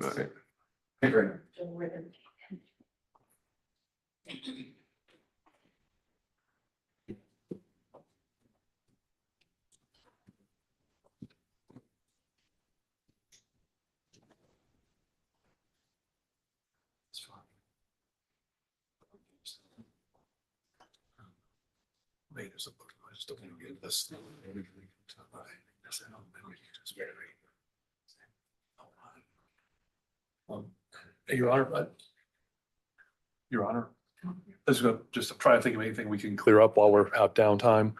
This used to be the way we used to do things, but it might be kind of weird now. Actually, we have what I call our 10 graded. yeah, I think we are. Yeah, we're on the record here. Either way, I don't know if this needs to be on the record, but okay, that's fine. We have what I call our 10 greatest hits exhibits. And we concluded it was quicker to hand those out to the jury. We have a copy for the jury, for the court, for counsel. So that in the closing, I just say behind exhibit 3 is exhibit that references X, Y, or Z. And we think that would be a much quicker way to handle this. Okay, that's interesting. It's just a way of publishing it, not electronically, like physically, which is what at least we used to do.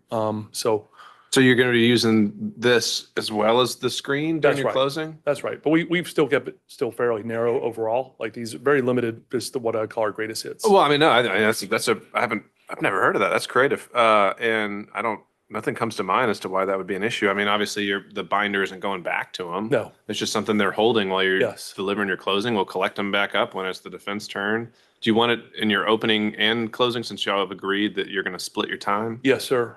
Okay. And I Any- appreciate that you called it creative and not old school. So No, Yeah. no, I mean, hey, I have to suggest that one to others when this kind of stuff like this happens. Any position, Mr. McCleary? Are you proposing handing each juror one? yeah, we got one for each juror and we got a copy for you guys and for the court. And it's just, it's unadorned. We don't have anything. I mean, let me just give it to you. Would you all. just show them your copy so you know Let me what we're just give talking you, about? these are ones, It's all been admitted. these are the Yes, ones that are yes. admitted and we, None of these are part of it. Correct. That's right. Yeah. And I have no problem with that. okay. I'll just go ahead and hand a copy to the court if that's okay. Yep, that sounds great.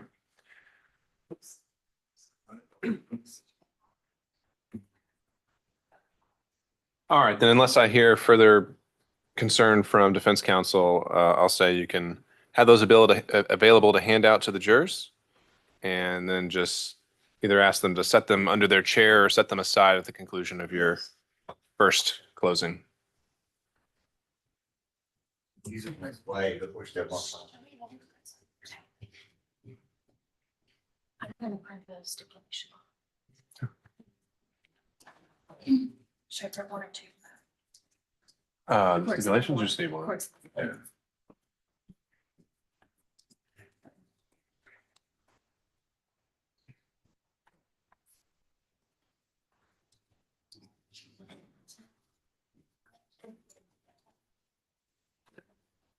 That's. You saying no seat? Yeah, it takes a second for it All right. to come back up and we'll make it. All right, cool. Thank you.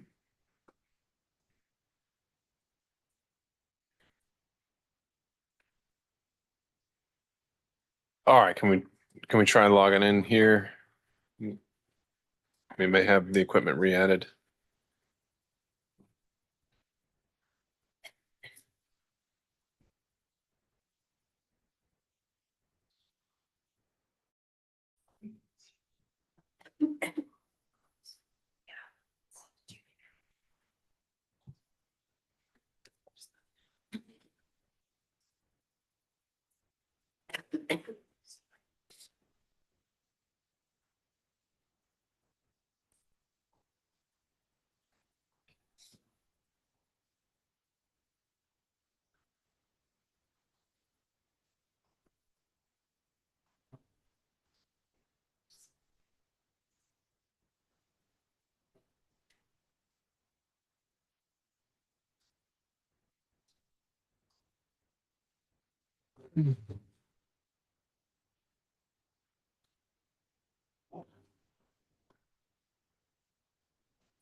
Are they coming? Are they here? Yeah, he was on his way. I'm like, I'll go ahead and try to reboot it at least.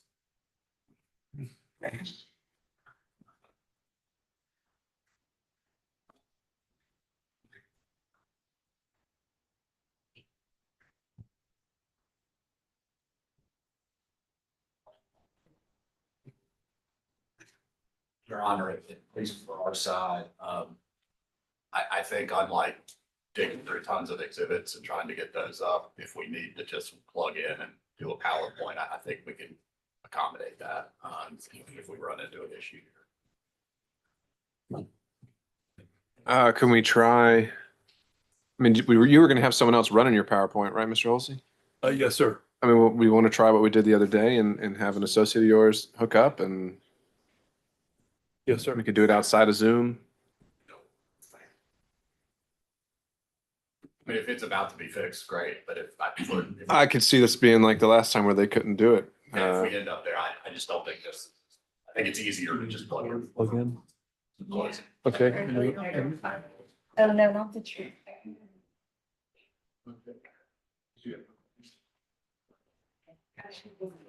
Got an hours of juice.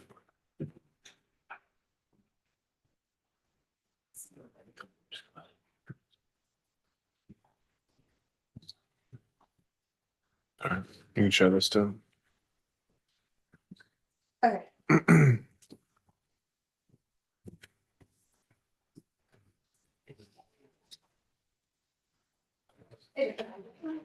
Okay.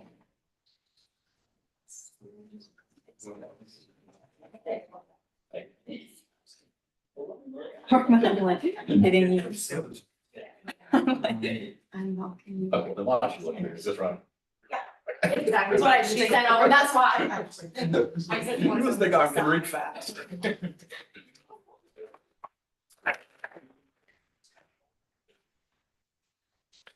Ma'am, do you remember what court exhibit I was on? You know when I did that big packet?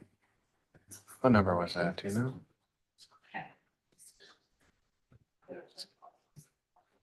I need to mark the actual charge. We just need that. Oh, that was 3 and then that was 4, so this will be 5. Okay.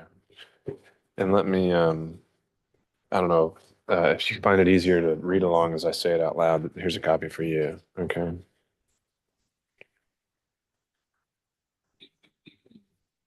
Did you get it? I think I did. But let's double check. Do you know how to work this when it's plugged in? I hope so. Yeah. He should be here soon and we'll see what we can do. Somebody, whoever did this the first time, knows how we got it. Yeah, we'll just hold tight for him. Get some directions.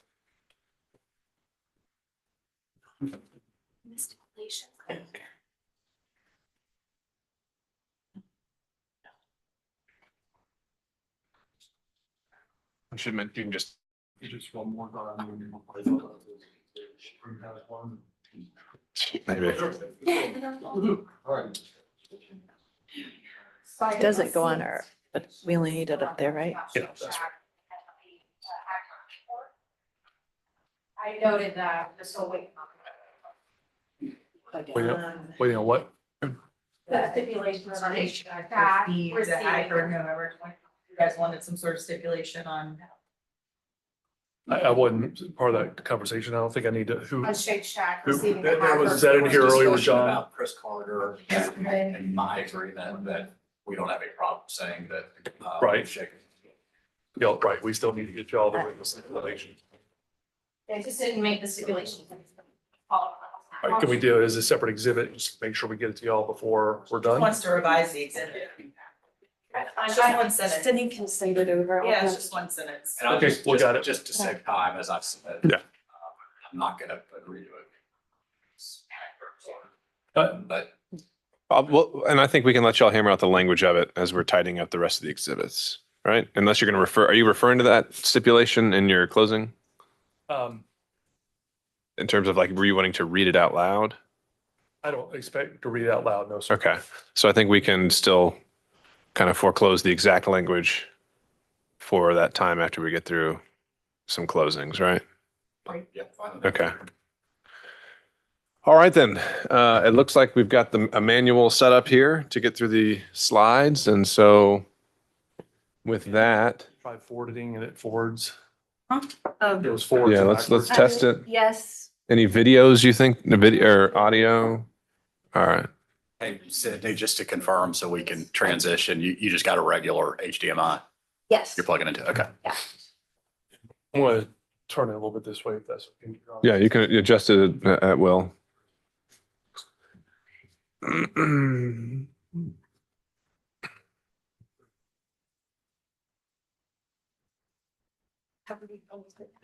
No, it wouldn't. So with that, is there any reason we can't call back the jury to begin closings on the part of the plaintiff? No, sir. We ready to go? All right, how about on the part of the defense? Well, let me get these fixed.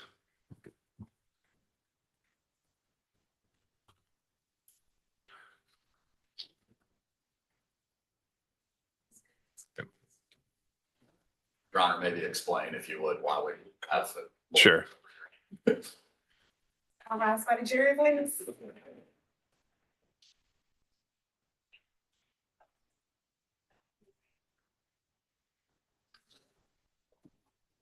Yeah, they're just gonna manually do it for now.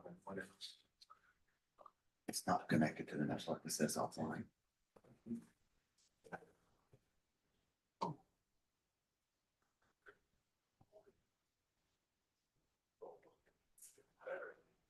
Yeah, exactly.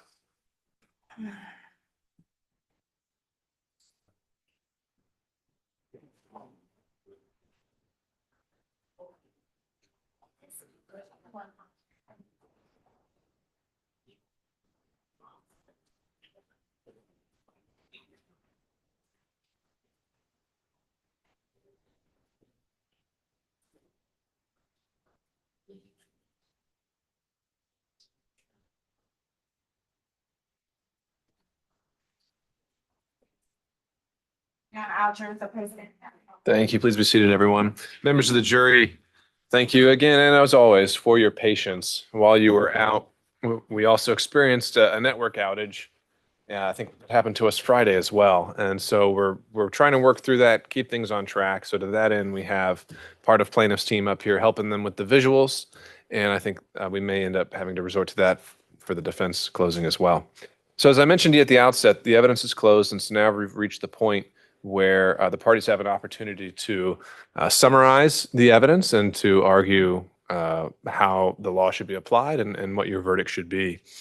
By agreement of the parties, the plaintiff will both open and conclude closing statements. And I'll remind you that closing arguments themselves are not evidence. And with that, is the plaintiff ready to proceed? Ready, Your Honor? All right, whenever you're ready. We'll have Mr. Moy hand out the exhibits that we discussed earlier.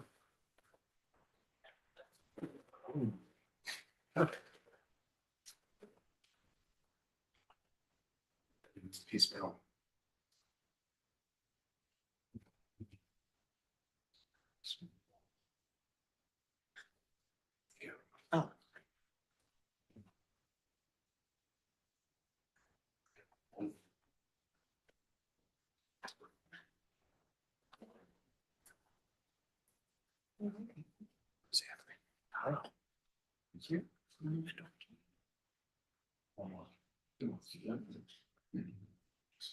Yes, sir.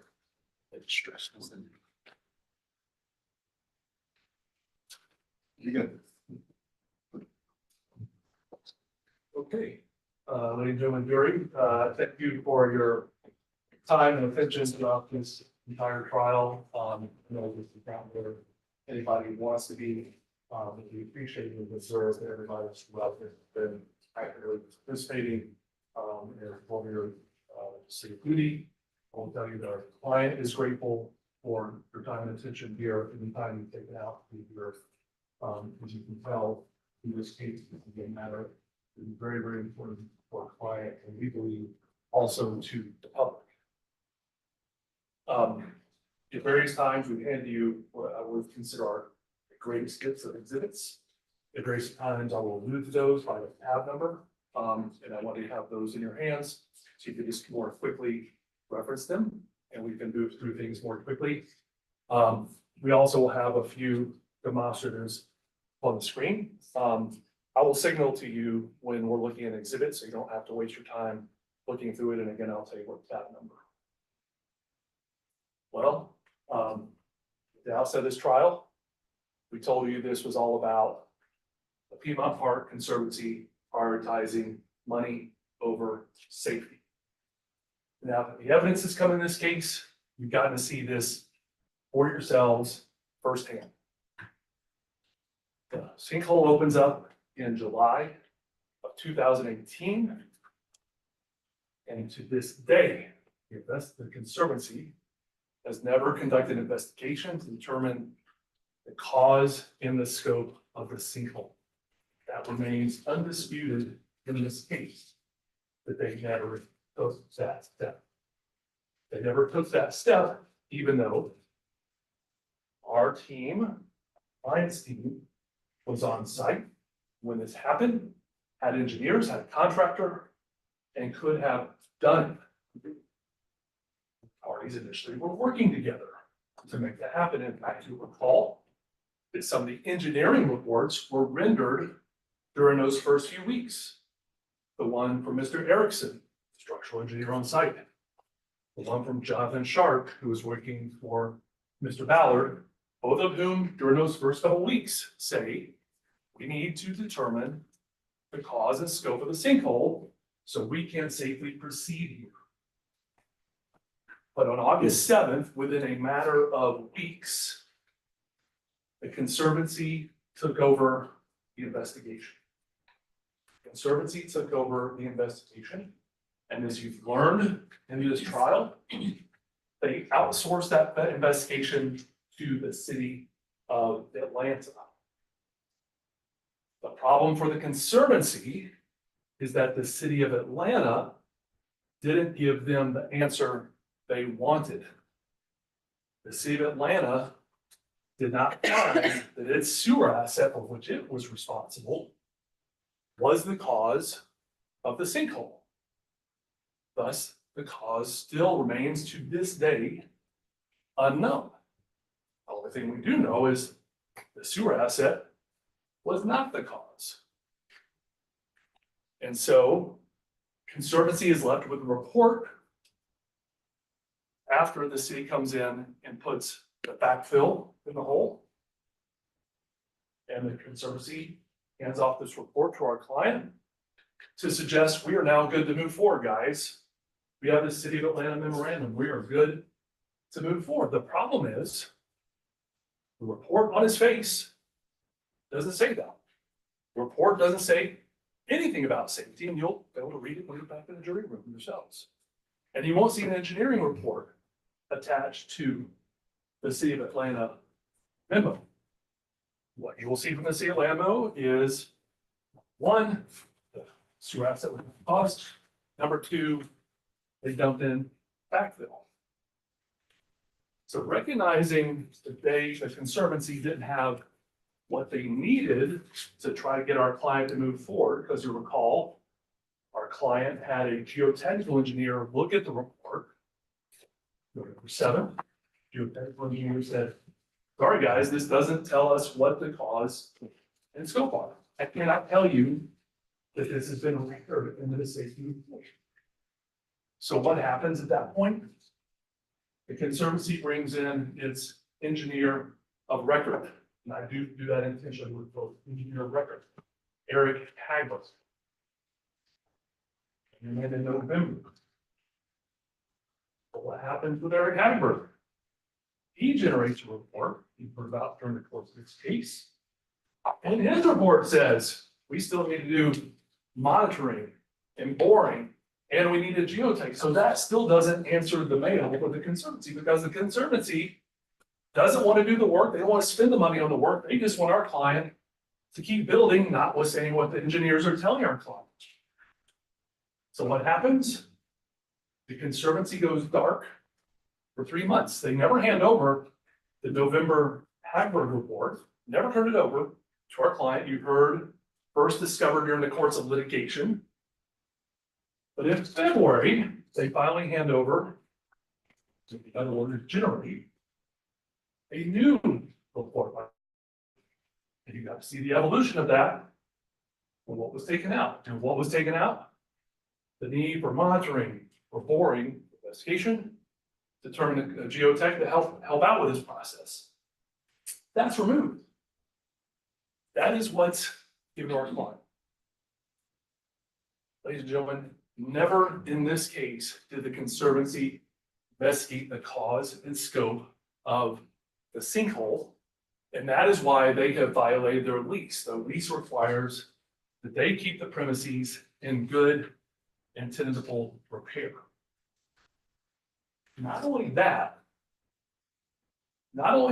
but they behaved abhorrently toward our client, and this is why we're asking for attorney's fees. Abhorrently toward our client. Why do I say that? Well, first of all, let's just start with the fact all that ever had to be done at any point in time, before, after it was filled, any point, is to have that geotech come in and do the work. And you heard the standard cost in the scheme of construction was de minimis. Very little cost just to do it. Investigation, I think the fear is probably what they might find out. But the cost to do the investigation that was needed to figure that out was really very little. But then not only to not do that little bitty step, but then to keep giving our clients reports and put it on them. City of Atlanta memo, you guys, I mean, come on, you've got to move forward. This is City of Atlanta memos. The doctored Hagberg report, the second Hagberg report. Well, really, this guy, they'll just look at this, guys. This will really do it. That is the definition of bad faith. Not only trying to get our client to believe that, but trying to snow over the public to say, hey, public, this has been repaired. Everything's good. Nothing to see here. That is the definition of bad faith. And that's why, in addition to us asking you to find future contract, we're also asking you to award attorney's fees on behalf of our client. Again, at the end of this entire trial, one question I'll ask you is, do you ever hear once that the cause of the sinkhole was identified and ultimately repaired? I'll finally add, and I'm going to go into some of the details of the case. Maybe more abhorrent than even everything I just described is the gall then to sue our client. Not only sue be our guest, but to go after Miss Drolette personally. Like, you look on this, the counterclaim that, well, the claim is brought by Be Our Guest. But who did they go after? They go after, it's not enough to go after Be Our Guest. They're going also after Miss Drolette in her personal capacity because she insisted on safety over money. That is offensive. That is bad faith. Now let's talk about some aspects Here we go. I don't know how much I need to belabor this. This is where we started the case, still where we are. This case was not about Mr. Lett, no matter how much the other side tries to make it about Mr. Lett. This case is about Mr. Lett following the advice of people on the scene that are the experts. You never heard her say, I'm an expert, I know how construction works, I know how sinkholes work. She never said that because she doesn't. What does any rational person do? They rely on their team. And you've heard from all these folks, John Norton, Nils Erickson, Brian Harper, Chris Sells, Mike Ballard. Oh, and by the way, their engineer, who said the same thing until he didn't. It's not about our client versus them. It's not he said, she said. It's not us versus them. This is our client insisting on safety and following the advice of her team. She couldn't even get her loan to be advanced for BRBS to proceed forward. What are you supposed to do? My question to you is, in light of this, what was she supposed to do? How could she move forward? How can she move forward if she doesn't have money? How can she move forward if her whole team is telling her you can't move forward? How was she supposed to move forward? And I should note, this was against everybody's on our side, their financial interest. What's the best thing? This is her dream. She wants to get this business up and going. She wants to make money. These people want to make money. By saying no, we're going to wait until safety's been demonstrated, they're not making money. How does that benefit us? It doesn't. It just tells you that what this was really about was safety. Always about safety, always has, always will be about safety. Now, you've heard the Conservancy insist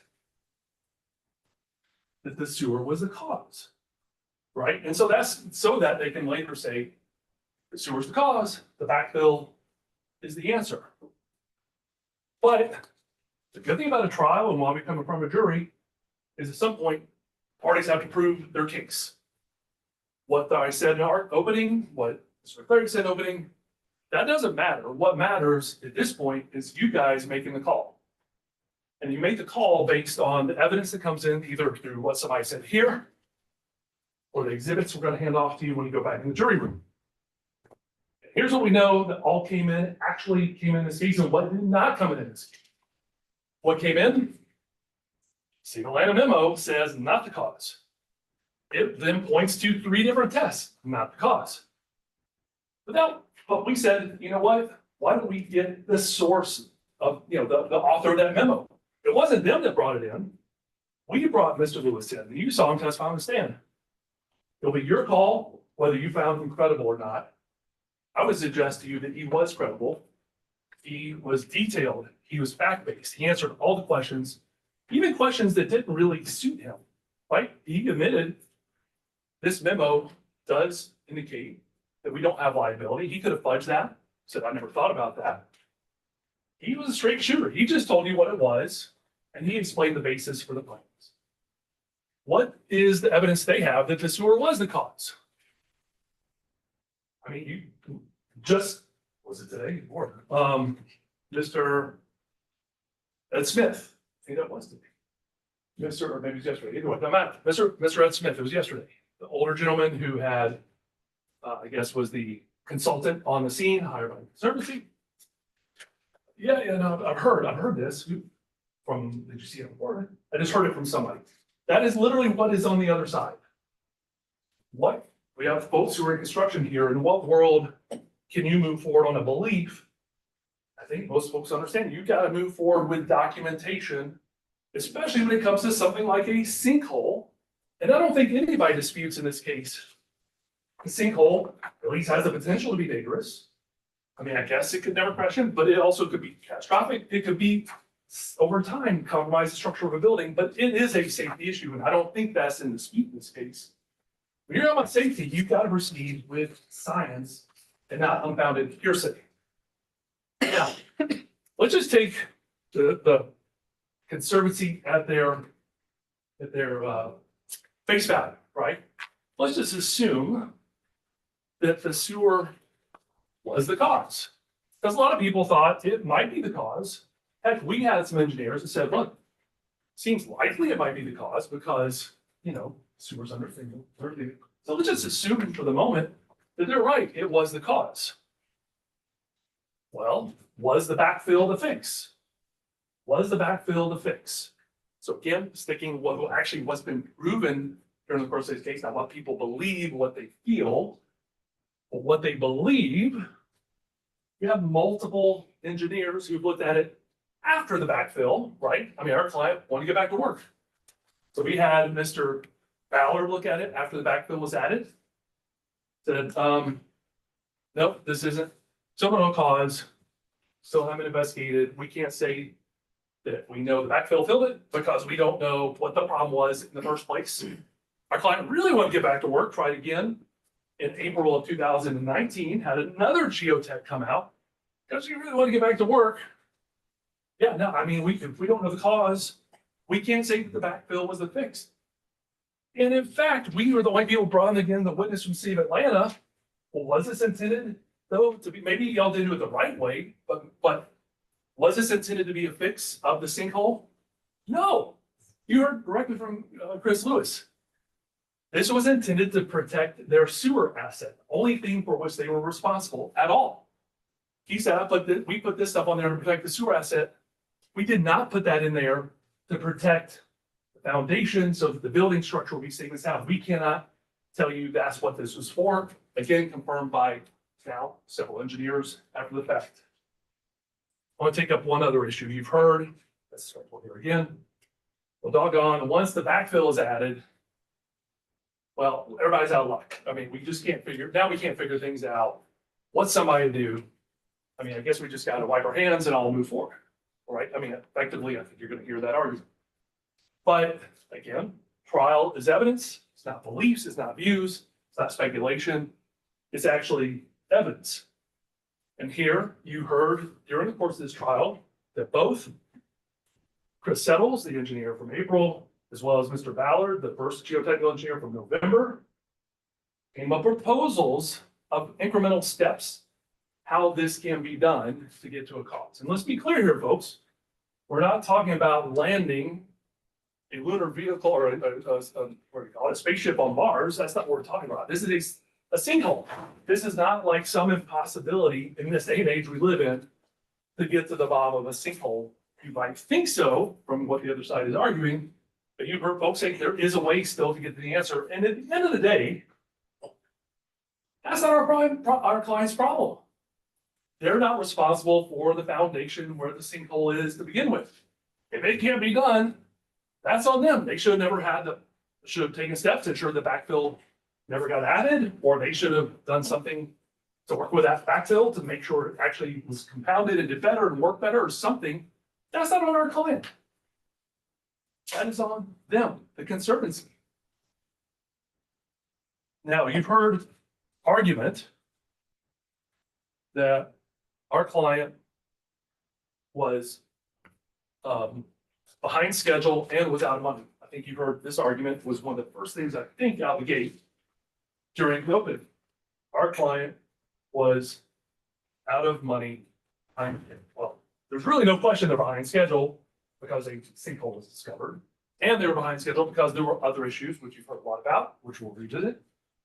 So there's no question about that, but the parties were working those things out. We even heard that today from Mr. King, right? Parties are still trying to work it out, pushing back what might be the default date, at least because parties are working in good faith to get that moved forward. But the notion that our client is out of money, that that's what's really going on here, that this is all a ruse because our client ran out of money. Again, let's look at the evidence that actually came in during the course of this case. If you look at tab 7 of your binders, you'll see that there was, you'll remember the gentleman from Atlantic Capital who came in and testified in this case. And that gentleman indicated, right, that, hey, we cannot advance money to move forward until we know it's safe, until these steps have been taken, geotech hired to investigate cause and scope. But also you'll see the size of the loan there. And that loan number is higher than any number you've heard during the course of this case. So I just want to disabuse you right now of any notion that be our guest did not have the ability to move forward because of money. That's a sleight of hand to say that. Or relatedly, that our client was gold digging. I mean, I'm going to put gross terms around it. Right? Remember the opening argument, so the effect of you'll hire them, they're behind schedule, they're out of money. And so this is a chance really to leverage all that to get some pot of gold from the Conservancy. Right? We can't meet our obligations. So let's see how much money we can extract from the Conservancy. Remember hearing that? So let's just make sure we have this straight. Let's take that argument on its face. So our client whose live streams, whose savings were put into this project, you think wanted a sinkhole to be discovered whereby they couldn't move forward? Do you think that's what really happened here? And by the way, if that was what happened here, our guest did not rush to court. Right? I mean, if that's the idea, let's rush to court and get as much money as fast as we can. They did not go to court until March of 2020. That's how bad, how hard they're trying to get back to work in this case. That argument is insulting. Speaking about get back to work, here are the efforts. What was the one for? Oh, right. So yeah, sorry. These are the steps I referenced earlier. This idea that it's impossible to fix, identify the cause of the sinkhole afterwards. I mean, y'all lived through this. You heard it. These are steps that could have been taken at an incremental basis to ultimately get to the cause, so this thing can be repaired. So let's go forward. So it was our client again. You heard this. Hopefully this came through clearly when Ms. Drillette was on the stand. This is her dream, and don't just take her word. Look at the history behind this. Her history with the park, her history with the Conservancy, the things they did together before all this happened, why she was selected in the first place. I don't think it's an overstatement to say the expansion Nook over here was part of her dream. Why she put her life savings in this. So was she looking for an off-ramp for the sinkhole? No, she was a way forward. How do we get to yes? How do we get to where we can keep building safely and I can get the approval of my people? And there's a lot of steps they took, right? Her team, remember those first few weeks, were ready to go. Ready to shore and investigate when that was determined to be the what needed to be done. Remember, right off the bat, they figured that's what needed to be done. Team's ready to go. Conservancy, no guys, we got this covered. You see that they were actively throughout, at least at the early days, monitoring the site, providing recommendations. You'll see that they are providing reports to Conservancy about what can be done for everybody to move forward together. They're looking for reports that just give them a path forward, but not like sham reports or reports that on their face are flawed. Like, give us a real report. Give us a report from a geotech or some engineer, geotech really, that says we are good to go. Couldn't get that from the Conservancy.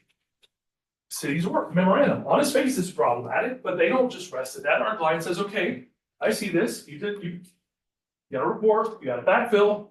Maybe this is good enough. Give us a report. Never got a report. Just an engineering report saying, hey, everything's good to go. Well, I take that back. They got Hagberg, but that was months later after it had been doctored. Let's go to the next screen. You heard that they reached out to city council members, open record requests, like maybe the city's got something on file that does allow us to go forward, that I can show my contractor, I can show my engineers. Just couldn't get it. They even asked like Hagberg's team, the Palmer engineering team, like for information, and didn't get it from them. Like, what's behind your report? Maybe we can use it. Tell us more about it. Couldn't get it from them. Engaged the second geotech to try to move forward. But again, he just couldn't clear it. They provided proposals to the Conservancy. Just couldn't find a way. They tried. They could not find a way to move forward. Next screen, please. Now, one thing you heard quite a bit about during the opening and frankly throughout the trial, well, guys, hey, at least for some little bit, you had control of the scene. Although I think the suggestion has somehow been that we could have done this at any point in time. So, hey, guys, like, why don't y'all just do this? Right, you've heard this insinuated throughout the course of the trial as well as opening. Why didn't you guys just do this? Well, let's start with this. First of all, we did not have an obligation to do it. You'll have the lease with you. And that's how the lease reads.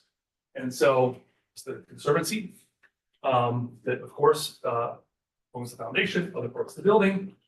But for the right to repair, but it is not a obligation repair. So first of all, just make sure that that is clear. Our client did not have to do that. But here's the reality of it. Let's say they had wanted to do it. You heard this from all the engineers. Number one, this sewer traverses the building. The sinkholes may expand beyond the leasehold. So our clients did not have a right to an access or right to inspect parts of the building outside of spaces A and C. And you heard that the sewer implicates parts of the building outside of A and C. An investigation would implicate parts of the building outside of section A and C. And to that point, if you'll look at your tabs, number one, please. This is just one example. And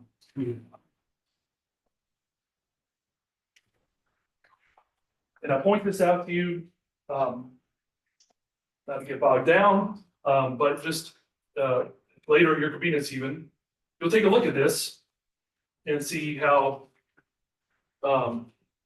this N2 report indicates that it is possible that voids exist under other parts of the building with the potential to impact other portions of structural, architectural, and that was not the only one. I just want to bring one to your attention to show you the proof we in a trial of that problem. You know, I think one of the phrases that was used by counsel is something like, well, better own geotechs, how do you just have them do it? Think about it this way. Something I think we all can relate to. I know we have construction folks on here, but for the rest of us, you're renting an apartment and you have a problem with the roof of your apartment, the hole comes open, rain starts leaking. Really, is the tenant gonna like be the one, realistically, the person paying rent to go fix the roof of the, I mean, it's just not how life works. There's an element of this where Conservancy is ignoring reality.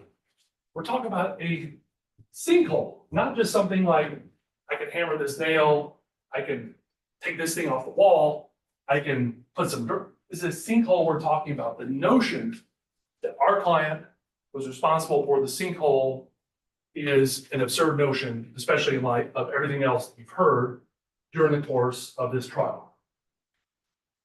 You've heard that our client, our perspective, been unfairly made the subject of this, Mr. Lev, right? Our view is this is about the sinkhole, getting it done right, what the Conservancy did or didn't do. But they tried to turn this on his head and say, this is really about Mr. Lev. So as a starting point, when you're thinking about that, this is why we started our other witnesses to say, no, Mr. Lett is relying on other people. By the way, people that the Conservancy was relying on as well. Remember, they were also relying at the outset on all of our engineers. She's just relying on other folks to make decisions. So this, say this is all about her, that's just unfair.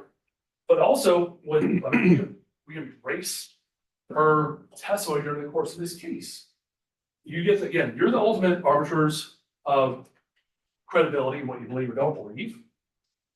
I would contend that Mr. Lett's testimony was not only credible, but compelling because she has lived this for so many years and believes this to her core. And I think somehow it's been made out that her response was out of proportion to what happened. But think about this, Mr. Roulette has put her life savings into this thing. She wants to get it off the ground. And then she runs into this mess, people that seem to not be have the same view of the world that this is about. And she starts to get very frustrated. Like, not only do I want to move forward, but what is going on, guys? This is a safety issue, like not just for my sake, for everybody's sake. What's going on here? She's got, at this point, hundreds of thousands of dollars at stake. Is she frustrated? Heck yeah, she's frustrated. Heck yeah, she's frustrated. And if she exercises her First Amendment right to go put that on her Facebook post, she wants to go and talk to the media, that's her right. That is her right. And if that's how she expresses her frustration, that's her right. Because she was frustrated and she had every right, as you've gotten here during the course of this case. We got a problem, guys. People not listening to her. We got a problem, guys. People giving her fake reports. We got a problem, guys. Hey, this memo says something you don't think it says. They treated her like she didn't know her head from a hole in the ground and expected her just to go along with it. She stood up for what was right, stood up for safety. And if she got angry about that, I would say good for her. During the course of this case, of course, you've heard about Conservancy and what they're about. Our client had nothing against the Conservancy when all this started. They were, I won't reiterate that. You've heard what the relationship was. She's not going after these folks because she relishes it. She really, I mean, this is not, again, held off on suing until she had to. But let's be clear, right, what the Conservancy is. I mean, I don't think anybody would debate it. He wants people apart. People in Atlanta appreciate that. And also, they are a landowner. They run a Conservancy like a business. So in the capacity in which they're here in court, they're here in that capacity. I just want to be real clear about that. They're here in that capacity. Is somebody running a building for money commercially, and they are held up to the obligations of anybody will be held up. Damages. So we're here because we're here because the lease was breached. It is as you can see here, highlighted it for you. It is the Conservancy as the landlord that is responsible for the foundation of the building to include the sinkhole, and that it be kept in good and tenable repair. You know? This, ladies and gentlemen, is not good and tenable repair. You cannot operate a business in that leasehold under these conditions. Next slide, please. No good and tenable repair where that hole, no cause been identified, no geotech, no soils testing, no subsurface probing, no other areas of the building inspected, no positive dye test. That is the definition of not keeping a place in good and tenable repair. And you heard Mr. Roulette testify as a consequence of this breach, how much money she's out. We put in exhibits 230A, 230B, one being the payments that were made by our guest, the other being the invoices. And you heard Mr. Roulette testify, down with CPA, that she's sort of the record keeper for her BOG. These numbers add up to approximately $942,000. That is part of what she is seeking to recover in this case because of that breach.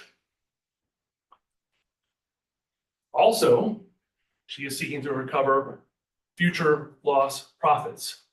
There's every reason to believe that these restaurants have been successful. They're located at Piedmont Park, for heaven's sakes, and they're being run, they would have been run by Mr. Roulette, who had great success running a business that's still successful 16 years later, almost across the street, doing the same type of business. And you heard the expert in this case, Ms. Miller, very soberly work through the numbers and how she got there. And you heard that she properly discounted things out into the distant future, realizing the risk of those things possibly not becoming manifest. And so she discounted it. And she gave you numbers that are believable and properly benchmarked to the Nook. This is one of those unusual cases where you had a restaurant that could serve as that benchmark to determine the success of these, in no small part because of proximity, but also because of people running it and the success they had had before. So the next slide. And then you have legal fees. And we took the time to make sure we had all these attorneys come in and testify so you could understand where these numbers come from. They're not made up, that they've not been inflated, and you heard them tell you themselves these are all reasonable. And in fact, you can benchmark that against the fees incurred by the Conservancy to have some sense that these are indeed what reasonable attorney's fees would look like. And so I'm gonna have a chance to speak to you again. But before I do, I want to use the remaining of my time now to just talk about this part, attorney's fees. Like I said, the reason we're seeking attorney's fees because it wasn't just that there was a breach of the lease, but because of the behavior of the Conservancy, which we argue amounts to bad faith. And what is our basis for making that argument? Well, there's a host of costs, a whole host of reasons, I should say. Trying to pass off that there's a positive dye test when the only thing ever was a rumor or hearsay about a positive dye test. I'm doing these in any particular order and just working through it all. Misrepresented that the city sewer was the cause of the sinkhole when we all know at least what's scientifically been demonstrated as necessary to move forward is not the case. That Mr. Banta, this came in through Mr. Banta, but Mr. Smith had at least a fuzzy memory of this. They believe that it was due to sewer leakage. And so they try to get the city to change this report, which it refused to do. Mischaracterizing the Hagberg reports, talk a little more about Hagberg. You've heard about the false press release that the city caused to be corrected. These things, by the way, not disputed in this case. You've heard those testified to, I haven't heard anything to the contrary. The failure just to engage with our client from November 2018 to February 2019, while they're back there working on the Hagberg report to make it look like something that it wasn't. Next slide, please.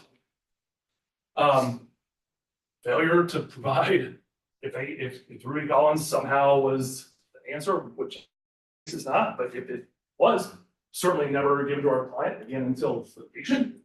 And again, I'll use anything when you see Ruby Collins, it suggests that this was fixed or repaired. And then this fact sheet that was issued by the Conservancy. Safety concerns raised only after the landlord decided to provide further monetary concessions. And well, you've heard the testimony in this case. You know that that is not what happened. And so where we started, where we keep coming back to, our belief, the epitome of what this case is about and why this is a situation of bad faith is Hagberg 1, the one written, what we call Hagberg 1, written in real time after the backfill is added. And presumably the Conservancy thought they'll just rubber stamp the backfill, say it's a fix, hand it over. But we see that that's not what happened. Recommends additional monitoring and probing. Sinkholes could form. Recommends monitoring and probing. Recommends a geotechnical engineer. All the things we can tell about in this case, number 15. There is, the language is caveated. I'll give you that. Right? We've had a conversation about that. Like someone was in abundance caution. Yes. But it is included as a recommendation. I want to be real clear about that. It is included as a recommendation if it's caveated or not. Then February, 3 months later. So again, client never gets this until discovery. Then what do we find? This thing. Minimizes concern about future sinkholes, which has always been one of the issues. Sinkholes permeating not just the lease spaces, but the area around. No reason to believe additional erosion will occur. Not what the first one says. Omits any reference to a geotechnical engineering recommendation. And this one, this is to me, the thing like you just can't overlook, even somehow, if you can justify all the rest of this. Backdated to November, even though it was finalized in February. I would ask you to look at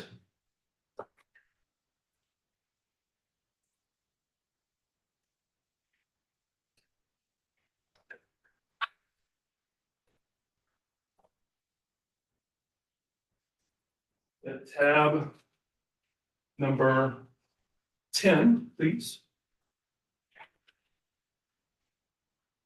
How did we get from 1 to 2? Well, so many of the people you saw during this case, Mr. King, Mr. Banta, Mr. Smith, and the attorney's asking Mr. Hagberg to take those things out. That is bad faith, ladies and gentlemen. I'll have a chance to speak with you again in a few minutes. Thank you. All right, if we could have our associates switch out here. And counsel, just let me know when you're ready to proceed. And members of the jury, I'll ask if you could just place that binder from the plaintiffs under your chair because they may refer to it again when they conclude their closing statements. Unless defense wants you to look at it.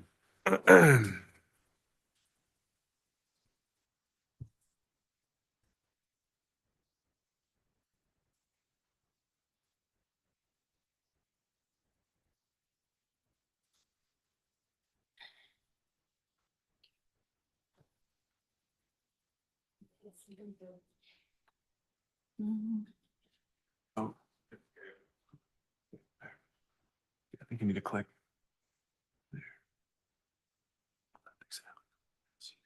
Print it out, you just push it. Yeah, have at it. I'm gonna check.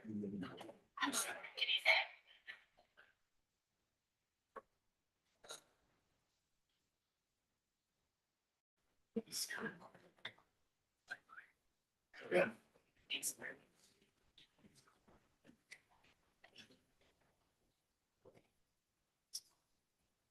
Ready to proceed, Your Honor. Floor is yours. Ladies and gentlemen, let me start by echoing counsel's thanks. I know that you all have diligently listened to this case. You've heard a lot of the evidence. You probably heard a lot of evidence for the case too, so we appreciate that. This is an extremely important case to Conservancy as well as be our guest. We have Doug Widener in the court, and we have Ellen Sachi, who is the immediate past chair, and we have the incoming chair. Be our guest is here asking for an award of damages that exceeds the annual operating budget of the Conservancy. I have been wondering a lot over the years in this case, why wouldn't be our guest just go back to work? You just heard Mr. Halsey say they had no choice. What could they?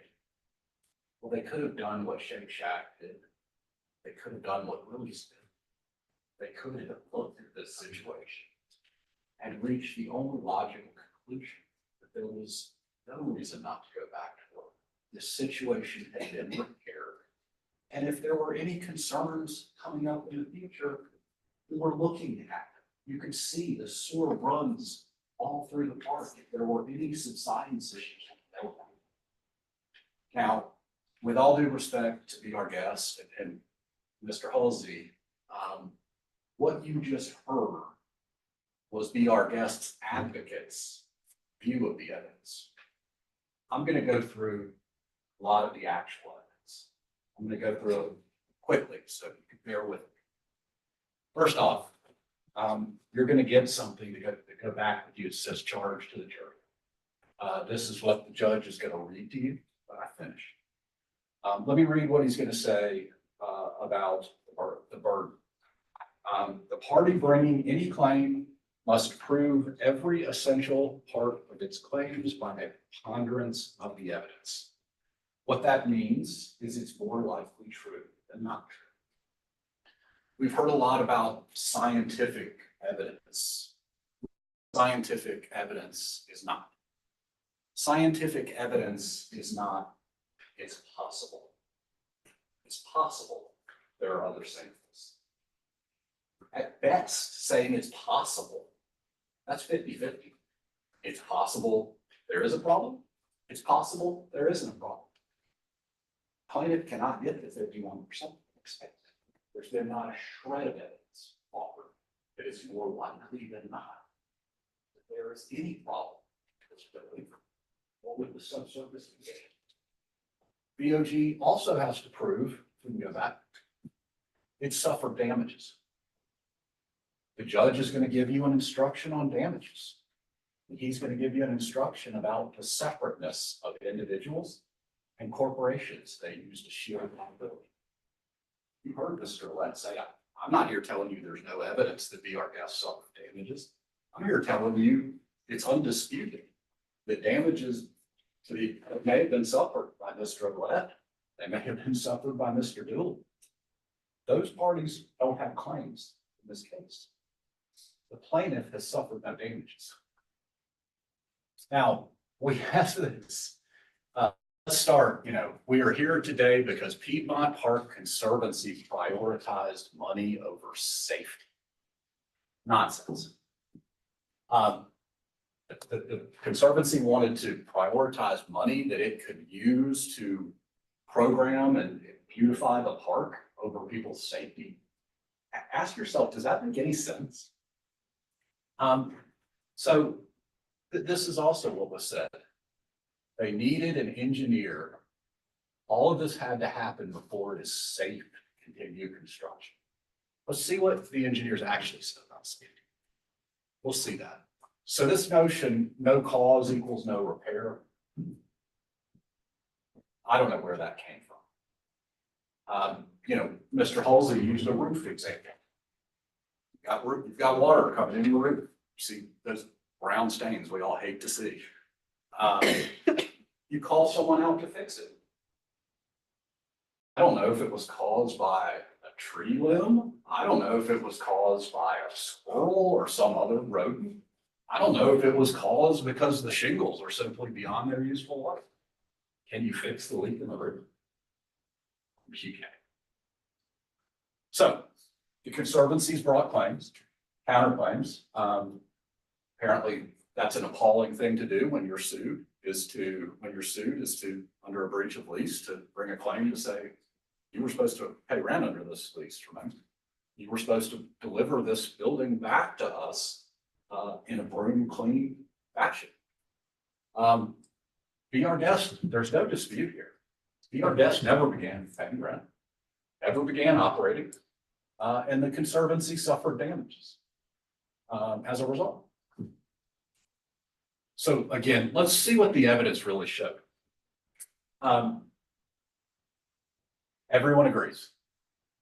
The city of Atlanta sewer is the likely cause. You did not hear one person testify that it was their opinion that there was anything else that caused this. What did Mr. Ballard say? Today, you continue to believe that the city of Atlanta, I won't read it all, but the city of Atlanta's sewer caused the loss of ground. I do. That's what he told you. Mills Erickson. No reason to expect other causes. Throughout the city, we have these old sewers. So this could happen anywhere. We're not going to shut down every building in the city of Atlanta because the city's problem with its old sewers. You monitor things. If you see some loss of ground, if you see some cracking in a building, you take action. Mr. Settles, he continues to believe it was caused by the sewer. Mr. Hagberg, again, you have a sewer down there. Mr. Halsey just argued to you that there's no evidence that the sewer caused this. But let me just suggest this, folks. The best evidence is what everyone agrees. It's immediate where this void opened up. More, likely everyone believed, soil erosion due to a hole in the storm sewer. You heard Mr. Klein testify this morning. The fact that you didn't see any hole or the dye testing in September wasn't positive, does that mean this thing's watertight and couldn't have been shooting water up during heavy rain sometime over the past 100 years? Of course not. Mr. Ivanowski, who identifies and repairs sinkholes for a living and testified about dam projects. I'm going to get this wrong, but something to do about gas extraction, big, heavy, $100 million big projects that if he's wrong and something fails, a dam collapse is not a good thing. A power plant caving in is not a good thing. What did Mr. Ivanowski tell you? His opinion is that, like everyone else, this was caused by the city of Atlanta's rock sewer. The dye testing and smoke testing formed in September doesn't prove that otherwise. Even Mr. Norton, who's not an engineer, our guest team, he believed the sewer line was the cause. Okay. We have said throughout, and we maintain, this void has been properly repaired for close to 7 years now. No one said otherwise. Mr. Ballard, the paid expert for Be Our Guest, has no opinion.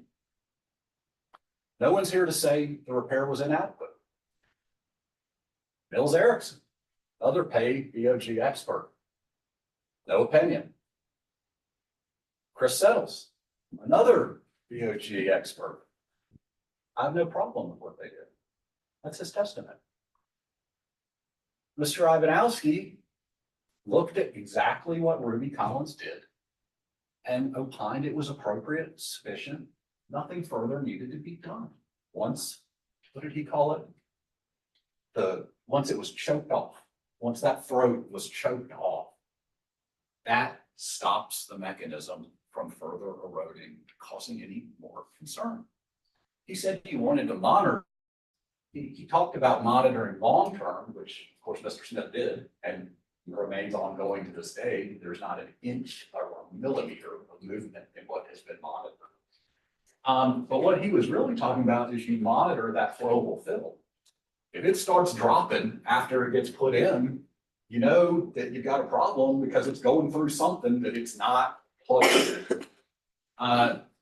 Mr. Ivanowski's work in car screens, where we know that limestone has been corroded over time by alkalines in the water. You don't fix that. You can't fix that. You can choke off.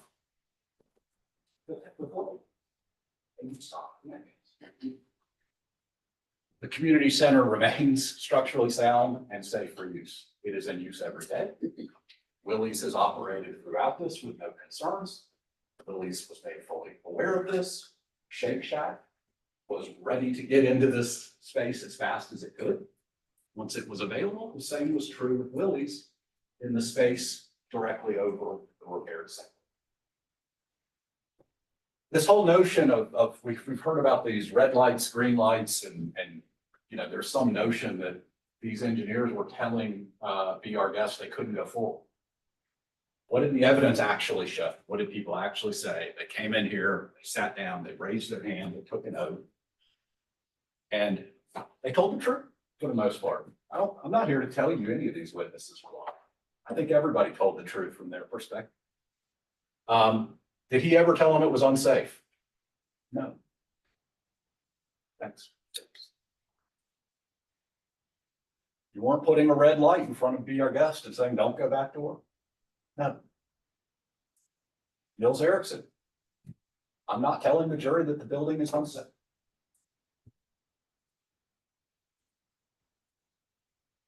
Mr. Hagberg, whose firm actually has all of the calculations and loads and actually understands how this structure works, even before shoring and grout was put in. The building was never in structural risk. Are we saying that BRDS should have been working in space C where the sinkhole was and where it was getting excavated? Are we saying that the condition that pictures Mr. Halsey showed you before it was fixed is a good tenable condition? Of course we're not. We're saying once it was repaired, it was. And just because BRDS has some questions about what's possible, again, they've said what's likely, what's unlikely, at best they can get to 50%, they can't meet their burden. Again, repeated reports from the structural engineer, the building is stable, structurally adequate. The grout and shoring that remained in the void after the city's contractor did the work, that was something you heard from Mr. Hagler. That was something that he relied upon. This whole notion of this shoring that M2 and Niles Erickson was talking about, I think you all understand this, but just so I can make sure. What they're talking about is shoring so it was safe to excavate to do the repair. That's all they're talking about.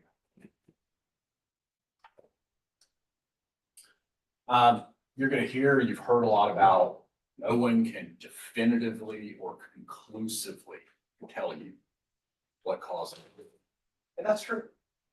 That's not, you heard me say, I think in opening, in a perfect world, would we be able to tell you, yes, here was the hole in the sewer, here's exactly how it was fixed, here's the date it happened, here's the date the sinkhole opened up, here's the date the activity stopped. We can't tell you that. That's a perfect world. We don't live in a perfect world. Engineers don't operate in a perfect world. They go on their professional judgment. Now, what does Ms. Drillette say? She doesn't know if it's safe or unsafe. Again, 50%, 50-50, not 51. She doesn't know. No one has ever told her this is an unsafe workplace. And it should be evacuated and all work should stop. No one ever advised her that, no matter how many times they want to argue that all of her advisors told her to stop work. You got it right there. No, that's simply not true. No advisor ever advised to stop work. They're unaware of a single person, whether one of their paid experts, whether anyone else, they're unaware of a single person other than the two people asking for 20 years of lost profits without ever opening. No one has ever said this is unsafe. Mr. Halsey just spoke a lot about Chris Lewis, who you heard from, former chairman of the linear asset operation in the city of Atlanta. I'm surprised because I was somewhat surprised by what he told us. The city knew there was a positive dye test in July. So did you know that? Yeah, I knew that. We had internal discussions about it. There's no evidence in this case about what caused this. The city knows what caused it. And whatever caused it, even if there wasn't a positive dye test acknowledged on the stand under oath by Mr. Lewis, he agrees that the flowable fill did its job, just like Mr. Ivanowski said. He was asked about liability in this weaselly last sentence you've heard so much about. Well, we came out and fixed it. We spent $70,000 of the city's money to fix it. We don't do anything. We're not responsible for anything on private property. And all of our tests in September didn't prove that it was the city's asset.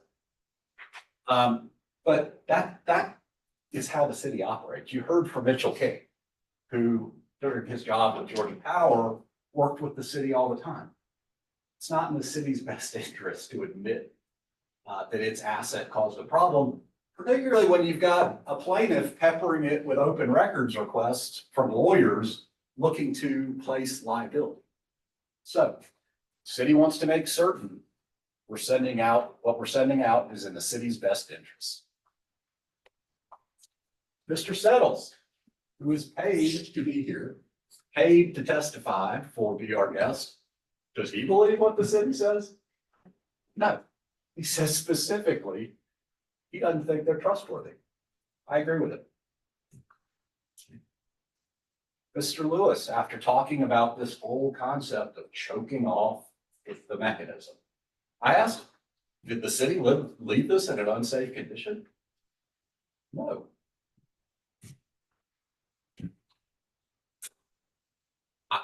Ladies and gentlemen, we've beaten this to death. I'm not going to read it to you again. Let's move on. I don't know how you read this as anything other than the city repairs the whole. So the conditions be our guest demand. And, you know, I heard something that Mr. Halsey said, you know, trying to explain all of the PR, all of the you know, packages sent to the homes of the board members, you know, even going so far as to suggest that by defending itself in this case, the Conservancy calls or is responsible for a murder. I heard Mr. Halsey try and explain that away by citing Ms. Drolette's frustration in dealing with people who are different than her or who don't think like her. What happened, Ms. Drolette made up her mind after she was well behind schedule, well over budget. And to be clear, no one here is saying that Be Our Guest was not financially capable of finishing. That's an argument that's set up to knock down that is not being made. But I think Mr. Drolette got very upset when she decided all of these cost overruns, all of these issues in the building that she signed a lease that Be Our Guest was responsible for. When the Conservancy said, we're willing to help here, but that's your responsibility. That's what set this all off, and we started getting this demand that we do something that was not possible to do before Be Our Guest would, and I quote, put shovel to dirt in. Again, Mr. Ballard agrees, and no one here is saying there's nothing that can be done. What we are saying is all the things that could have been done, if it really was Be Our Guest's strong desire to get back to work, they all could have been done by Be Our Guest. I talked to you in the opening about the burdenship. Once the city issued a memo that said the void was repaired, once the Conservancy agreed with that and said, okay, we fixed this issue, we've not asked you to pay for this issue, it's time to go back to work. If Be Our Guest still believed there was a problem, it needed to tell us what that problem was, not suggest possible problems with no evidence, particularly when that evidence was so readily available if they wanted it.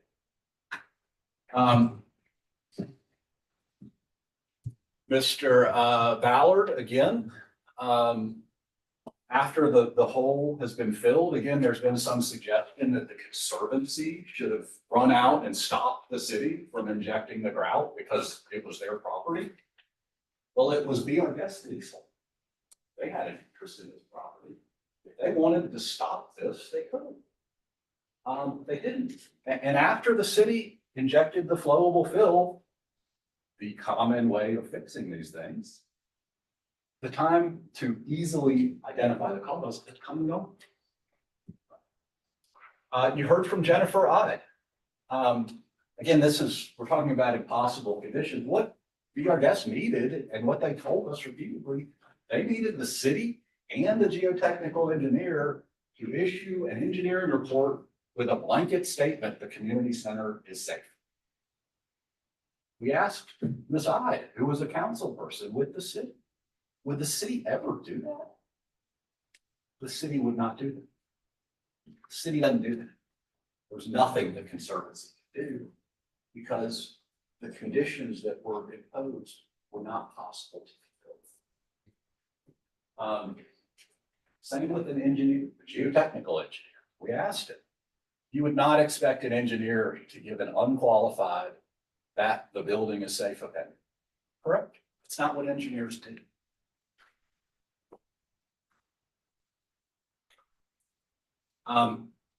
We saw a slide about all of the things just a moment ago that the Conservancy could have done. Again, I'm Starting to sound like a broken record, but BOG could have done it. No one's saying BOG under the lease, under the self-help provision was obligated to do them. It's not our argument.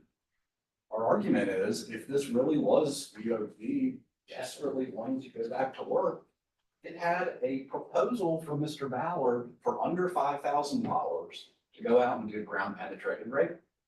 That proposal was never given to the Conservancy.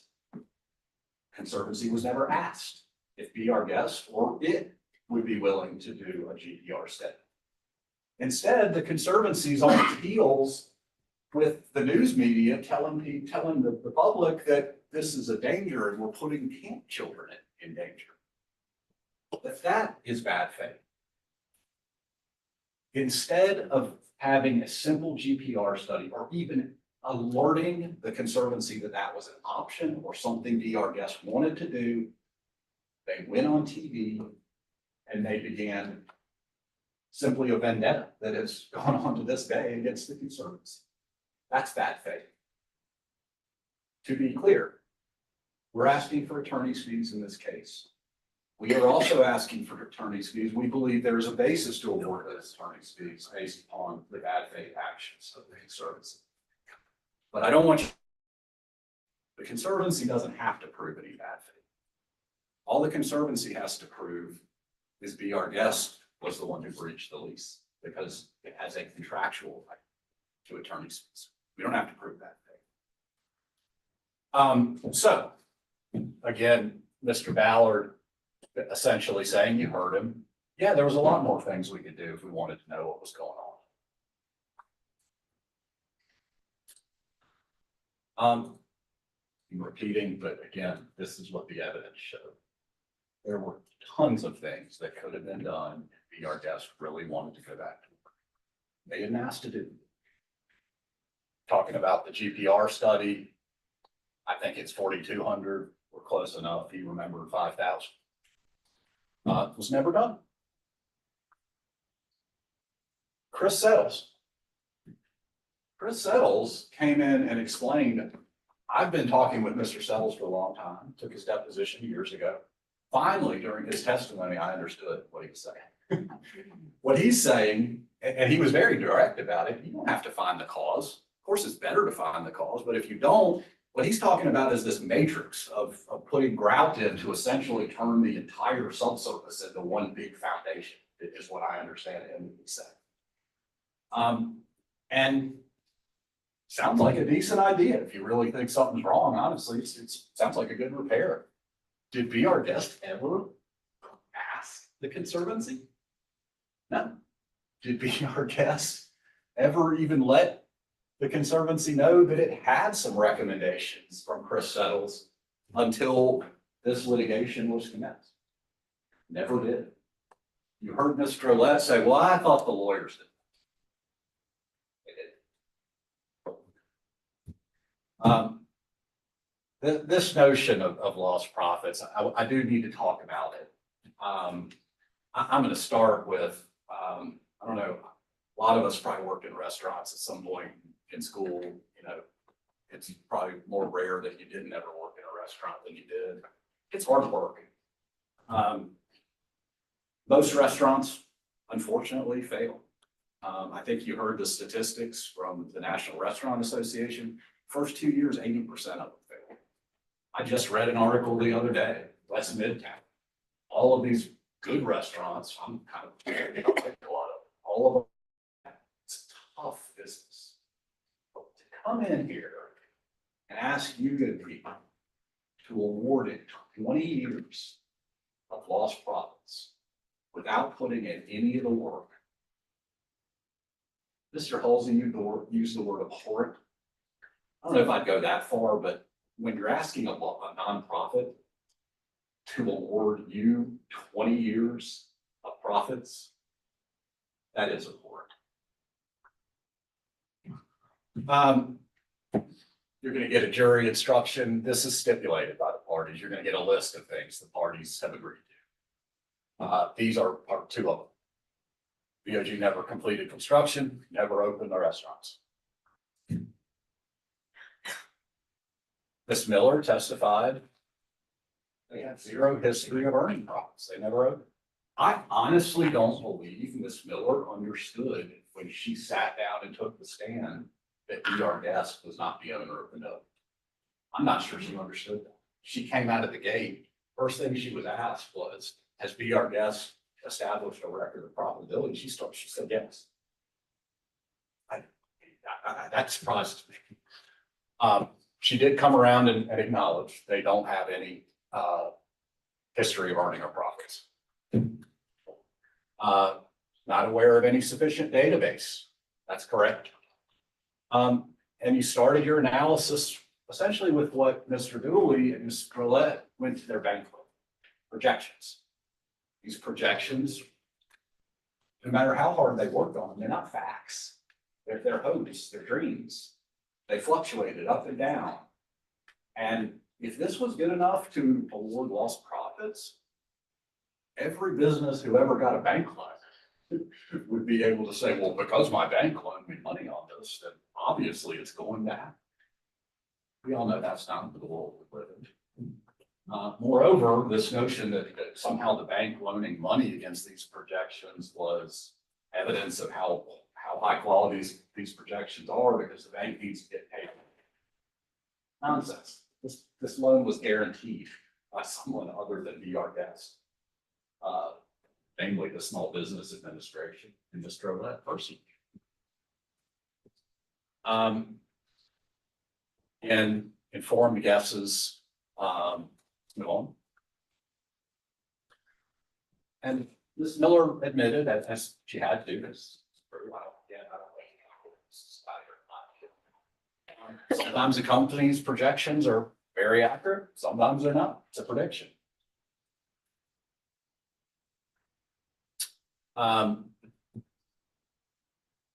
What Ms. Miller told us and what we're trying to put on as the evidence here is, it was interesting to me. She stopped Ms. Mason when Ms. Mason was assuming that Ms. Miller had done something with the projections that were given to her, adjusted them based upon her expertise, adjusted them based upon the NUC, adjusted them based upon industry data.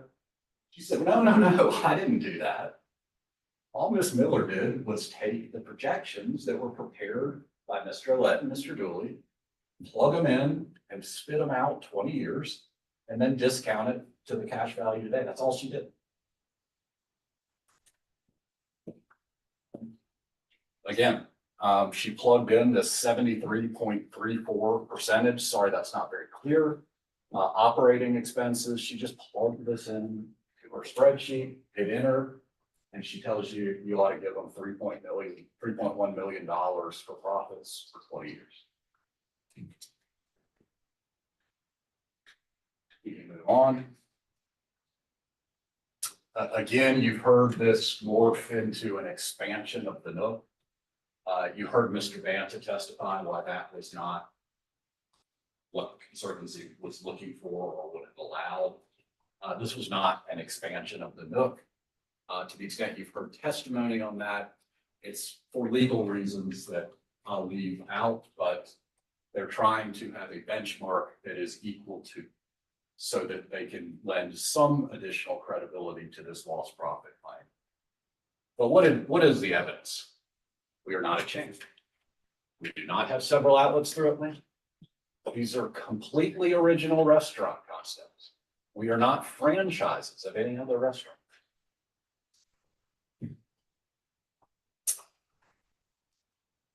I don't believe Mr. Ouellette lied. I believe she believes what she told. But I don't believe what she said is credible. Again, alluded to this in the opening, now you have evidence before you. Again, no one is saying that VR Guest didn't have the money to finish this. What we're saying is VR Guest wanted somebody else's money to fix the problem with their business. They were well into a 14 to 16 week build schedule on walkers. You saw what it looked like. They were nowhere near finished. They worked on walkers into September. What that means is they had all of the crews who would have planned to be working in the smaller space, Solshine, they could devote their full attention and manpower to working in Walker's. This was not going to be finished for months. They were way behind schedule. What does way behind schedule in construction means? It means the change orders from Mr. Norton were coming. Extended general conditions, what these call. Every time a day passes beyond what's planned in the construction project, all of the stuff, all of the insurance, all of the porta potties, all of the on-site trailers, guess who gets a bill for it? Tenant. Again, delays, tremendous cost overruns, costs of time and money. This is before the sinkhole. Again, after the sinkhole, Mr. Lett doesn't understand why progress on Walker's is so slow. Money. We will be pushing to have the Conservancy pay for anything that could not be discovered in advance of the plans. And there are 13 things, you saw them. 13 non-void issues, not a single mention of safety. I want to come back to that point. You all saw the chart we prepared. Ms. Mason did that during the examination, Mr. Lett. They got up and said, well, wait a minute. She told you she was worried about safety a little bit earlier. We're not denying that. What was the focus? Focus before BR Guest was told no, we're not paying for all these non-void things.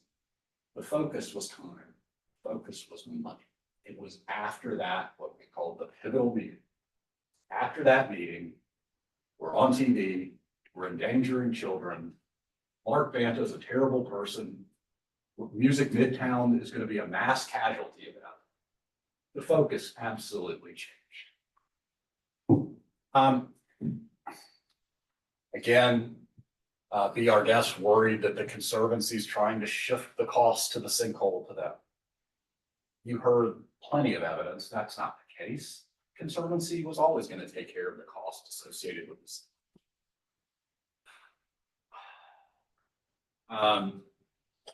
September 7, just before work stops, the Conservancy gets the letter from Mr. Lett, essentially threatening this litigation, telling the Conservancy to notify its councils, boards, insurance companies. And then it was presented to you as if the Conservancy's response was the shift in tone. Tone shifted, tone was shifted by BR Guest. Right after this 2018 meeting, it's been sort of suggested here that it was BR Guest. There was such media interest in this, BR Guest had to go out and hire a PR firm to protect itself from all of these orders. It's not what happened. People are being paid to set up media opportunities. They're coordinating interviews with WSB TV. Importantly, I alluded to it already. There's unfortunately no evidence was presented here that BR Guest suffered any damages. It may be argued that, I believe it's Exhibit 230A, the invoices that were put in, they do show some bank accounts of BR Guest, and they do show some draws on those bank accounts, but those bank accounts only had money in them because they had a loan.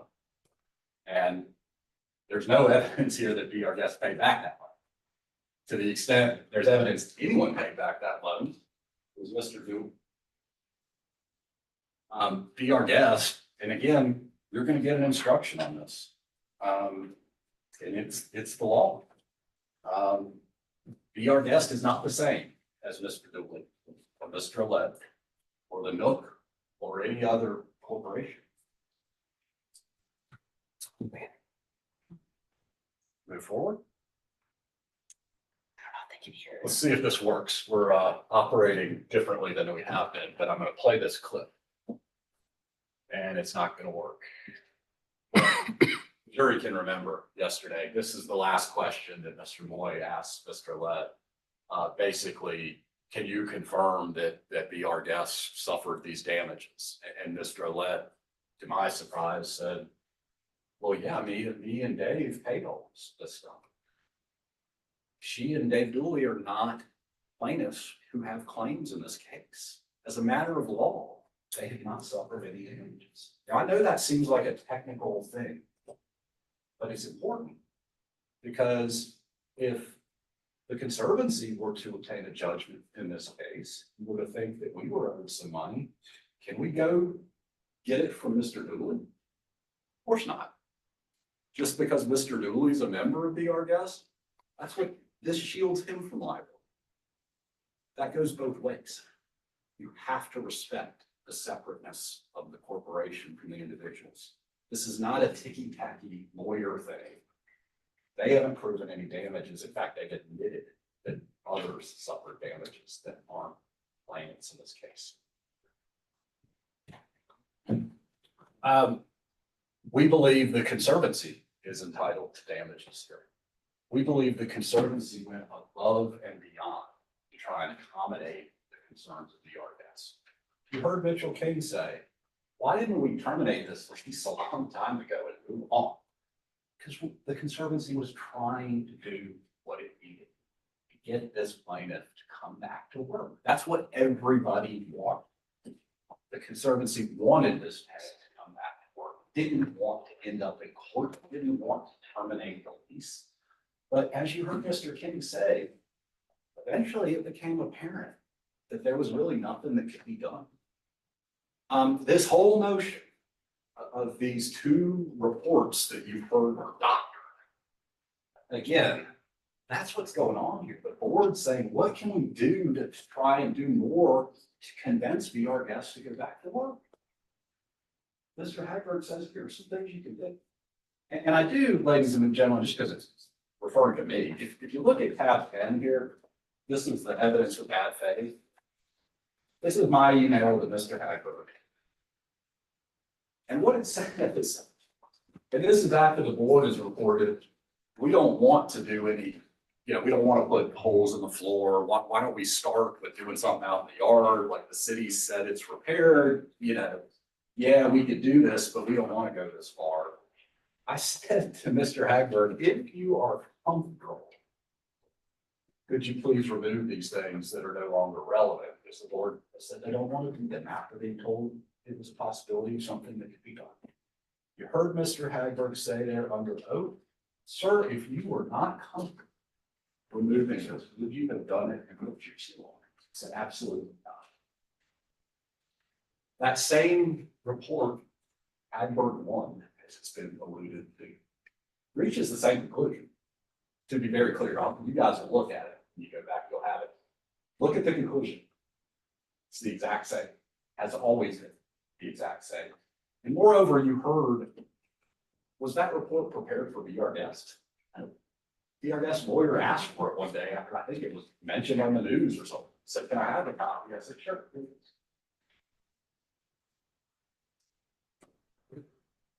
So what the Conservancy is asking for here, not a lot of money compared to the dollars being thrown around on the other side, but we do as a nonprofit have a duty, we feel, to try and get paid back for funds that were used in order to bring this back into leasable condition. It's $86,000 and change to gay construction, and it's $51,000 in unpaid rent from when rent became due until May of 2019. May of 2019 is the stop date because that's the day the termination letter was issued. Now, could I come to you and say, well, we didn't start receiving rent from Shake Shack or Willie's until much later in time, so we're entitled to a lot more lost rent? I could. We're not going to do that. I think this is fair and reasonable. So we're asking that you return a total award in favor of the Conservancy on its counterclaim for $137,779.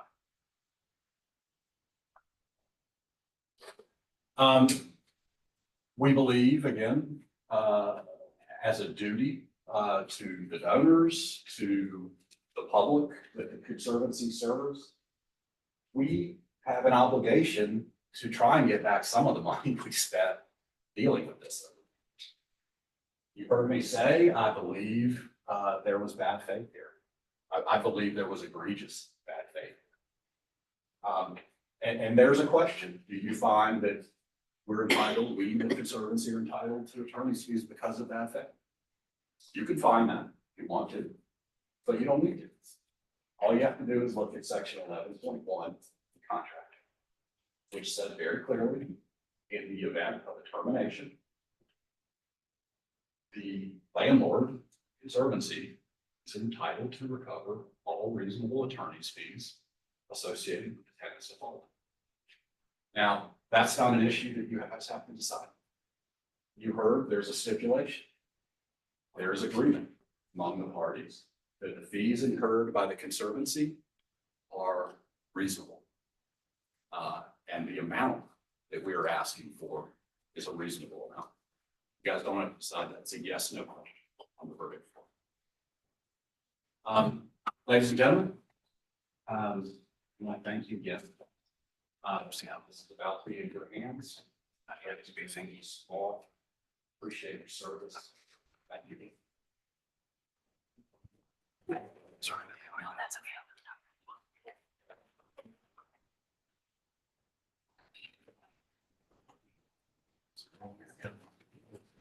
We need to get reconnected again, sir.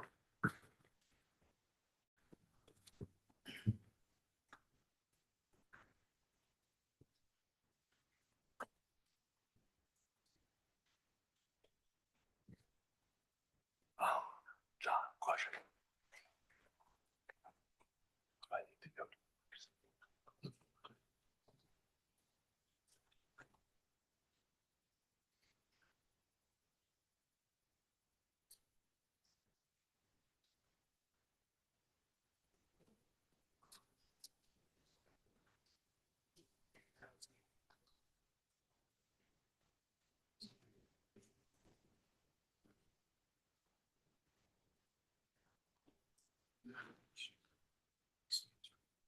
Yeah, but do I need to go further and those 2 days later? Just yeah. They may not know what those 2 dates are. I'll be just.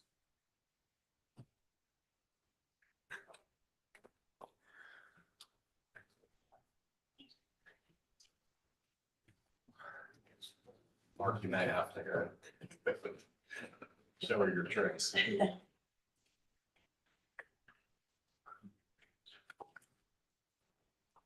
Oh, gotta get the box off. Is what now? Oh, and she's got it.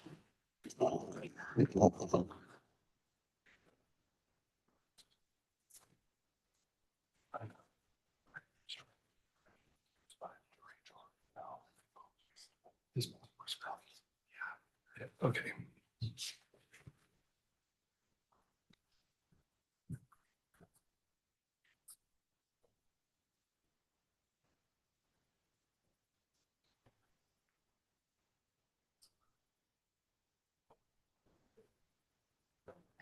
Let me just start where we ended there about stipulation, so we crystal clear what we have stipulated to and what we have not stipulated to. We stipulated that those were the attorney's fees that the Conservancy incurred during the course of this case. And we said they're reasonable, because we saw that match up largely what ours are, close to that.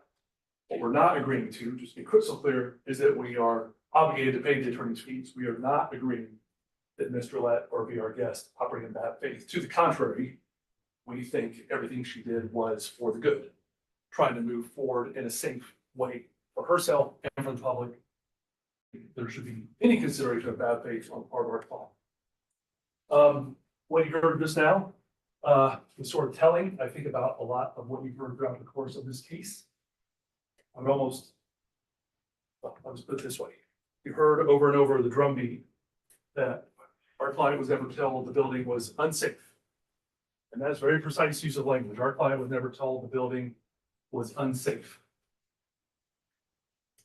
To be clear, what our client was told was you need to have an investigation to determine if it is safe to move forward. For heaven's sakes, there's a sinkhole. So we need an investigation to determine if it is safe. So language matters. In this case, we've always been on the same page all the way throughout. Investigation needs to determine cause and scope, determine if it's safe, and the way to move forward. I don't think there's any question about that in this case. You heard that nobody advised our client to stop work, but if you look at tab 4 of the binders I handed you, this is after the backfill's been added. And this is a detailed letter from Mr. Let's contractor. And says the sinkhole area appears to be expanding as of October 7th. Determining the sewer was not the issue without determining the cause gets us no closer to ensuring building stability and or safety. While filling the sinkhole may stabilize the hole itself, it does not that the under slab is stable and the building is safe. That's after the backfill's been added. That's what our client has been told by our contractor. That's why she can't move forward. And you've heard a very esoteric argument, in my mind at least, that, well, we have preponderance to prove our case beyond 51%. I agree with that. And therefore, because the sinkhole is a possibility, there's no world where we can establish 51%. Let me tell you what's 100% here. 100% is that 100% of engineers said this needs to be investigated, cause determine if we can move forward safely. 100% of the engineers said that. There is no jury instruction you'll ever hear. It would not make any sense in any world that there's a 100% chance a sinkhole's going to catastrophically collapse to determine that somebody's breached the lease or not keeping in good and tenable condition. That would there's no world where that would even make sense. You'll never hear a jury charge that said, well, leave your common sense at the door. Your common sense says, you got a problem of this magnitude, you figure it out and you fix it. And it's that was never, you heard the drumbeat throughout the case. Well, no engineer could ever say that something was safe. You heard that drumbeat throughout this case. No engineer could ever say something was safe. Well, look at tab 8. This is their engineer, Mr. Hagberg. And it's the second page. And it's the last long paragraph. And the last thing he does, well, we don't know a lot of things. We know that the test did not confirm that the city's asset was underside void, We're confident the structure is sound and well-founded. That's pretty unambiguous. They're telling you engineers cannot make those sorts of findings. Their own engineer is making those sorts of findings. It's just that this engineer was a structural engineer who did no investigation and whose report was sanitized. So they could not rely on this recommendation. But they would love to have had Conservancy use a geotechnical engineer to go do what they should have done from the beginning. So they could have something similar so they would know that they're safe to move forward. Contractor said, we don't have that, we can't move forward.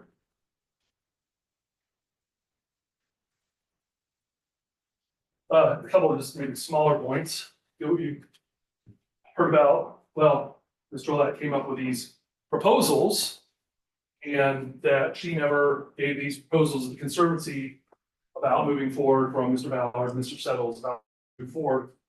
This is why you are the jurors. I do my best to remember stuff. I'm sure Mr. McCleary does. You're the ultimate arbiters on this.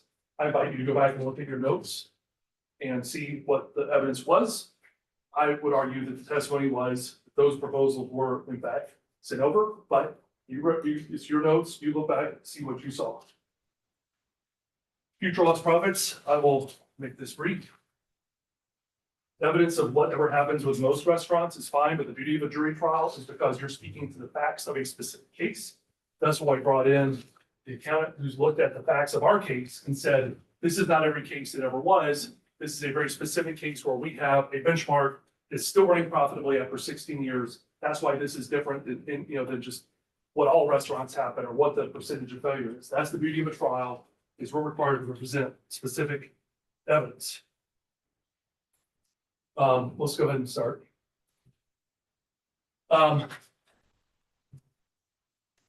So The other side is saying effectively, arguing, and they just did it, it's our party that reached the lease here. But you'll receive jury instructions later from the court. The court will tell you how you think about all that law. But one thing you'll learn in what you're instructed is that when one party fails to perform in a material way on a lease, that other party, in this case, our client, Mr. Lett, your guest, is excused from their performance. In other words, say it more plainly, they don't fix the sinkhole, they don't do the investigation cause, fix sinkhole, we don't have to pay rent. I'll just say that as plainly as I can say it. Okay. We don't contest that rent was not paid because we couldn't finish construction and get things going. But that's because of what they did. I think that probably is one of those areas that is common sense sort of. Next one. Two things I guess you've heard reference to briefly. Keep hearing a little bit about Shake Shack. So trial is the opportunity for everybody to come in, have their day in court, bring your evidence, which we brought in engineers, right? We brought in a contractor, we brought the city of Atlanta. You've heard reference to Shake Shack? Did you see witness from Shake Shack here? Do we know? Objection, Your Honor, this is improper argument. There is no failure to produce information associated with Shake Shack. This is related to discovery. The sub.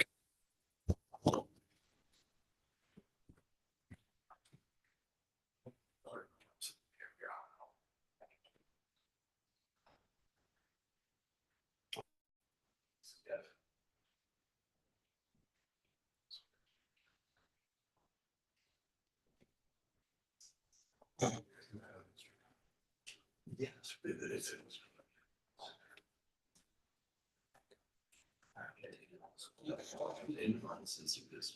That's not a road.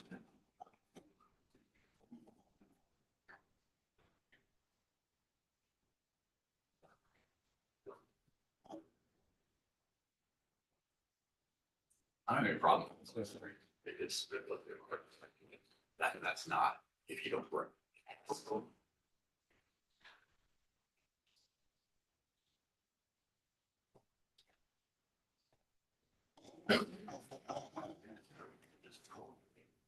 not if you don't work the whole way faster.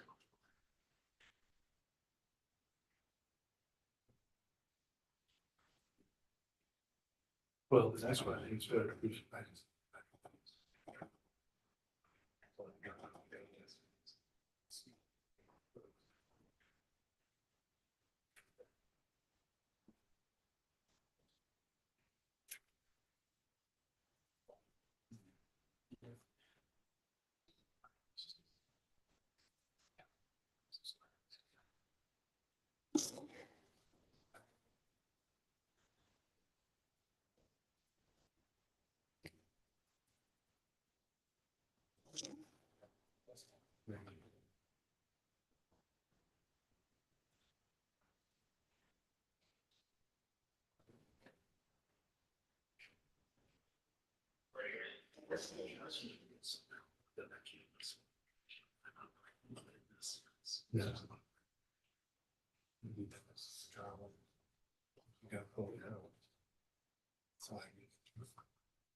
All right.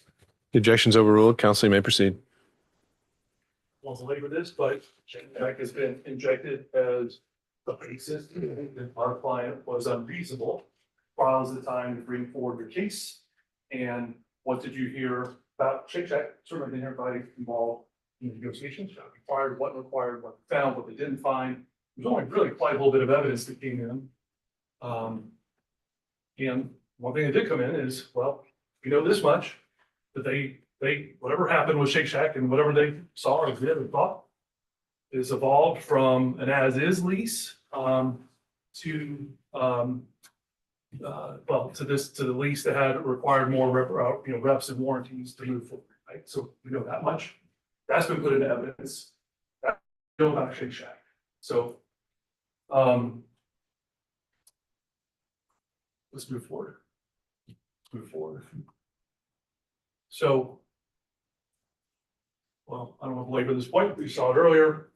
City sewer being the cause, again, beliefs, feelings, those are the kind of things upon which these sorts of decisions are made.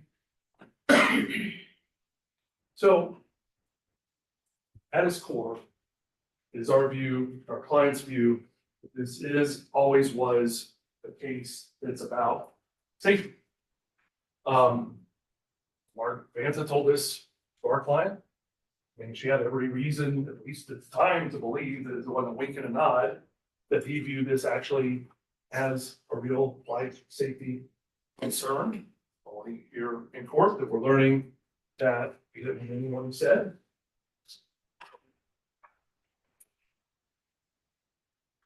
John Norton, our client's contractor, upon whom she is relying to make decisions in this case. Sorry. Sorry. It's the exhibit number 4, just read. 4. Ballard, remember he's the one who, the geotechnical engineer, November 7th, 2018, the backfill is applied. Here's what his view is. Without knowing the cause, cannot predict future loss of ground will occur. And if so, whether such loss of ground could impact future performance of the building or its safety. Right. Again, the next geotechnical engineer, we're trying to get back to work, May 2019. Again, if left untreated and examined, the sinkhole could pose a threat to the safety of those who visit the buildings and surrounding areas. Our witnesses were credible on this point.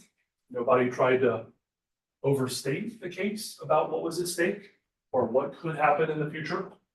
There was a range of options. So Norton was concerned about immediate possible collapse. Other people said, I'm worried about the future development of sinkholes off the building area. Others were concerned about this sinkhole and it slowly sinks in over time.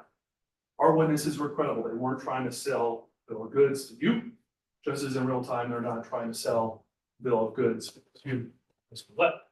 What they are saying is there are certain things that have to be done for you to move forward safely. Said that before, said that after the backfill had been applied. This date, that still has never happened. Oh, back up, please, sorry. It's not just that this is about safety. It is the case that for our client, Mr. Lett, and be our guest, this was always about safety. And you got to hear this yesterday when the other side tried to sort of come up with a counter narrative. Well, there was a point in time where, you know, sort of came about, you know, initially it was never about safety. And only at a certain point in time, after we sort of reached an impasse, did safety become used to sort of leverage our client into moving forward. But again, I'll ask you to rely on your memories. You watched Mr. Vanta testify about that. He was called out on that. He showed that in advance of the October meeting, where that thing sort of fell apart, that Ms. Drillette was asking always about safety issues. And the evidence has been from the beginning to this day, the paramount concern for Mr. Drillette was and is safety. What's the next question? We know that Ms. Drillette and be our guest took this seriously because she had a very, very serious team behind her trying to get to the bottom of things. And again, this is where you, the jury, get to make the determination. Who did you see was believable? Who's credible? What are you going to believe? This is your decision to make. But I will contend to you that all of these folks that we brought in that sat on this stand right here were credible witnesses. They did not have an axe to grind. They did not have a party favor. They had no money to gain out of it. They were detailed. Their opinions were steeped in their either experience or their learning. And they gave you all very sobering opinions about what happened here, and it was all consistent that safety had to be taken seriously and there were steps that needed to be taken that never were taken during the course of this case. The next one. Okay.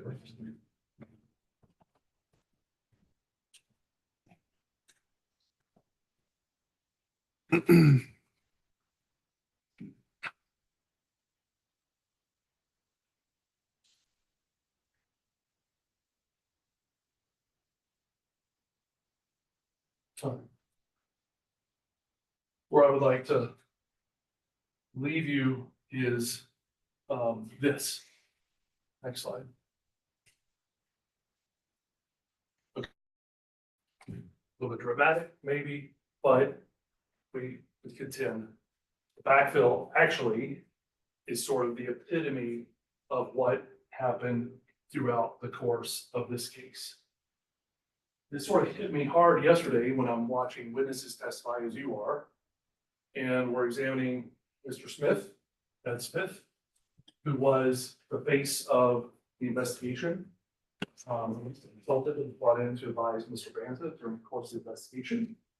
And he was the person who's supposed to help Mr. Bantha, who's right, not an engineer, right? He's a member of the Conservancy, president of the Conservancy or director of the Conservancy, but he doesn't pretend to be an engineer, he's not an engineer. Had to bring in somebody to help guide him through the process. The person he brought in was Ed Smith. You all can go back and make your own determinations. I would make an argument that he was not at least in regards of addressing a sinkhole, a very serious person to be addressing a sinkhole. Never had experience with a sinkhole before. Did not go out and solicit advice about a sinkhole. On top of that, you heard that he didn't even read the reports that came out in this case. From what I could tell, the main person consulting with the Conservancy has like some little tools to go measure if the gap has increased over time. That's the person that is the face of the investigation for the Conservancy. Think about that. Think about the people that were helping Mr. Roulette. Think about Ed Smith. Think about, I'm going to cover up. Think about Mr. Bantha calling something in real time a life safety emergency, retracting on that in the stand, saying it is prescriptive language. I'm basically manipulating the city to get a result. I'm not telling the truth to the city about this. Why should we believe he's ever telling the truth to our client about this? He's not telling the truth to the public. We saw the press release that was changed. Why should we believe he's telling our client the truth about this? Try to get the city to change the report. City memo didn't line up. Ed and Hagler talked about that. All the while continue to demand our client get back to work. And what they bring in is I guess a last attempt to salvage case. They bring in a non-engineer to court. Mr. Ivanowski. This is supposed to, I guess, be magic bullet that will tell you our engineers got it wrong. Problem is, Mr. Ivanowski is not even an engineer. The problem is Mr. Ivanowski come into this case until we were deep into litigation. Problem is, he wasn't somebody on the scene in real time investigating what's going on, helping the parties figure out how to move forward.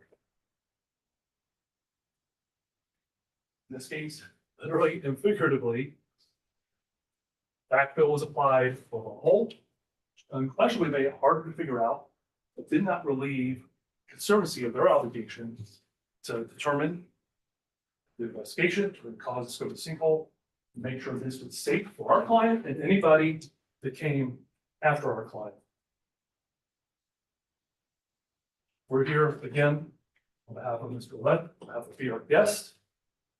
We're asking, yes, for a money award to cover what she suffered. And by the way, on that front, you heard of some argument about damages being, if they didn't observe like the corporate structure, some of this being out of the videos. pocket, here's the short version, you'll have the evidence with you. You'll see VR Guest was invoiced. You'll see the loan in this case with VR Guest. You will see payments made directly by VR Guest. You will see that, indeed, there we go, probably any startup company, at times is stroking checks out to vendors to advance money for VR Guest. You will see some money coming back. This is reality. The court is not going to instruct you that we operate outside of reality. It's how startups work. This was VR Guest that incurred the damages. Our client is seeking damages as well as justice in this case. Thank you. All right, and counsel, if you could collect your collection of exhibits. And as we get resituated here, members of the jury, it's now my duty to charge you on the law that applies to this case. That process should take about 15 minutes. I have to read the law to you. And before I do that, is there anyone here who needs a break? All right, let me know when you're ready for the charge. We'll look for the light. Well, you can step back.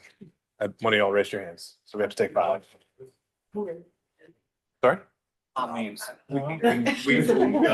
Okay, all right, then we'll go on ahead.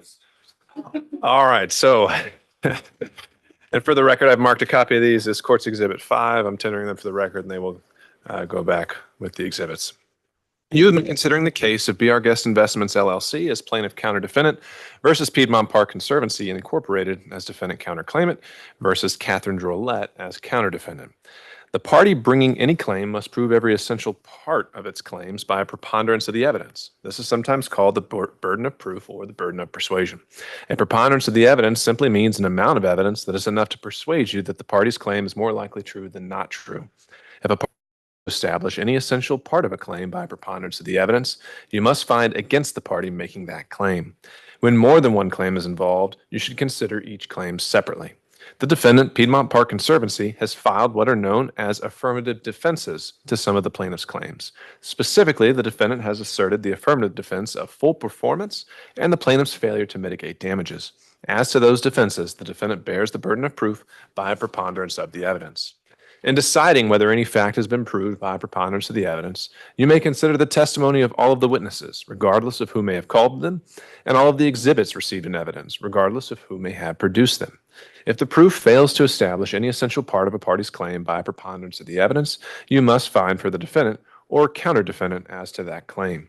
Evidence is the means by which any fact that is put in question is established or disproved. Evidence includes all of the testimony of the witnesses, as well as the exhibits admitted during the trial.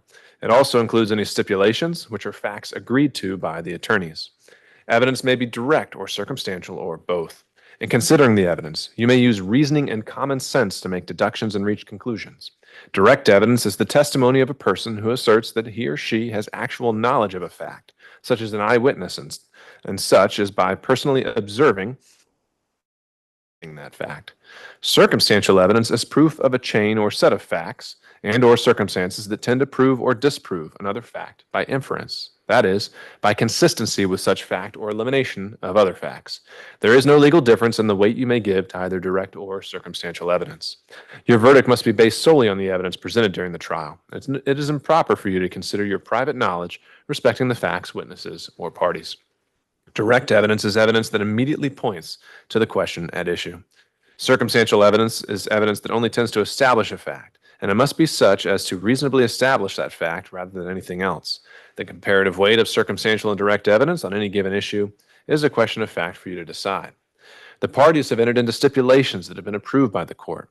The stipulations are summarized in Court's Exhibit 4, and of which you will receive a copy during deliberations.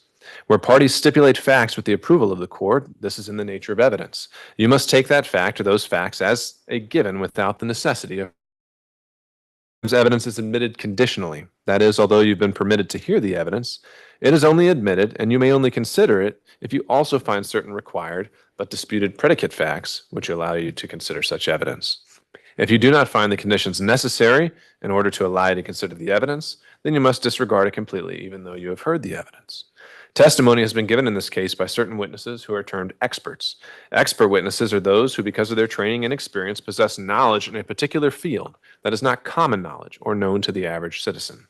The law permits expert witnesses to give their opinions based upon that training and experience. You are not required to accept the testimony of any witnesses, expert or otherwise. Testimony of an expert, like that of all witnesses, is to be given only such weight and credit as you think it is properly entitled to receive. The jury must determine the credibility of witnesses. In deciding this, you may consider all of the facts and circumstances of the case, including the witness's manner of testifying, their means and opportunity of knowing the facts about which they testify, the nature of the facts about which they testify, the probability or improbability of their testimony, their interest or lack of interest in the outcome of the case, and their personal credibility as you observe it. The credibility of a witness may be attacked by disproving the facts to which the witness testified. Your assessment of a trial witness's credibility may be affected by comparing or contrasting that testimony to statements or testimony of that same witness before the trial started. It is for you to decide whether there is a reasonable explanation for any inconsistency in a witness's pretrial statements and testimony when compared to that same witness's trial testimony. As with all issues of witness credibility, you, the jury, must apply your common sense and reason to decide what testimony you believe or do not believe. When a party has evidence that rejects or disproves a claim or charge made against the party, and it fails to produce it, or having more certain and satisfactory evidence, relies on that which is of a weaker and inferior nature, a presumption arises that the charge or claim is well-founded. This is a presumption that may be rebutted, however. A party has the duty to preserve relevant evidence upon anticipation of the potential for litigation. Spoliation of evidence occurs when a party fails to preserve evidence that is relevant to the issues in this case.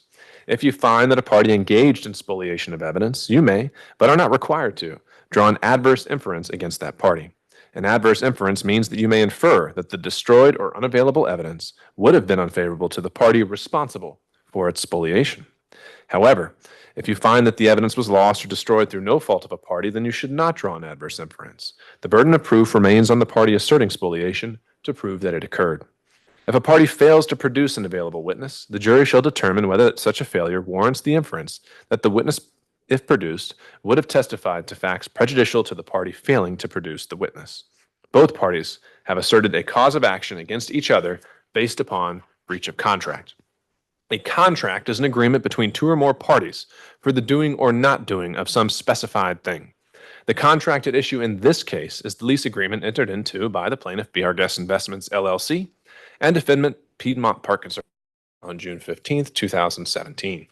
If the non-performance of a party to a contract is caused by the conduct of the opposite party, such conduct shall excuse the other party from performance. As a general rule, there is implied in every contract for work or services a duty to perform it skillfully and carefully.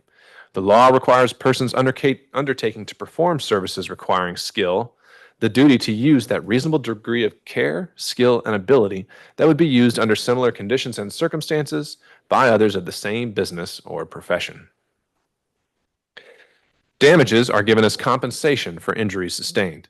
Damages recoverable for a breach of contract are such as arise naturally and according to the usual course of things from the breach, and such as the parties contemplated when the contract was made as the probable result of the breach. In every case of breach of contract, the party not breaching it has a right to damages. But if there has been no actual damage, the party can recover nominal damages that will carry expenses of litigation. The expenses of litigation are not generally allowed as a part of the damages. But if the defendant or counter-defendant has acted in bad faith or has been stubbornly litigious or has caused the plaintiff or counterclaimant unnecessary trouble and expense, you may allow them. You should determine from the evidence the attorney's fees or other expense, if any, as will be allowed. Bad faith arises out of the transactions upon which the complaint is based and refers to a time period prior to when the lawsuit was filed. Stubborn litigiousness and causing the opposing party unnecessary trouble and expense refer to forcing either party to file a lawsuit when there is no bona fide controversy. If there is a bona fide controversy between the parties, expenses of litigation should not be awarded unless you find that the party against whom the fees are to be awarded acted in bad faith. Bad faith is the opposite of good faith. Bad faith exists when one is not acting under a genuine claim of right, whether the claim is founded or unfounded. Bad faith is not merely bad judgment or negligence, but it imports a dishonest purpose or some moral obliquity and implies conscious doing of a wrong and means breach of a known duty through some motive of interest or ill will. Remote or consequential damages are not allowed whenever they cannot be traced solely to the breach of the contract or unless they may be computed exactly, such as the profits that are the immediate fruit of the contract or are independent of any collateral enterprises entered into in contemplation of the contract. Any necessary expense that one of two contracting parties incur in complying with the contract may be recovered as damages. When by a breach of contract one is injured, one is bound to lessen the damages as far as is practicable by the use of ordinary care. Lost profits are only recoverable if proved to a reasonable degree of certainty. To recover lost profits, a party must show with great specificity the probable gain as well as the expenses incurred in realizing such gain.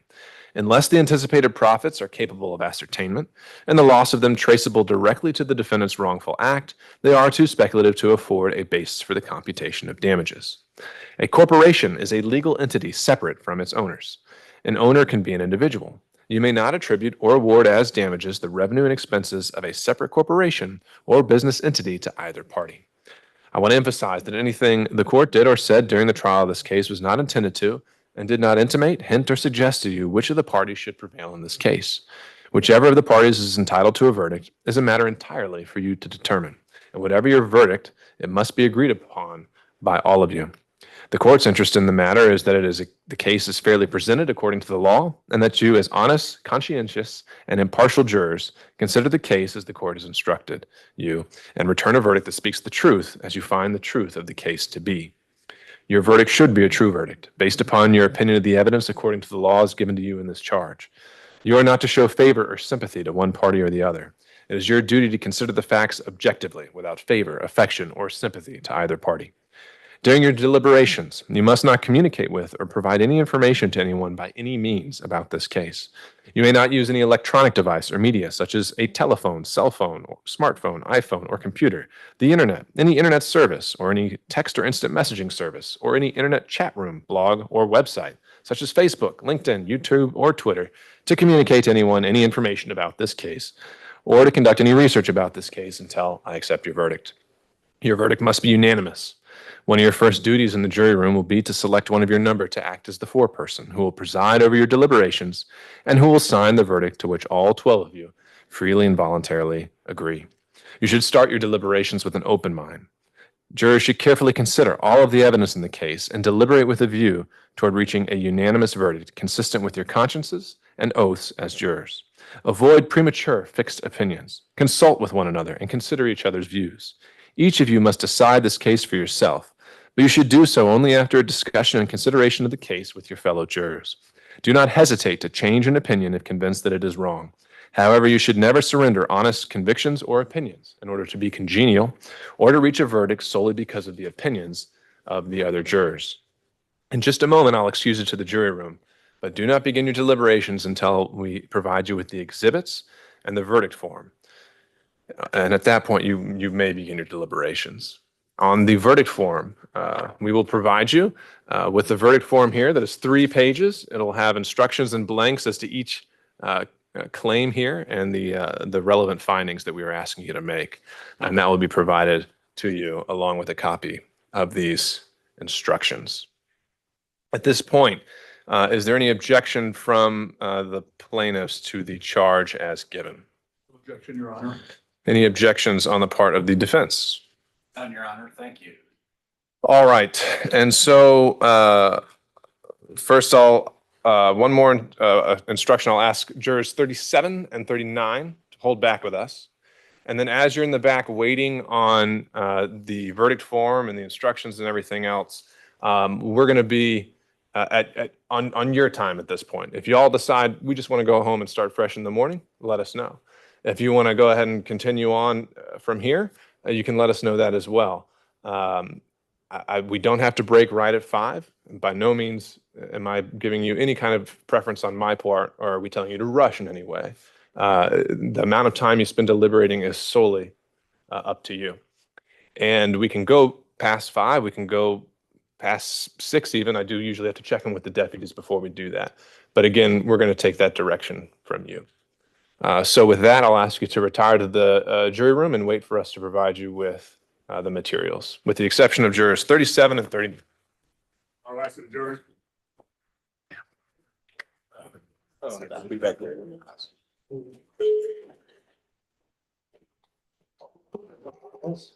Yeah, I'm back there. Yeah, bye.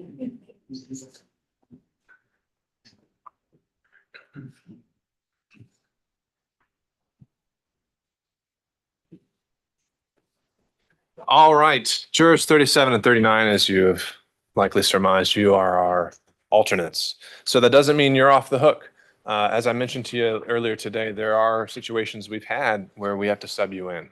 And so while I can let you go for today, you can go with the deputy here to go in and get your things and leave.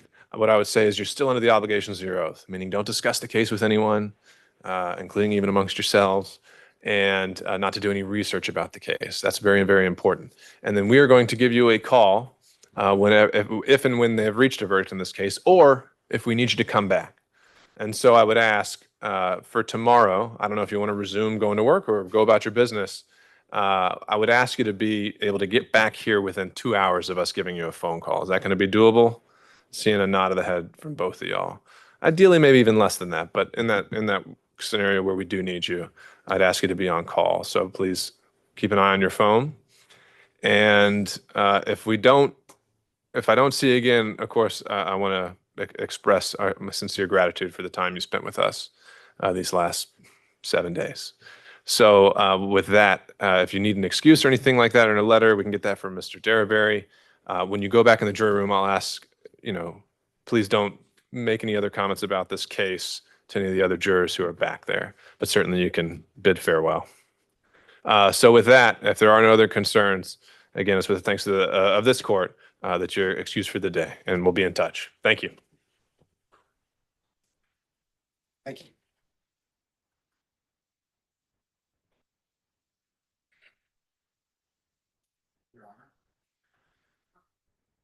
All right, where are we at? Been alerted to a court of Georgia law where assert an objection or reassert it. Wanted to make sure we're renewing all of our requests to charge that were preserved during the charge conference. Now that they've been read to the jury, we renew those and renew our objections as well. That's it. We would do the same. All right, so noted. And from there, got the verdict form here. We've got Court's Exhibit 5, which is the instructions. I think our court reporter has that. How are we doing on progress for the rest of the stack? We're very close. We've been outside in the hall, the two of us working with paralegals and staff to try to get them finalized. There are a few exhibits that have ticky-tacky redactions, things that need to be printed. I think there's maybe one or two that we're still questioning. But as far as what's been deemed admitted, I think we're on the same page, subject to the one or two that we have questions about. I guess the one thing we should talk about is, as I said, there's maybe 5 or 6 or so that are being printed as we speak. There's a handful that are being printed because there was some disagreement as to in or not, so neither party had a copy on hand, so some things are being Or we had printed and are to, gonna be brought redact over. manually. So I don't know the best way to handle that. Do we wait and?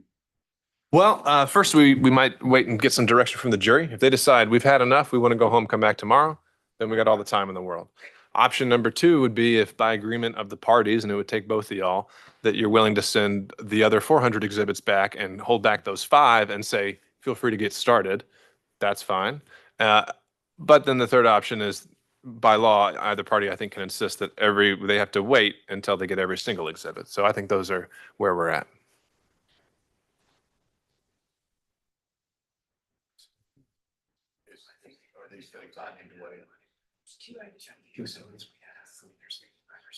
One, 5 or 6 ones.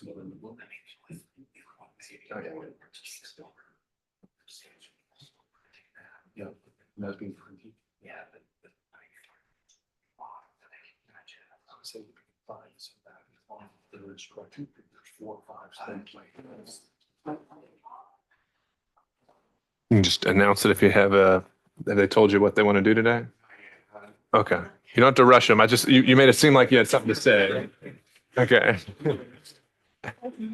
From the plaintiff, Your Honor, we're on board with the idea of sending back what we do have ready for them to review, subject to some sort of instruction that there's a couple of additional exhibits that are forthcoming. In other words, we would want them to understand that there are a few that are en route as we speak.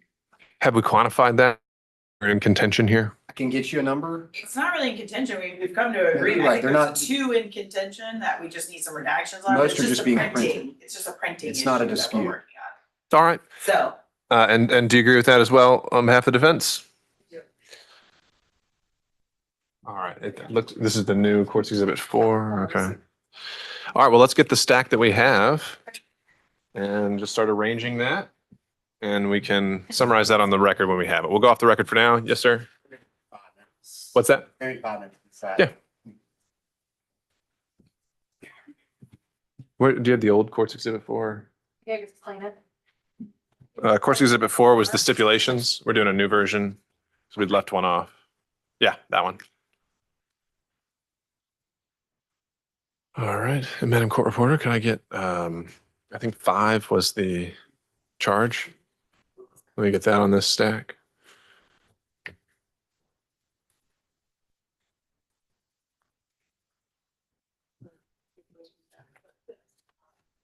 We can just throw that away. We don't need it. You don't want the sticker? I already used another. There was a shorter one, right? Did I give you the one that you were following along with? Did I mark that one? Rest of us in here or? No, not at all. If y'all can just give me the stack of exhibits, we can send those off. Yes.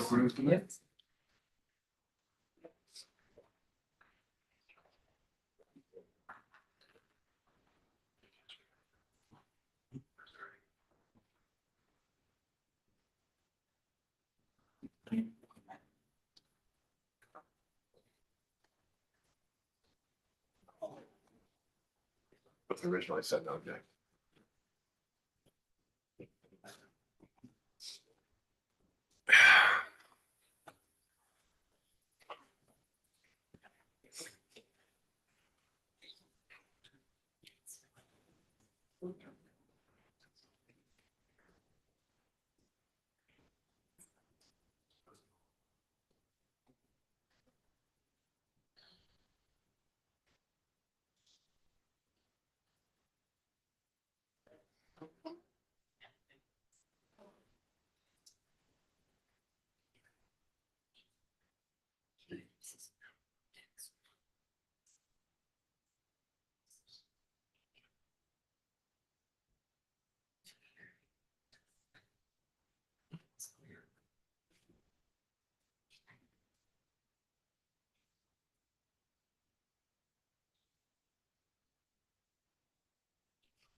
What?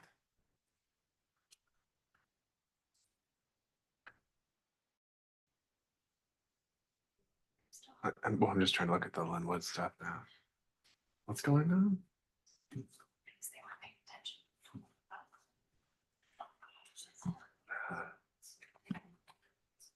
Okay.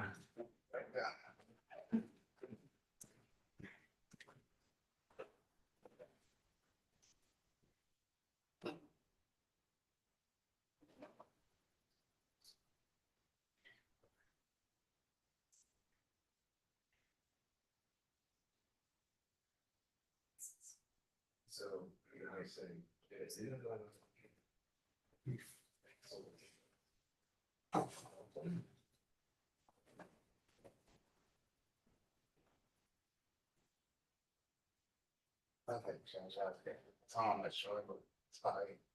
Depending on what time they want to do. They want to see their charge sheet before they decide. okay. Yeah, we're working on it. You can let them know what, I'm hoping in the next couple of minutes, they're going to have everything they need to have to get started. Okay. They've disappeared on me, but you can just hang out here for a little bit, but I should be able to get them that hopefully in the 5-10 minutes here. Oh, got it. All right. And then they can dive in. I mean, they're working on it. There's nothing I can do. Okay. So just hang out. All right. Say what? It's AJC reporter. Oh.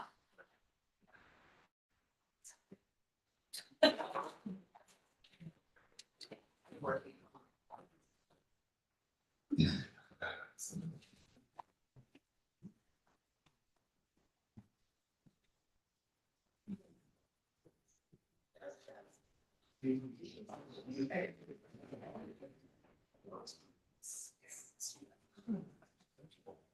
what they said about the injunction. That's interesting. Very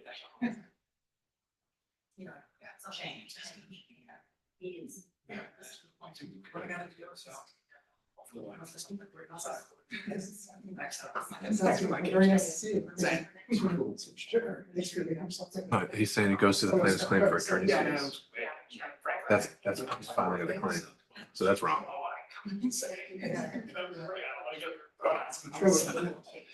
Yeah, he cites 13,611 as pretty objective. How much do they bill an hour? We should know.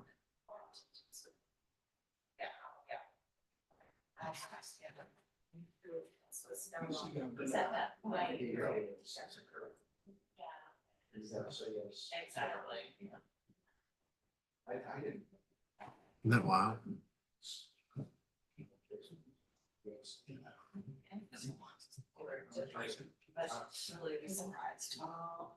Yeah.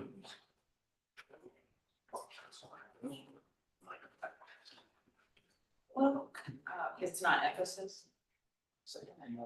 But that is part, I don't know, I'm not sure. This is part of it. It's just, but it's not as, yeah, it's not as. And that's it. Yeah.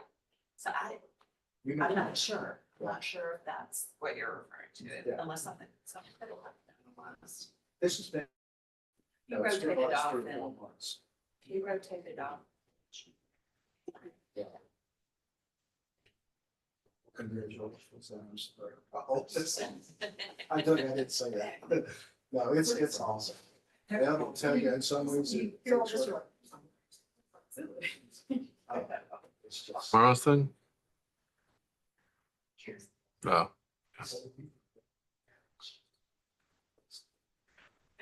I promised her, that she's, anyhow, this is the first time. I got it.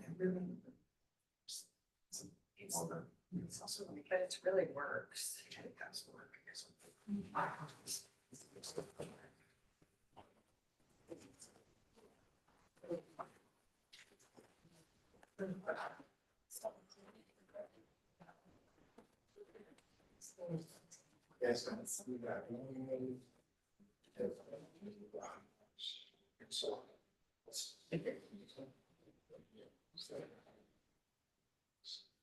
It's just like, it's 2 years.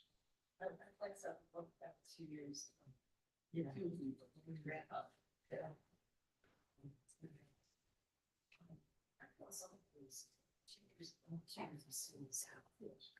Just trying to make evidence together outside of ours.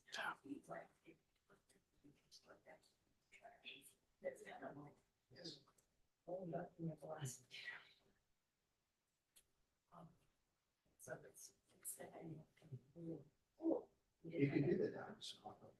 Which is new chairs forever. Yeah, see, there was. And then there's millions. Old chairs forever. Did they decide they want to go forth or? I haven't seen him. Okay. Do you have, and then we gave you some copies like last week. Do you have those with you? And Can I have those? If you don't mind. Oh, yes, could I have that stack, please? I think that whole folder, right? I think that would. Okay. I appreciate it.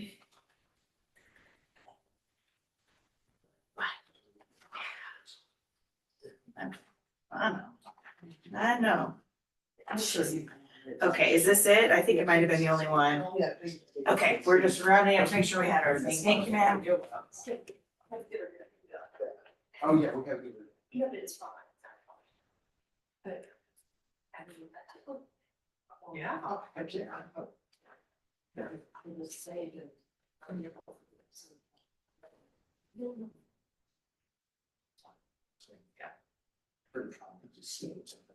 And it's impatience. United Way upgrader of Madison. Yes. Like your courtroom judge, you sure know how to work. I'm pushing them a little bit, huh? I was worried you were gonna drop on me, No, but we'd have been here 2 weeks. exactly. I think But in the other no, I don't courtroom. mind. Yeah. I'm like, oh, he worked, but I think getting paid just like. So I woke up. Well, whenever you want to not get paid as much, you can come on and work for us in criminal world, Call me when you need me. We'd need it, people constantly. Oh, there's a shortage. There's a terrible shortage. Dedicated, I like freelancing too. Whatever happened to But I can 12 help months? with California. Oh, wow. Yeah, Texas. And Jason, I should have done the same thing. Just to fill in here and there? Yeah. Well, I don't have your card, I'll bring, I Yeah. have to throw my thing. I'll Yeah. bring some back. Please do. Yeah, sure. Please do. Yeah, thanks for sticking through it.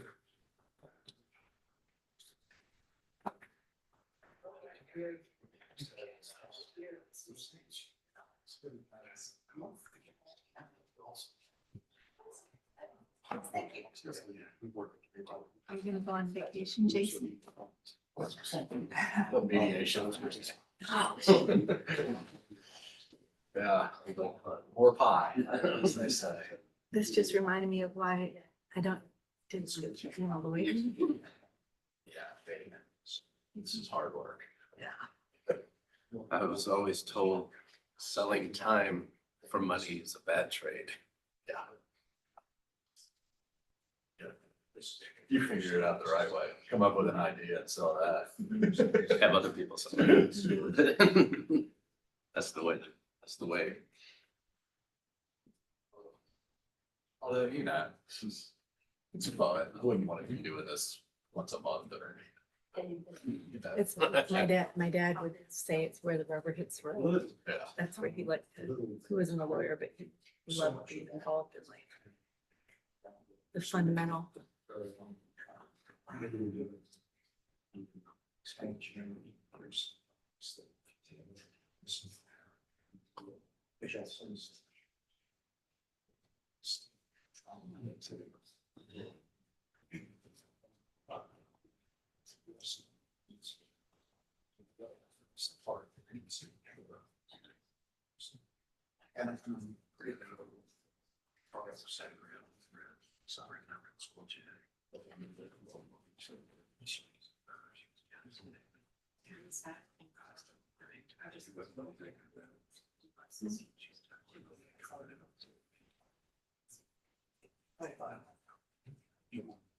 Wait till you want something.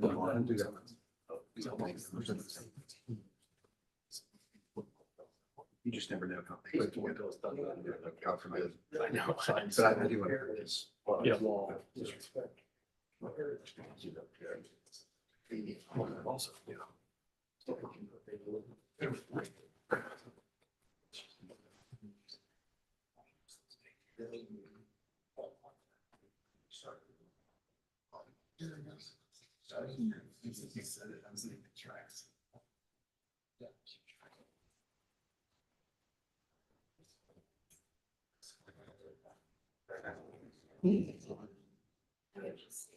Mr. McClary, since I got you both here, again, the thought was we could just give them whatever we do have. Correct. It's being assembled as we speak. I mean, just even leaving aside what we don't. No, that's right. I think we're literally stacking them in order. Oh, okay. We'll have them in about. We're still working on that. Okay, I got you. No, you don't need to run. I mean, they're working on it. They're working on it. You don't need to run out there. And everything. Just do it all at once. Okay. Well, I think a couple of them might still be in room. I don't know why we didn't just ask you to print. Yeah. Oh, y'all, and I've seen some folks, didn't they show up? They just like put a printer in the front row one time. They just set up a little mobile workstation. So. Person isn't always reliable. Yeah, I know. Well, as you can see, not much better.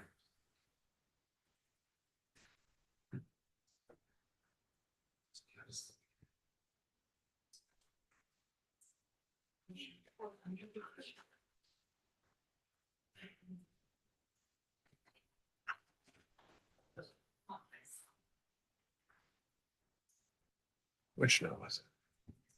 Oh, there was one. It was like, how do alternates work? That was the question. Yeah. I love that. It's like that jury asking about voluntary manslaughter when it's like, well, I haven't told you, I haven't said those words in this courtroom. And they're like, tell us what's going on behind the curtain.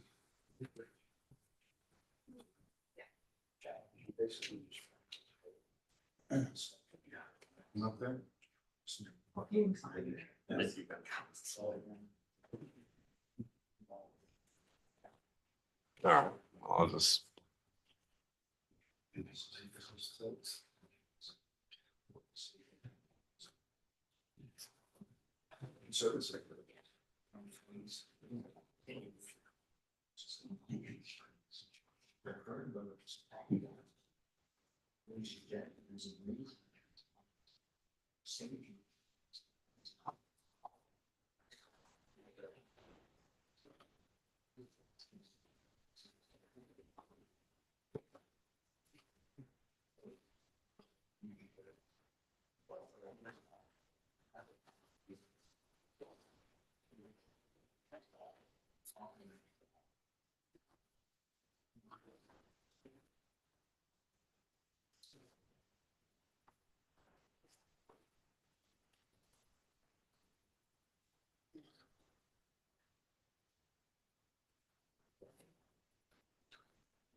I'm allergic, of course.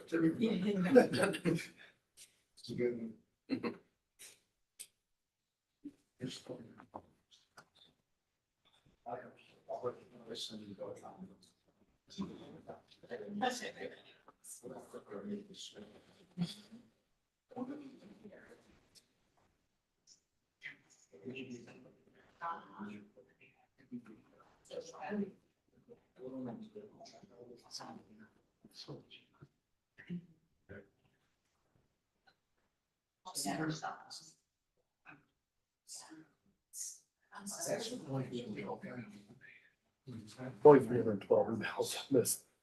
Exposed. 312 words. It's not unusual. So it's like, I've had some good comments from people watching. I know. He's just like, I'm out of here. He's on civil trial. All right, holler at me when they've got the stack.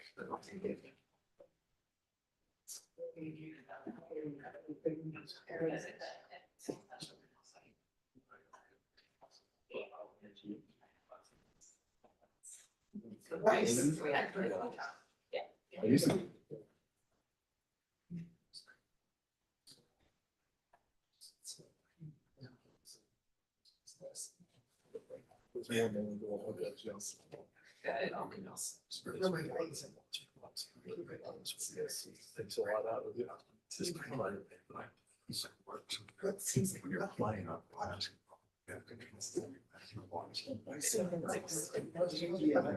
gotta work up to the school for celebrating one night. I gotta work up to the it's easy to get it back. The evenings, get it back down.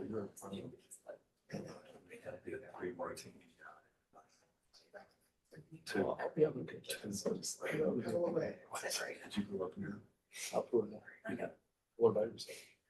Yeah. Because that's where you're getting. Only one This- town. So it's a little different back here. She was. Okay, I'm 55.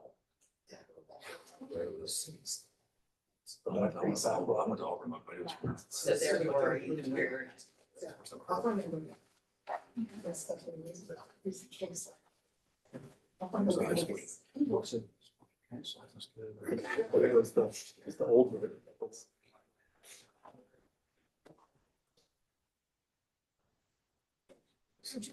You knew that was me. Basketball, but we were fair. Didn't crazy. I think David did that. He's not allowed to do.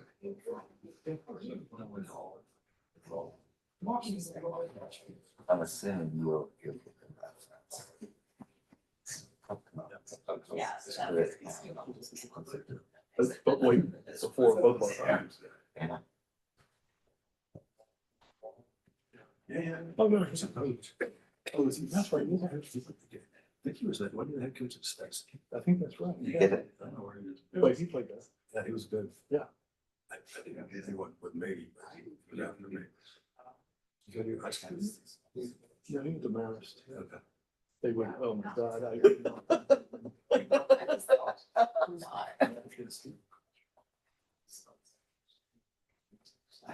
They're just sitting. Doesn't have anything. Really? Yeah. You want to switch? If you need me to wait. That's okay. Oh, maybe. I did. Thank you. 312 emails while we're out. That's what I'm saying. Yeah, I'm pretty much realized why I didn't. You know, liaison said we want to, but the level of rigor behind it was often like you literally show up with a file. We had to be decent on your feet, but like you had what you had. Police office. Here, they were much bigger. Like bigger deals, like, you know, have month-long files, global cases. That's what we have ready so far. This is gotta get more than that. It's not just us. This is just us. Yeah, like, you just have cheese. Judge comes back, we've got something ready. Level of rigor is like, well, higher. We do. Than money.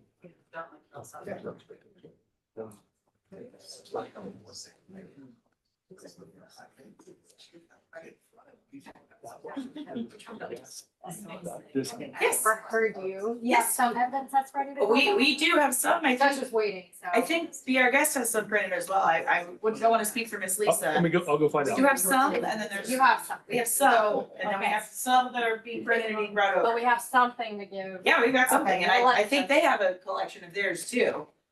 So, As soon as the jury indicated, are they gonna stay and work, or are they? Well, they were asking to see the evidence and everything before the site, but that was a while ago.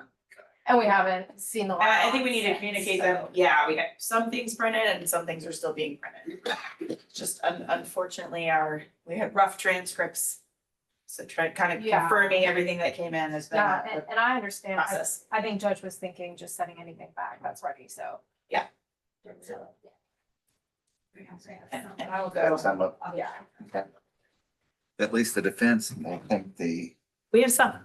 I might as well.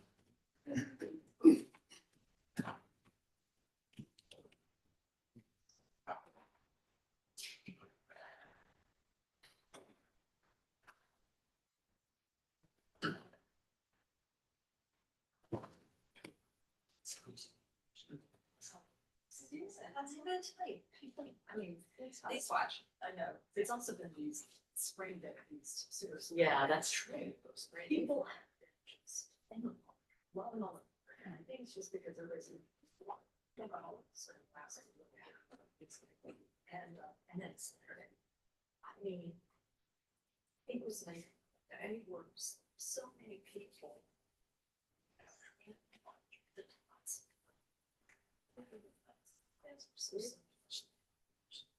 I was like this. It's not this, I was like, wait a minute, it's over there too. Yeah.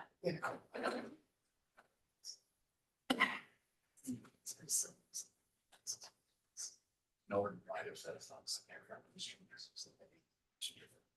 So what we're gonna do for that goal is. All right. Well, I guess I was told y'all have something of a stack or, okay, that's all of them?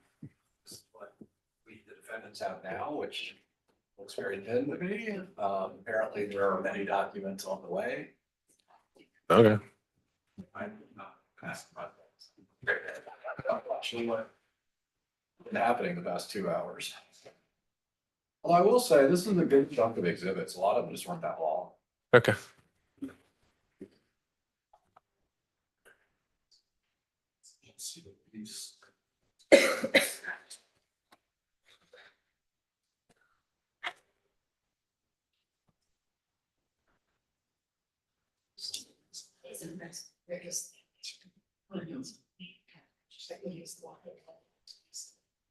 Needed something to drink.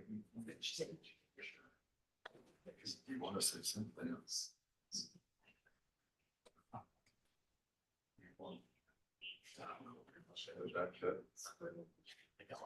This is.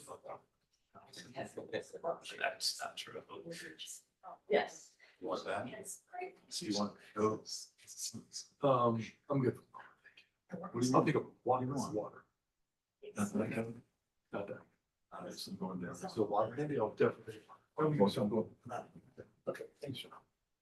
Thanks, Jim. That's the water. Say it again. Say it.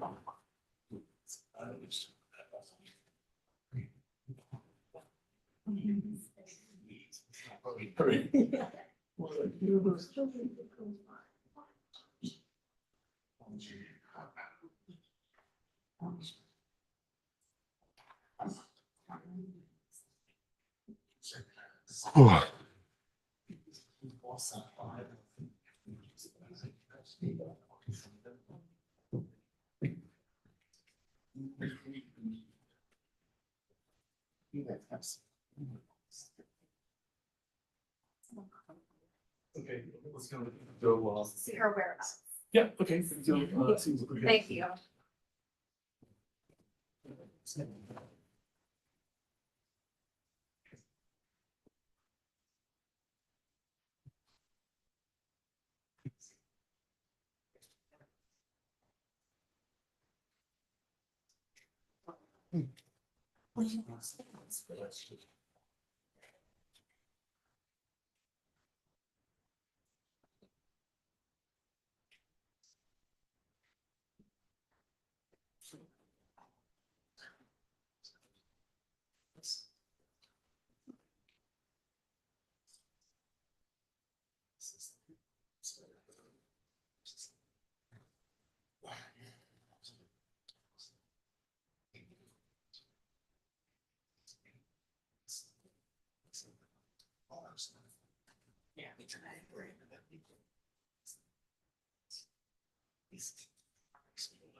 I guess it's gonna be, because they said 5.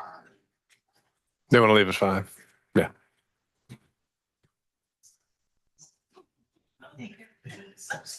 That's, wait, just so they just told you no matter what, they want to go at 5. Yeah, they wanted to see everything.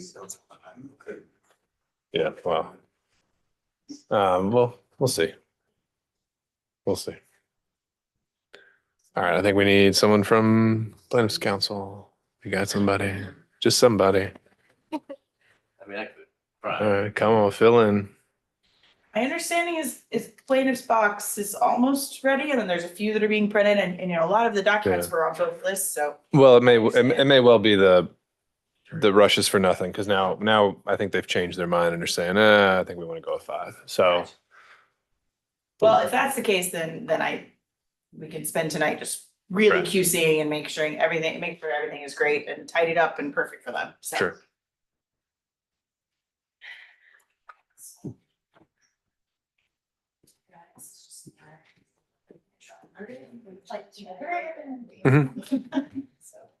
Thank you.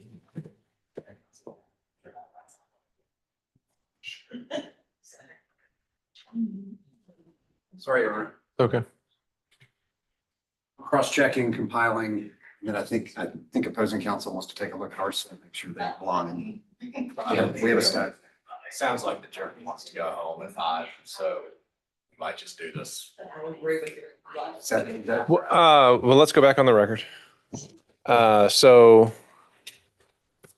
I don't know. At first, I got some mixed feedback, which was perhaps the jury wanted to at least take a crack, get started. I don't know, maybe elect a 4-person or something like that. The instruction is that they're supposed to wait to do all that until they have all the exhibits. And so we could send our deputy back there with further instructions. I mean, here's another option. We could say, go ahead and get started. We're still working on getting exhibits to you. And then you can still let us know just how long you want to stay today and report back. That's another option.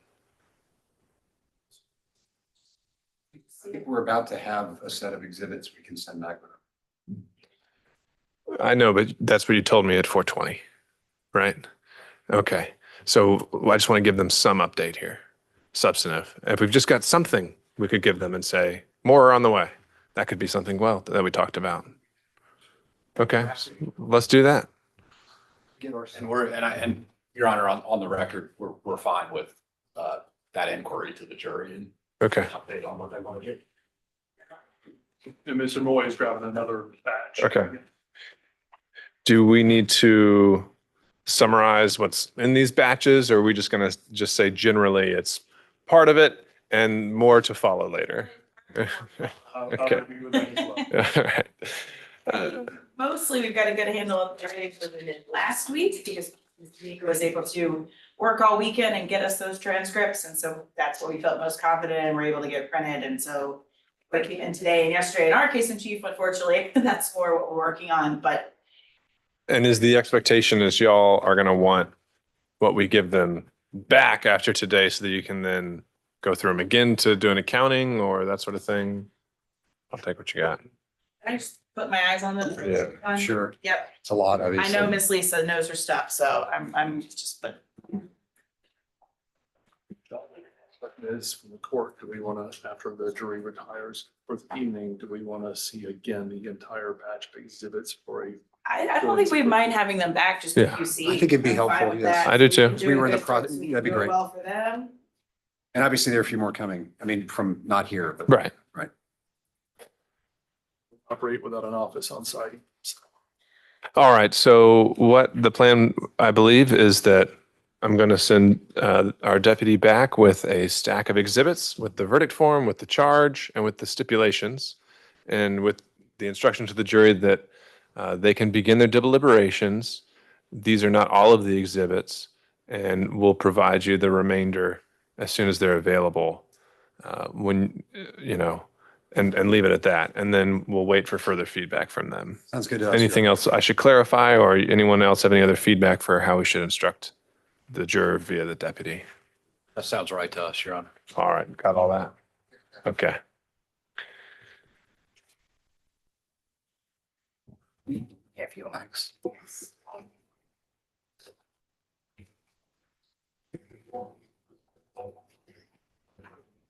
Still haven't seen the lease. Yes. Oh, it's in there. Yeah. Okay. Yeah, it's early on, yeah. Yep. It's like the third one. Might want to look into that. But we forgot to admit it. I'm kidding. Slight oversight. This came at 1:55 with Keisha Collins. Jennifer, right? Good man. Thanks, sir. No, It came in with the eye, I think. it did. I confirm. It did? Okay, all right, good. My routine.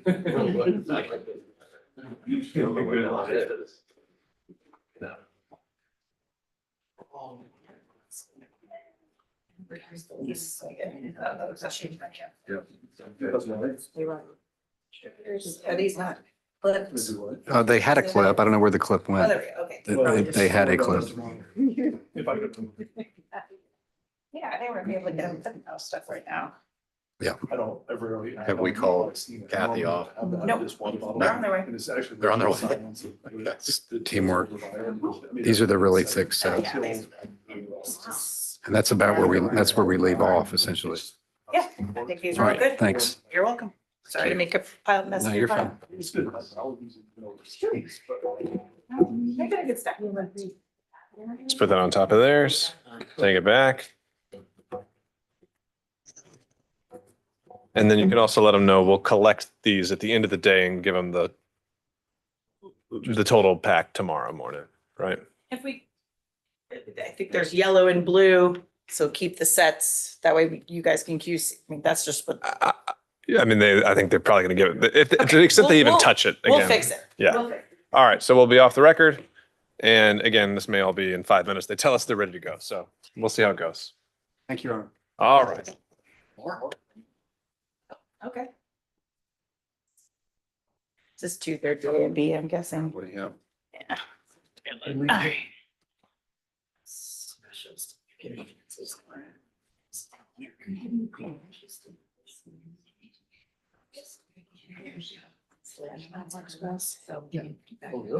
This came in.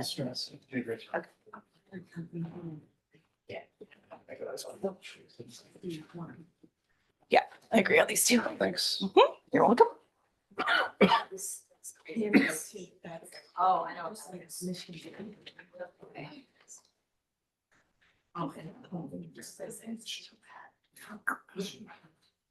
Which I can only say she's looking fine.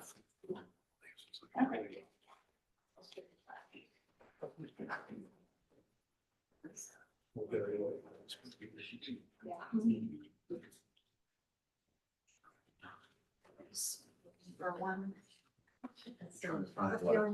One of the ones we got yesterday. So this is. Good. Scott, right?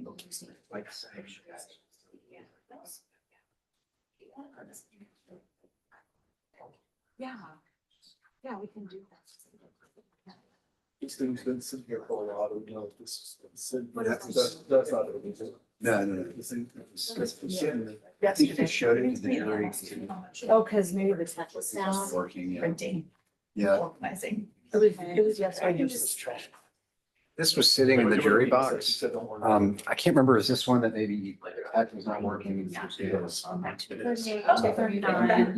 It's in our set. Okay. Oh, actually, this is Smith, this was.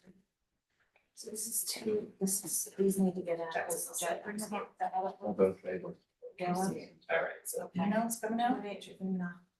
So it's just 277. Okay. Yeah, I'm not, again, it's an email saying attached to this documents.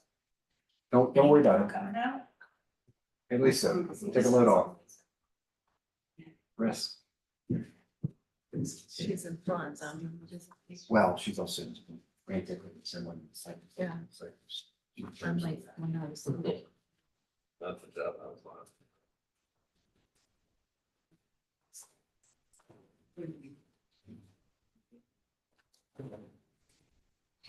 You okay with me giving these to him?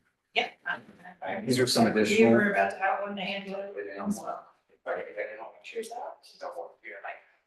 give us one. They wanted us to get, verdict form right now. They want to what? Just look at the verdict form, that's all. Oh, okay.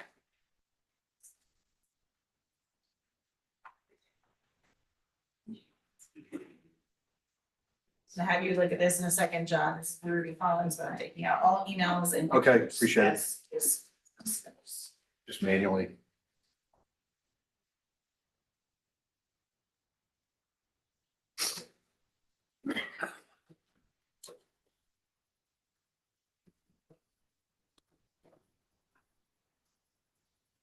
I think you use this in your closing. If you wanted to go back, we're fine with it. That's a Scott You question.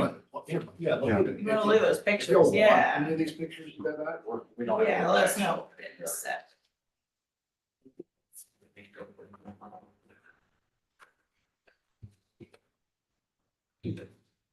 We want any of these to go back. This was the Ruby Collins stuff. Well, we objected. Nobody authenticated them, Nobody Scott. authenticated. I mean, it's No, more I mean, it's pictures not than. in- I see what you're saying, like, are we still trying to admit it after, I mean, yeah, I mean, look, we use these in the proposal, so. Any other variations of this or just? Just the one other one. But what we use it as a month, but yes. I just want all these. Okay, well, we shouldn't do what we didn't want to do.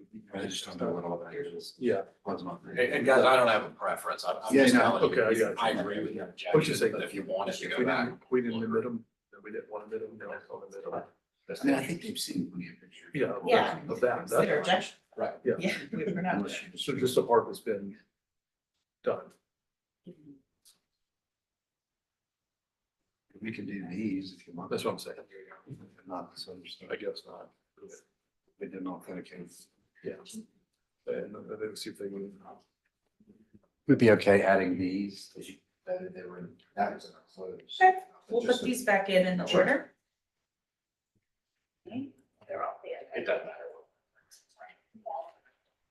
I don't think there was any rhyme or reason that they were the way we Because got they're them. numbered that way. They are numbered.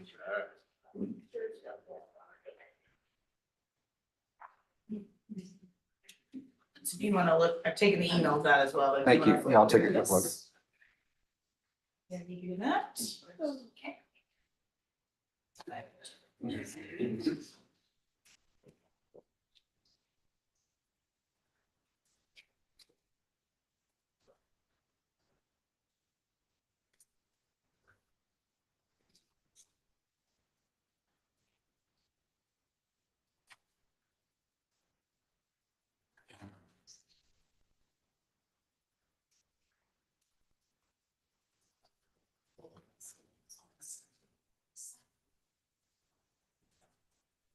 Yeah.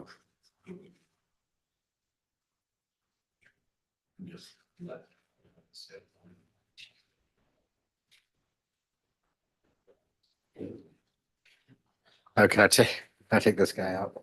Oh, yeah, take them out. I think that was rubbed. Otherwise we're good. I'm not sure. He doesn't really help prove anything. Yeah. All right, so we're good. We're good with Okay, this. so these two can go back whenever. Yeah, I mean, I offered to give ours back. Yeah, it sounded like they don't want to. Yeah. Yep.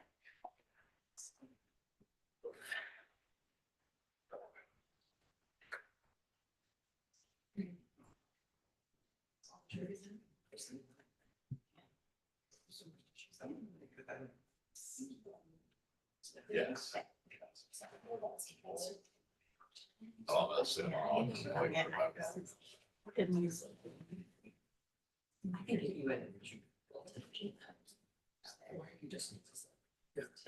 Good.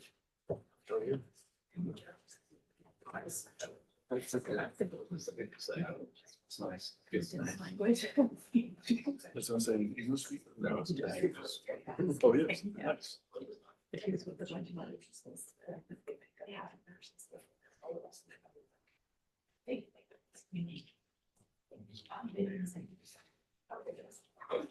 Well, thanks. So on the trial, they end this like. Yeah, they can have And that's that. them. Yeah. Thanks, been fun. Luckily, said, she's like, hey, who's the That was the plan, yeah.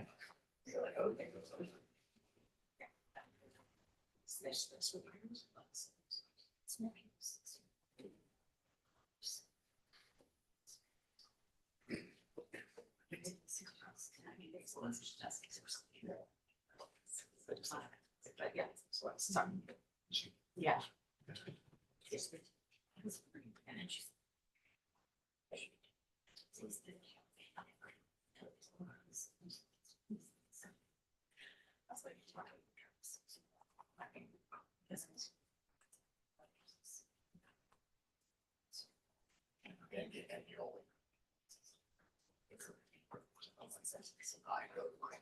Yeah. Like, yeah. Not like.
That usually instead of murdering someone's party or something, like some drama happens, like.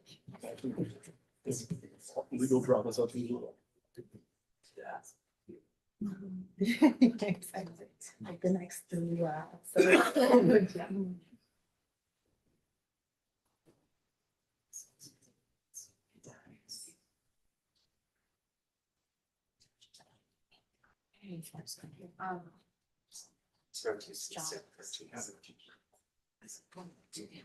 Every once in a while, there's just some cases every once.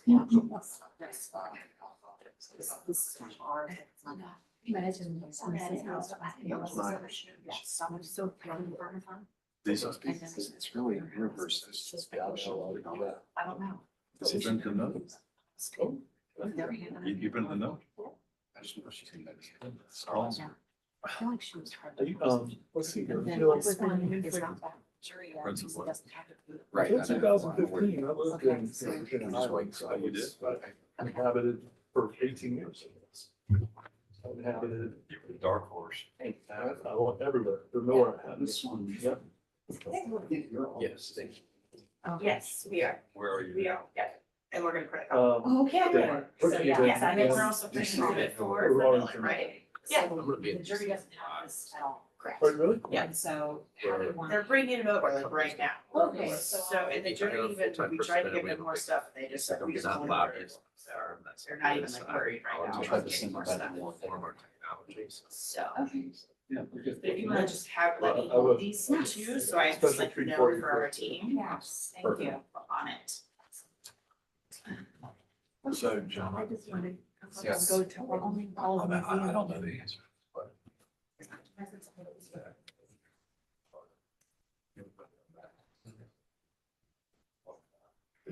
We're doing my best. We don't need any. When you said that.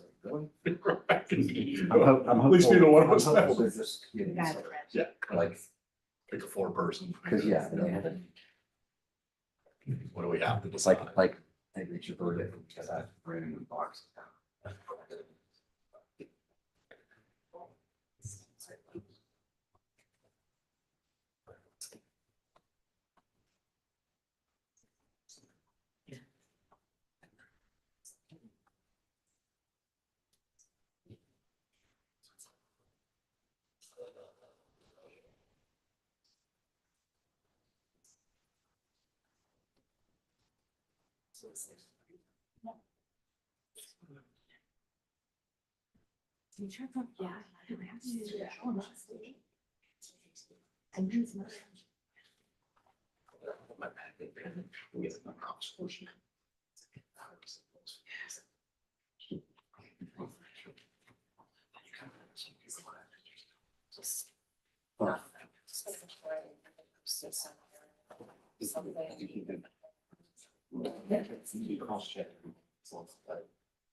Yeah, another one. No. Some more water. Oh, yeah. Strawberry. What is it? Pudding, shortcake. Go to that table. That's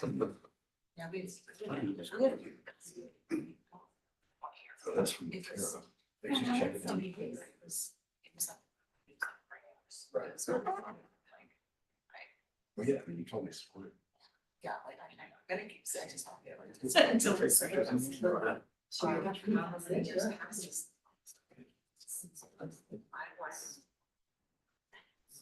I think part of me wants to just take a picture of Jason, you and me, and selfie and send it to him.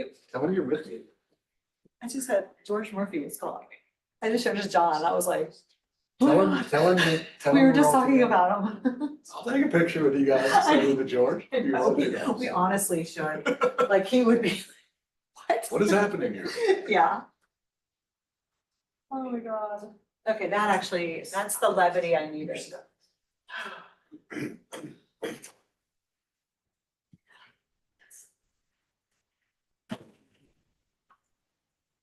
I told you, Lisa, I haven't talked to George in like a year. I keep thinking I'm gonna hear he's retiring or something like that. Yeah. I mean, last time I talked to him, I mean, he's like, he kind of is operating in kind of a general counsel role with the firm now. Is it? I don't think he's really practicing.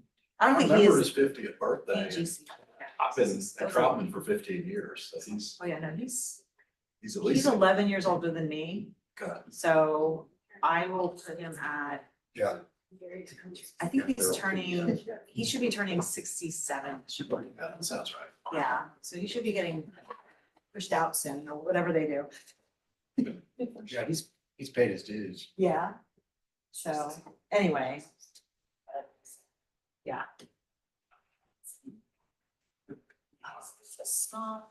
What year did you leave Kilpatrick? 2010. Oh, 06 to 07 to Wait, 20? is that right? Yeah, 2010. You started 07? Like, were we in the Yes. same, we were in the same class?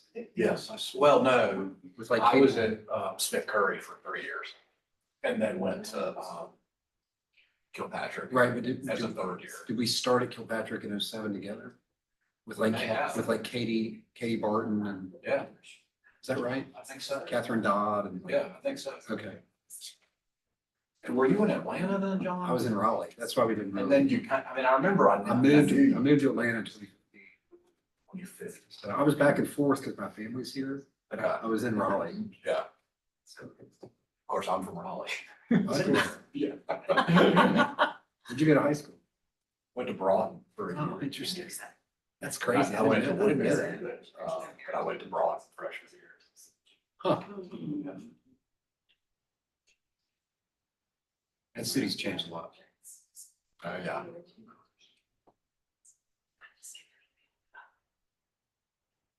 Did you think about practicing there? You want to practice here? You know, I went to Georgia Law School. Most of my friends were coming here. Yeah. So they answered no, not really. Yeah.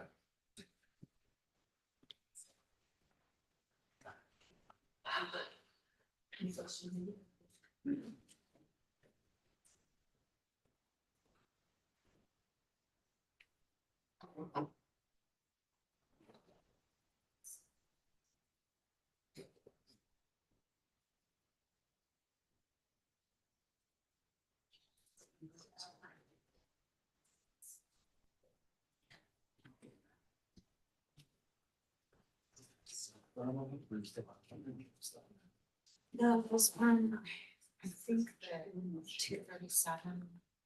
When Coleman won the losses last night. It's, yeah, John said it was covered, yeah, it was when we got. Yeah. Got him, but that's kind of celebrated.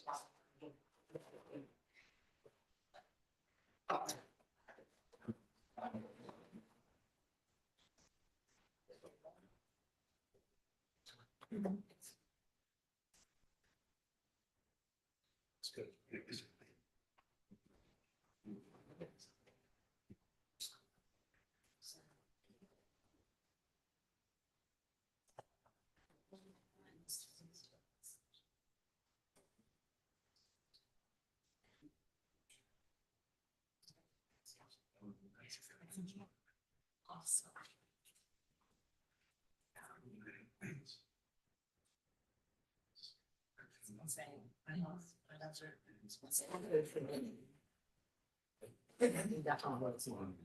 I definitely. Yeah. Yeah.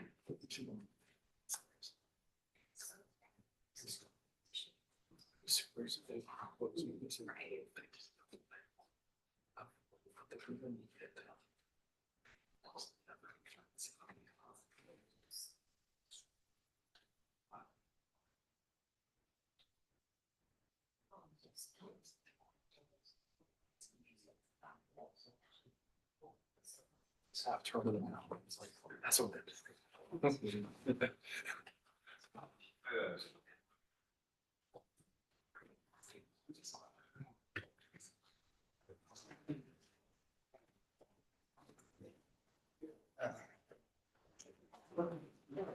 Nine? Okay. All right, jury wants to call it for today.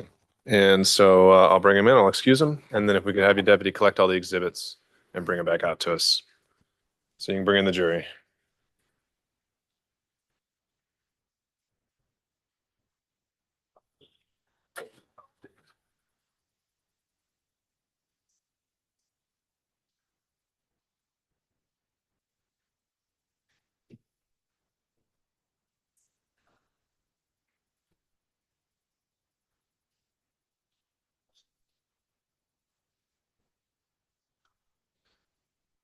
Do we have in-person civil tomorrow? Is it on Zoom? I think we have some.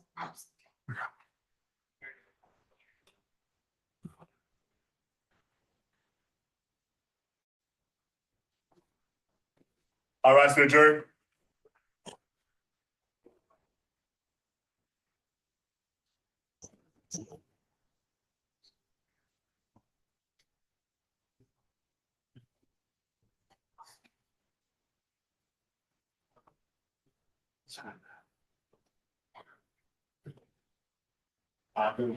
Thank you. Please be seated. Don't get too comfortable, members of the jury. I'll be brief. I've been told that you would like to resume your deliberations at 9 o'clock tomorrow, so that's what we'll do. You can come in. As soon as all 12 of you are here, you can resume and get started. You don't have to wait on us to kick things off. And then again, from there, you can break for lunch whenever you want to. You can go as long as you want. We'll just wait to hear from you. We are going to be getting you the complete list of a stack of admitted exhibits at some point tomorrow morning. So from there, I'll advise you as always, please don't do any research about the case or discuss the case with anyone, including amongst yourselves. We'll see you at some point tomorrow. All right, jury.